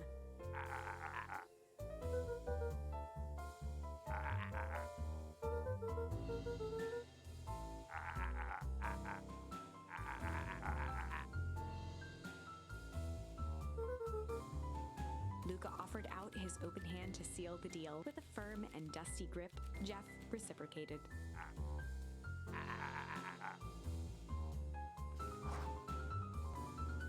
Okay. So Iggy and Tish be the crossroads, which should be just the next little area. Nope. Yep.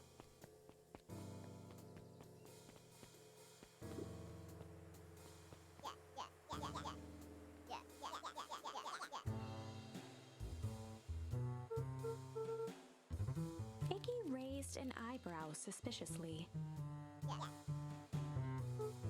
Usually shit charm. Then the strange charm. Then the break charm. Looks like.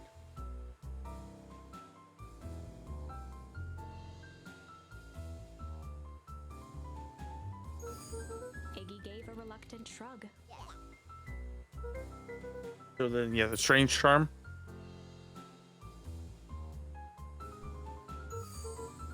Iggy considered. And then the break charm.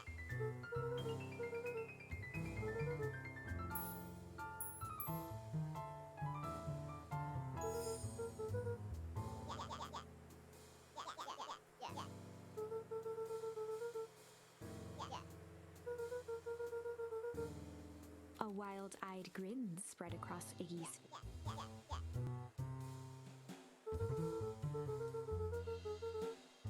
Iggy glanced over to Tish, who nodded in agreement. With a quick nod, Luca was off.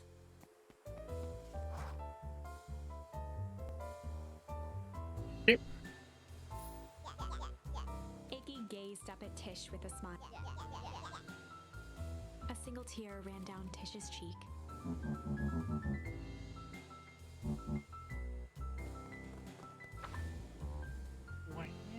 Chapter 7. Into the Hive.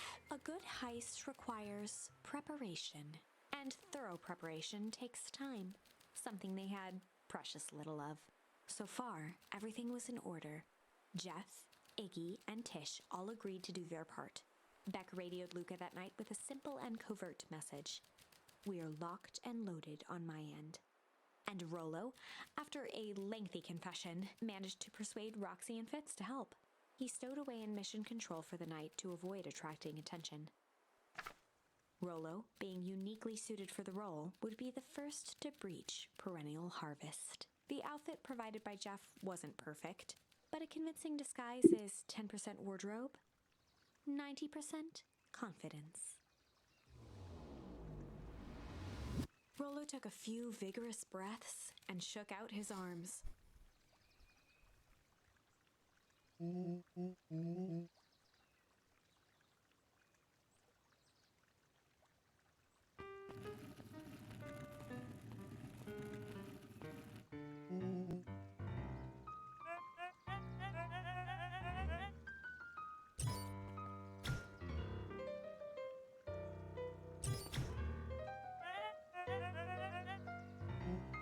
He had to think quick.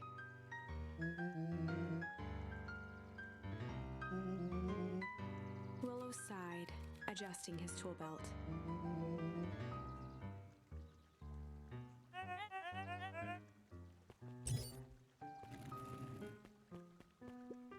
With a stroke of his mustache, Rollo proceeded into the Perennial Harvest headquarters.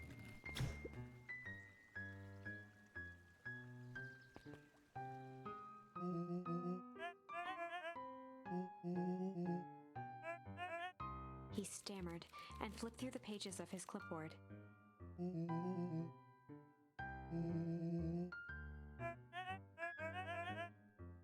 Rollo interrupted with urgency in his voice.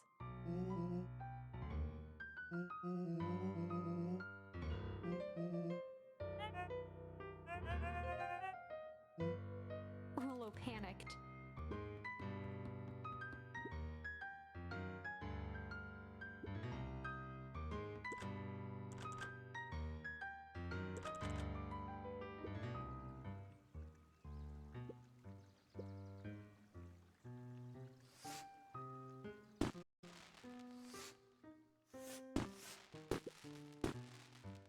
The distraction was enough for Rollo to regain his confidence.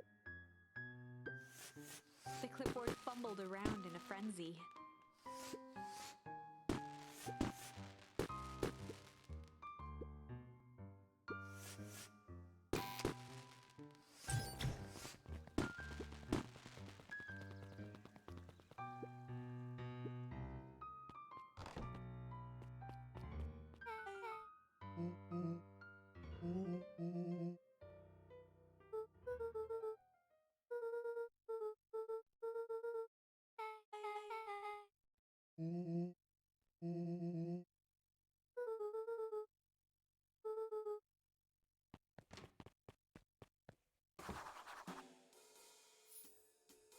Okay, so we have to go.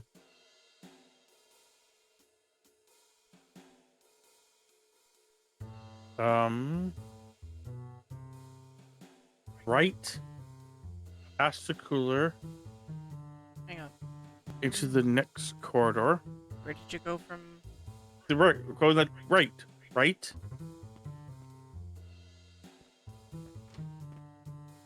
Yeah, that's the door. Right. Yes, Sam's. Cool. Past the cooler. Okay. The right into the next corridor. Keep going right. Walk past the plant. So I'm just gonna keep going straight. Past the plant. And stand on the black mat.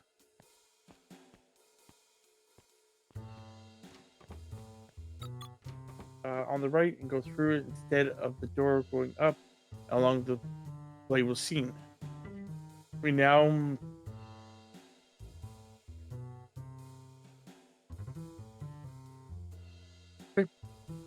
Solomon stopped in his tracks.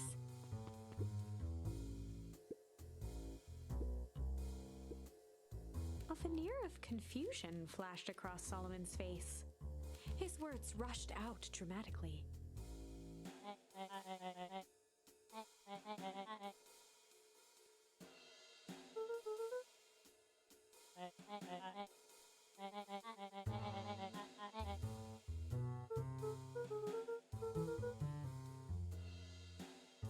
Solomon's facade briefly faltered.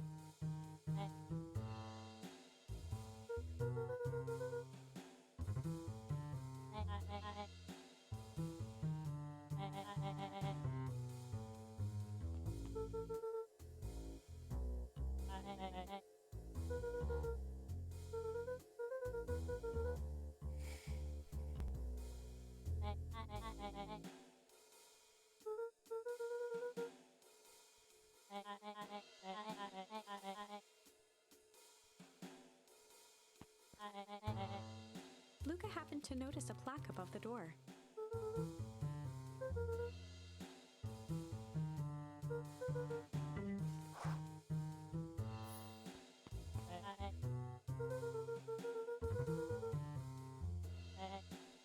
Luca tried the handle. Solomon leaned forward to examine the mechanism.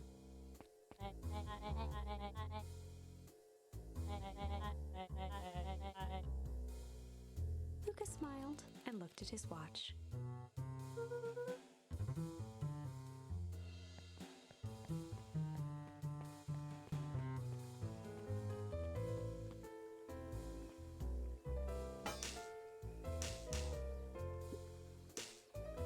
She mimed a quick hat tip and ambled off with a whistle.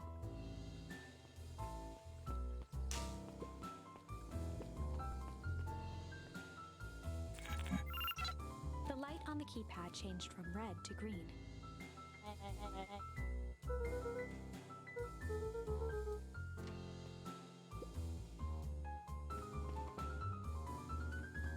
Luca switched on his walkie-talkie.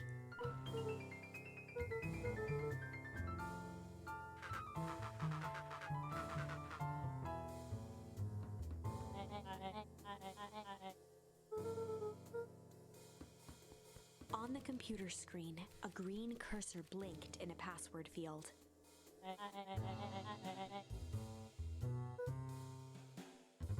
Luca pecked out his best guess: underground secrets. The screen blinked to life. Columns of green numbers glowed on a black background.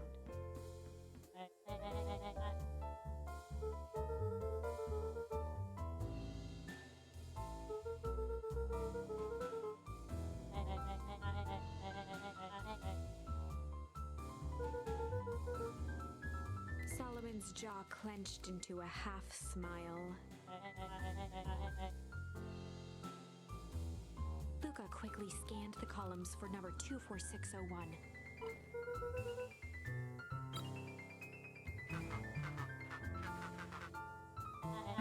Holy crap.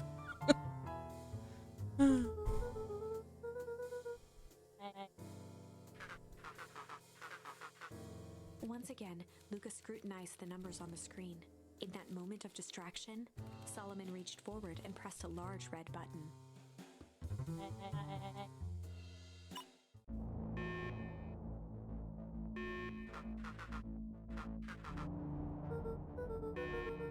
He quickly skimmed the screen with his finger.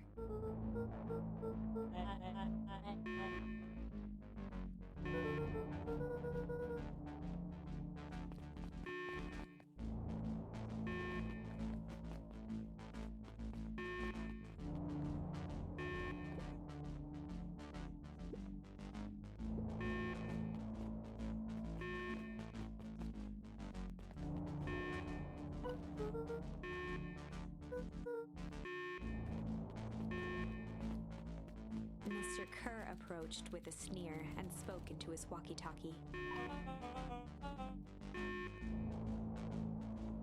With self-satisfaction, he called into the hallway.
Nellie leaned over to examine his teeth.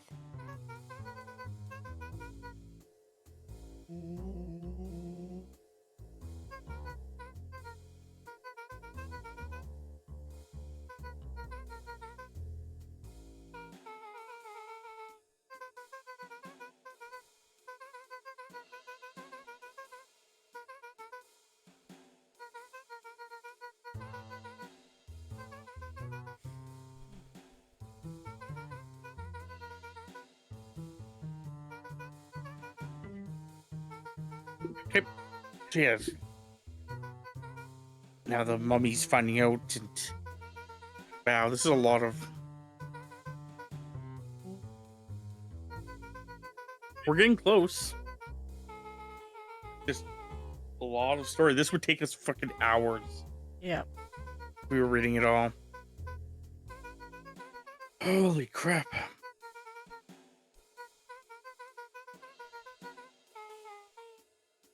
Nellie sighed.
Okay.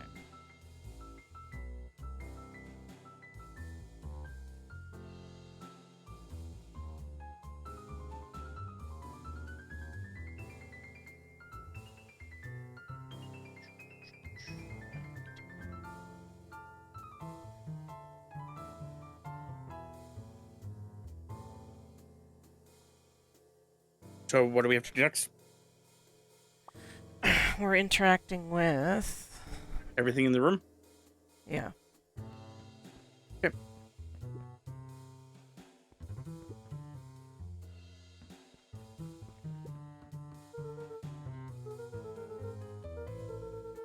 Solomon muttered inaudibly.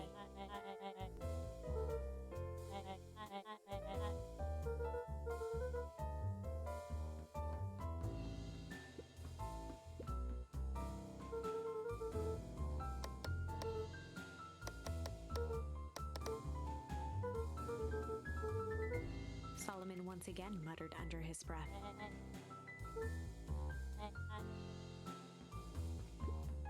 Luca tugged on each of the cabinets.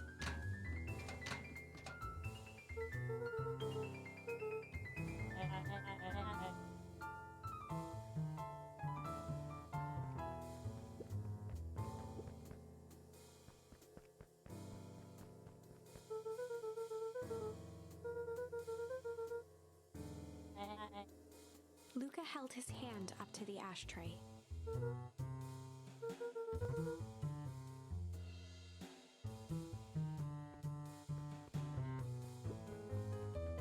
Well, I think, yeah, we just talked to him. Yep.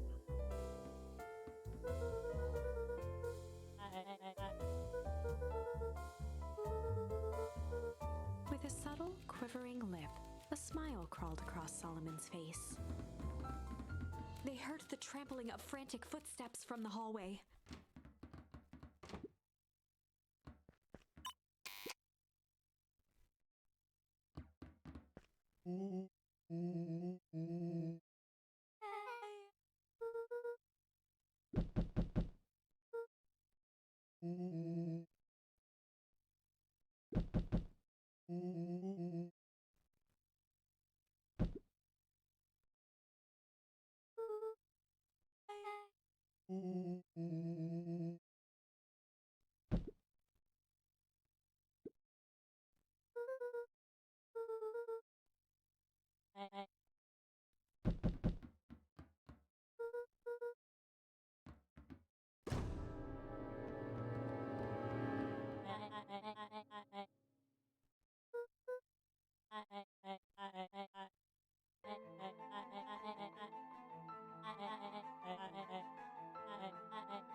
Her eyes searched the floor in thought.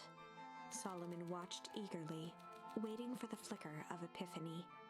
With a sickened look, she peered into his soul. Solomon clapped with genuine delight.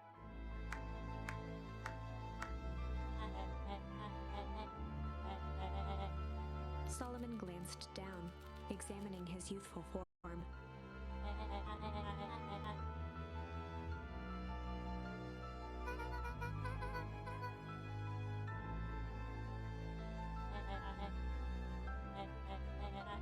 Kerr presented it with a theatrical twirl of the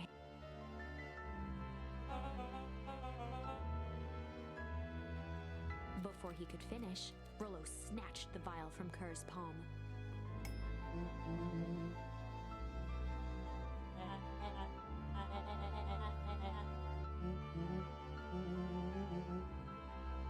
Rollo casually tossed the vial to Luca. Luca jiggled the vial mockingly.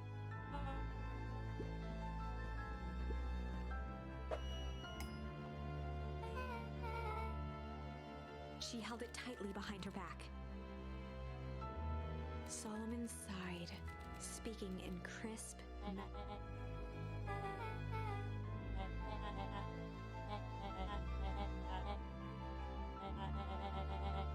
He pursed his lips with feigned sincerity.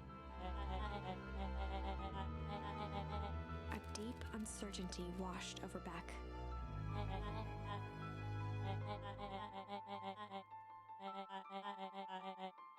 She looked to Nellie shakily.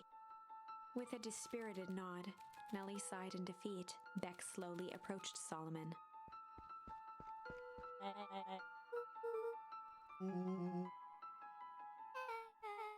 With apprehension, Beck conceded. Solomon pocketed the vial and brushed off his shoulder with a sharp flick.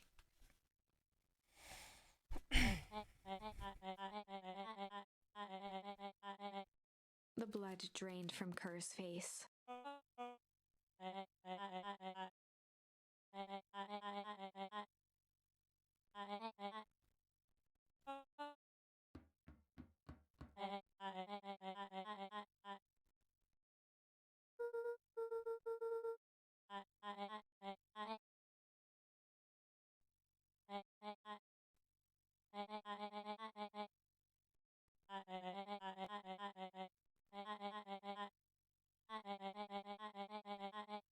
Solomon shook his head with gratification.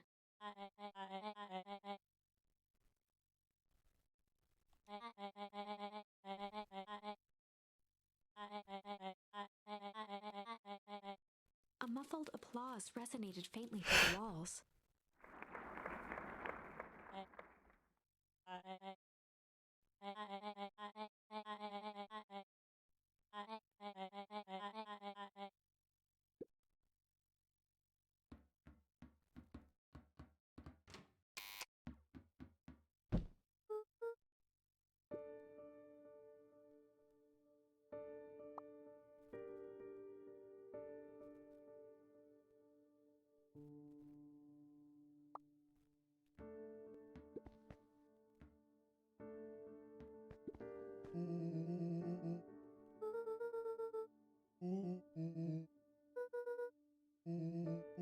Fuck, man.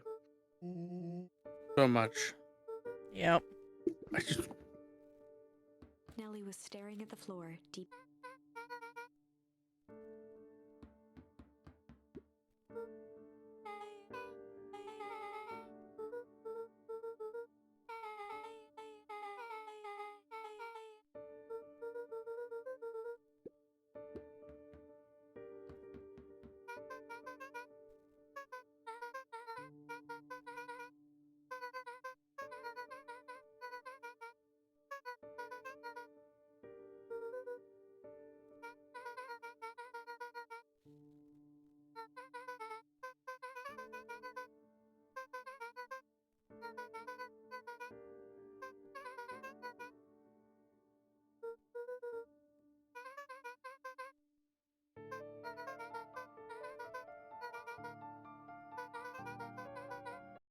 The color dropped from Luca's face.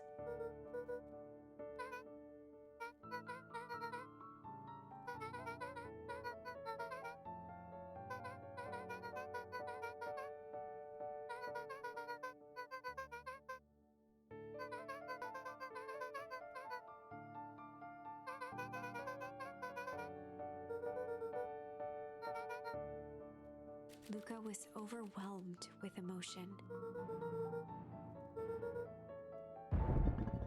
A sudden explosion sounded from the hull. Chapter 8. Comeuppance. Ears still ringing, Gran picked herself up off the ground. Through the dust and smoke, she looked over to see Mrs. Fratelli helping Hiram Tolliver to his feet. She'd had to beg, borrow, and steal to acquire those explosives. How many nights had she spent visualizing how she'd use them to make things right? And now, her one shot at destroying the source, that damned hole that swallowed so much of her life, was gone. Traded for this jagged hole in a wall and a foolhardy shot at rescuing Rollo. With Fratelli and Tolliver at her side, she stepped through. It was a strange feeling. The last time she'd stalked this maze of hallways, it was in a different body. They quickly rounded a corner to find a group of clipboards guarding a door. Something worth guarding is probably something worth seeing. She leapt forward, brandishing her cane. If her last chance at vengeance for things lost was truly gone, she would just have to fight to keep what she still had.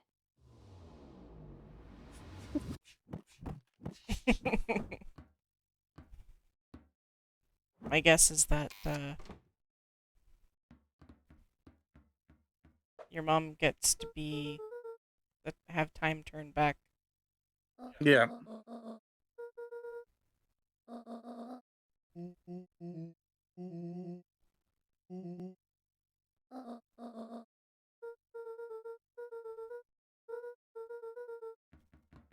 They made their way out from deep within Perennial Harvest, just as Solomon finished up his speech. Solomon pulled a glass vial from his pocket. In one smooth motion, he downed its contents. A triumphant smile grew across Solomon's lips.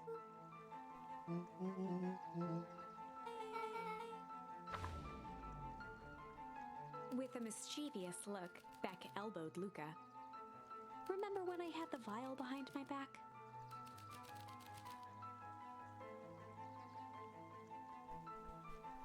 Malicious. Is that what we're supposed to pick? Yeah.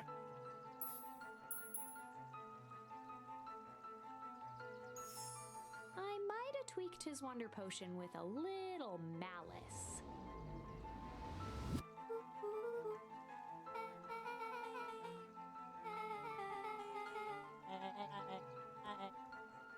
His body and face began to contort and expand as he disappeared into a belching green mist.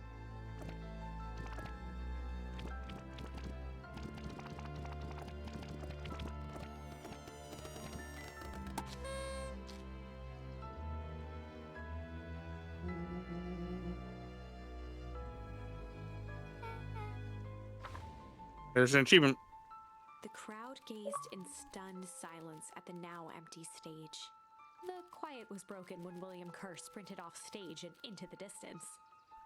He was never seen around Beacon Pines, or anywhere else for that matter, again.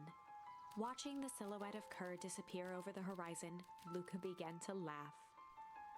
First, a low chuckle that became uncontrolled, heaving through his tears. He was vaguely aware that the crowd had begun to laugh with him.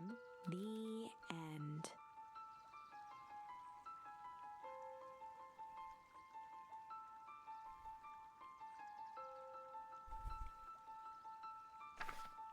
That was unexpected.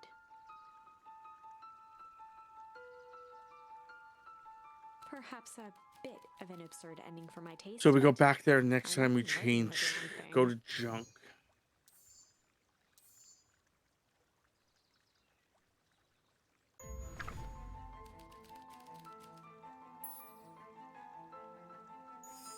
I might have tweaked his wonder potion with a little junk.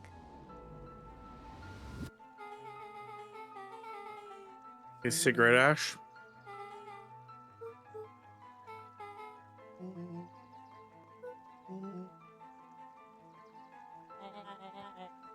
His body and face began to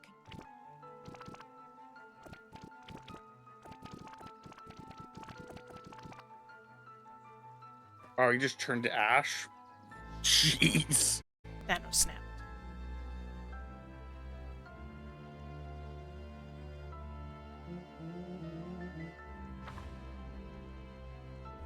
As the last of what was once Sharper Valentine wafted into the air, the crowd began to disperse, still numb from what they had just observed. Sharper Valentine was gone for good. His end would be a new beginning for Beacon Pines, a new chance to let go of the things they had lost and grab hold of a new future. The end. Well, I'd be lying if I said that wasn't a bit gratifying. If that feels to you like a good note to end on, Last I won't one, stand on your which is lip. change.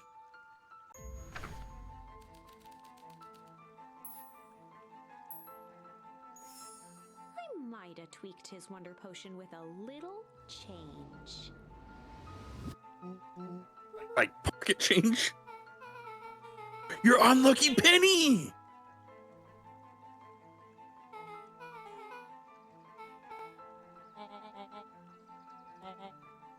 His body and face began to contort and expand.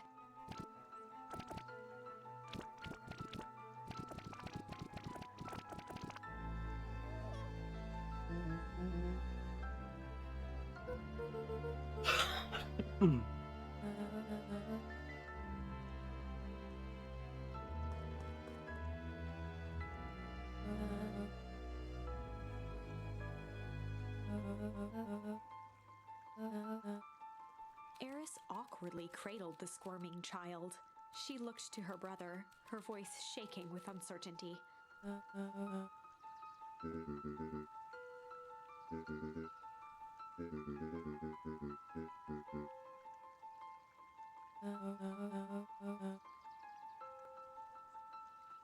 She looked back down at the infant with equal parts kindness and terror in her eyes.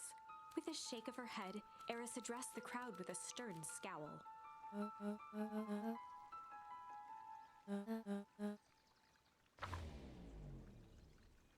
Epilogue. Beacon Pines' coldest summer on record came and went without much fanfare. Folks shared what they had, and none were left wanting. The new school year was ushered in by the falling leaves of autumn. After everything Luca, Rollo, and Beck had been through, middle school was bearable. The chill of winter didn't seem to bother people much. They kindled a hope for a better future in their hearts. When spring arrived, farmers planted their crops with a sense of joy and optimism. And as the dawn of the first day of summer came again, its light slowly spread through the shallow valley. It crept over the town square, across the river, past the neglected welcome sign, and came to rest on a young boy sleeping at dawn. His mind at peace, knowing he is here for a reason.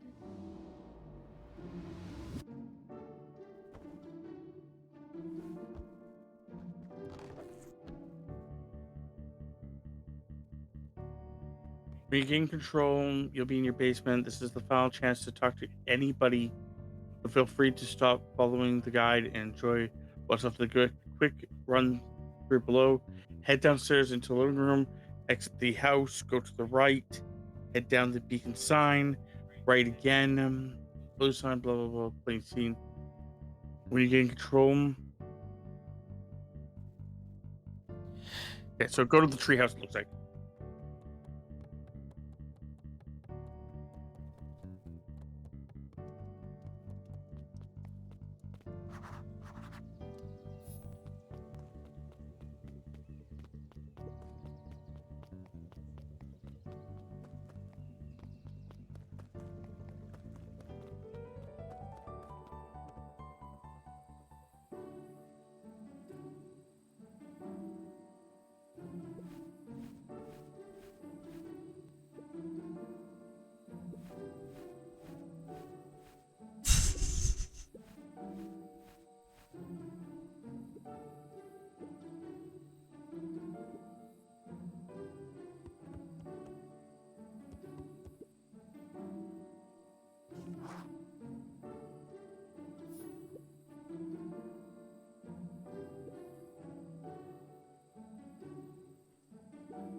Okay, go check Beck out in her house.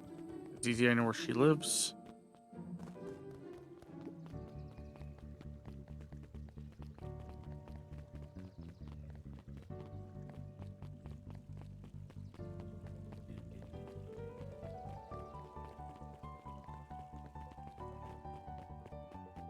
What are all these rabbits doing here?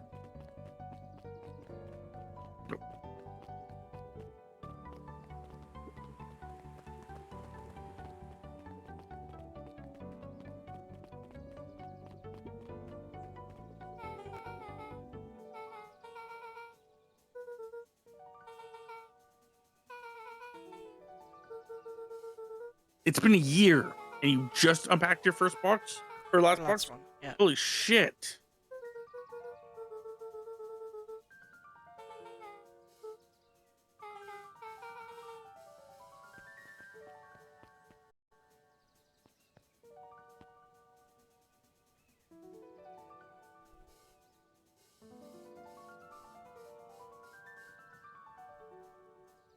Okay.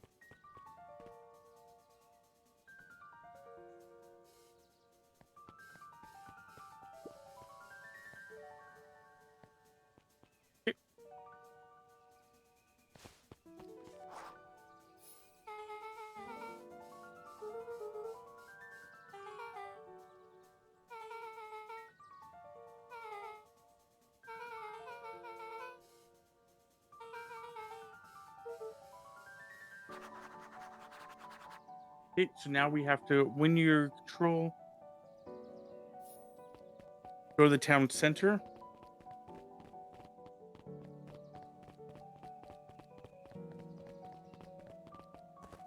Yeah, I'm confused where it's telling me to go.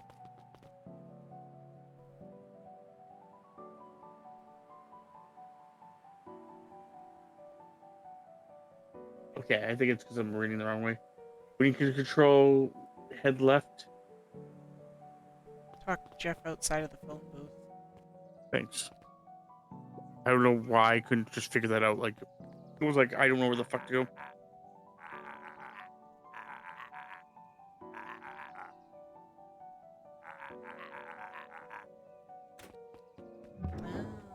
Delivering the tree.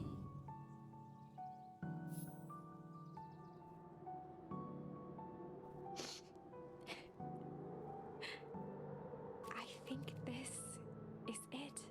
The end I've been waiting for. Honestly, I began to lose hope of ever finding it. But then you came along. I don't know exactly how to thank you. It's hard to explain how much this means to me. It's funny, now that our time together is finally ending, I'm at a loss for words. Let's just watch the end together.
I pressed A. Okay.